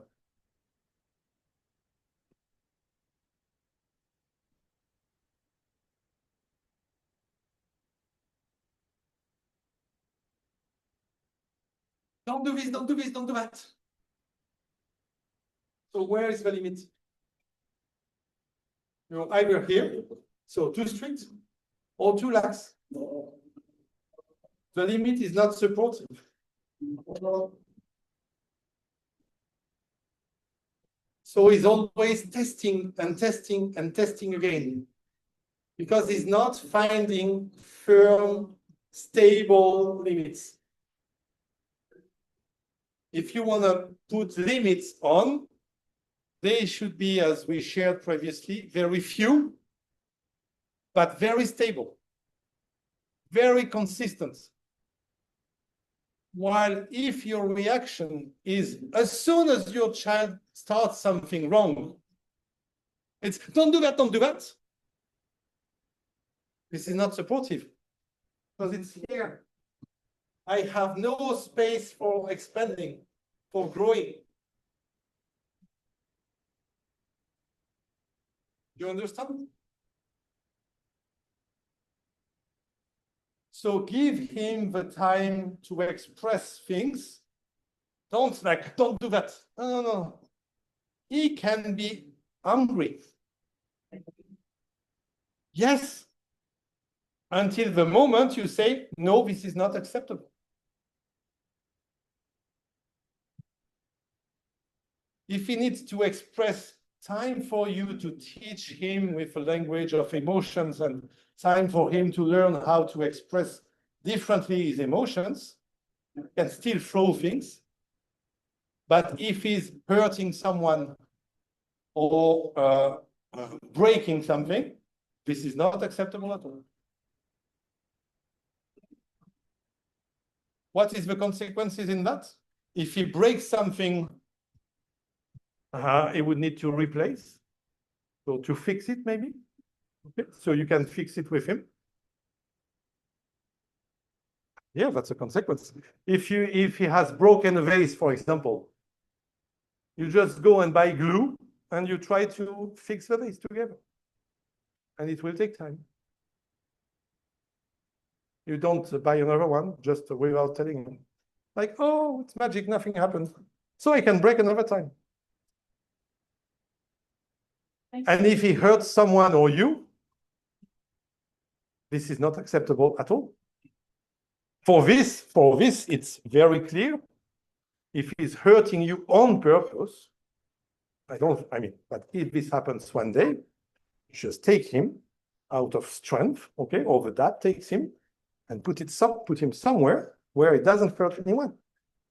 This is not accepted. It's a stop. Okay? Just, it's no, not allowed to hurt anyone at all. Okay? So when like he said someone like my son. Yeah. And then he shows his motivation in a way that he tried to find an excuse and like, oh, I think that I want he will create scenarios and say that. How old is he? Okay. So he said that no, I want to wear this. I want to have this first, and then you do this, and then okay, I stop. Example. So when you go back to the situation. If so remember what we shared about the brain. Okay. If he is able to articulate some speech and give you an explanation, whether this explanation is fair or not, it's okay, but still it means he's not overwhelmed. So my recommendation would be, in this case, okay, you want to do it this way? Okay, let's give it a try.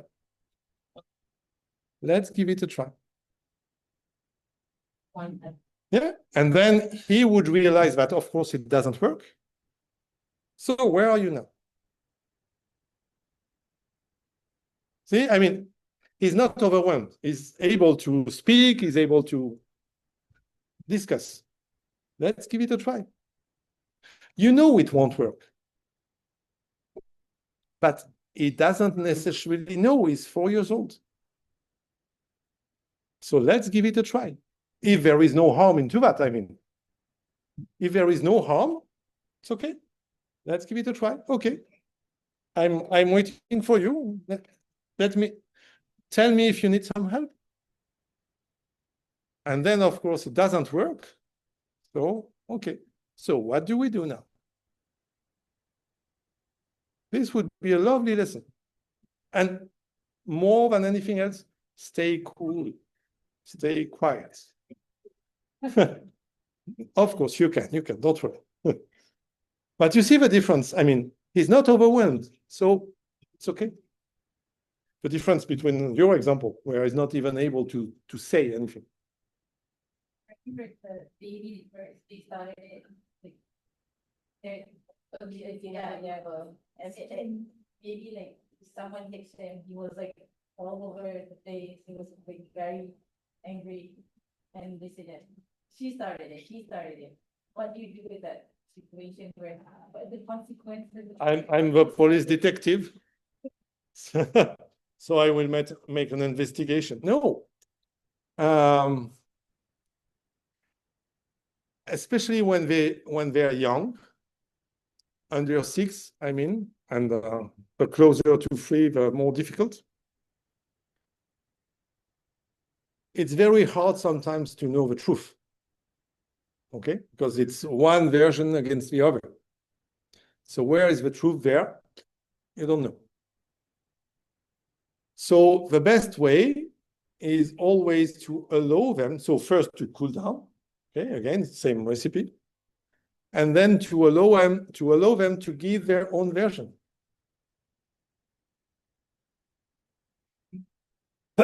Sorry. And once you do that, once you have allowed them to express, each one has been able to express. So what do we do now? What do we do? What do you think we can do from now? You're not the one. You haven't been there. You don't know what happened really. And you don't want to impose your choice as an adult because it would necessarily make someone unhappy. One or the other, but it would make someone unhappy.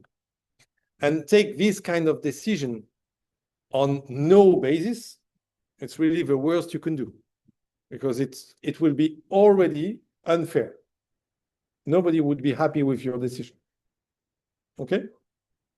So allow them to express themselves and then, okay, what can we do from that? What do you suggest? And if they are 4 or 5 years old, they should be able to articulate something simple. How do you want to do to fix that? Trust your child. Really. Once you've created the conditions for them to be allowed to express themselves, here are the conditions to discuss. And then you can discuss. Okay? So I will finish for today. Yeah. So just a reminder, punishment, which is not a direct consequence, damages the development of the will. Okay? Because it's something imposed out of the will. Okay? So it's not supportive at all. And this is why we don't give punishments. Okay, just as a conclusion for today, a lovely quote from Dr. Montessori. There is no punishment or reward in our schools to interfere with the joy in the work itself. You see, what's the purpose of that? It's just because what we want in our Montessori schools is really the joy in the work, the focus, the alignment, the connection with the inner teacher. And rewards or punishments, they would come from the adult as an interference between the child and himself, as a deviation, as a distraction. See, that's the real purpose. The only reward is in the completion of the work. It's the alignment with the fitra. It is at this time that internal discipline establishes itself and the foundations of character are laid. Progressive connections through all the tools, through the different stages of development to the future adult.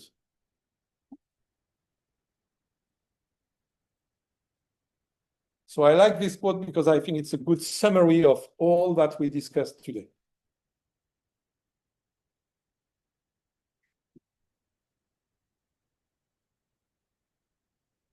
One final question? Yes, maybe, I don't know. I don't feel concerned, I'm sleeping. I'm too tired. So thank you for your attention. Yeah, last question. Yeah.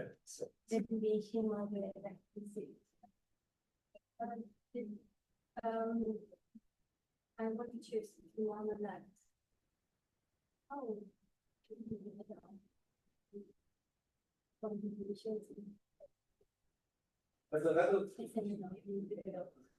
my gosh. Oh my gosh. It's much more complicated. You need to pray a lot.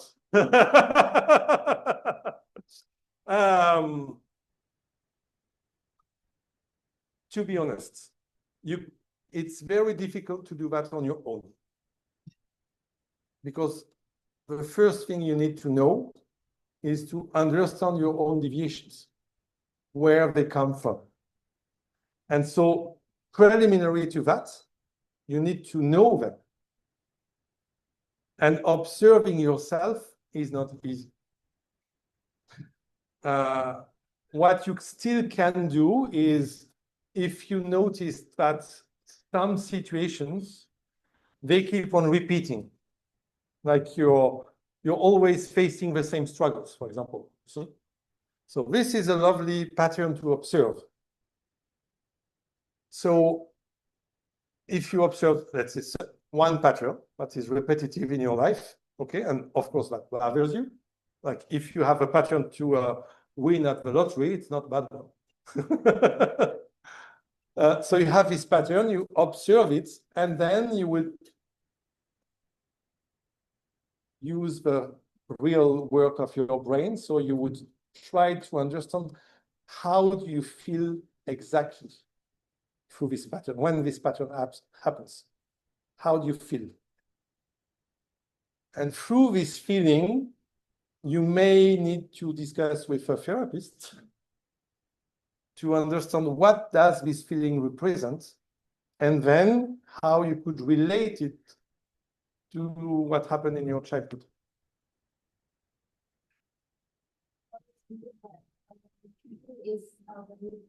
Yes, because of the absorbent mind.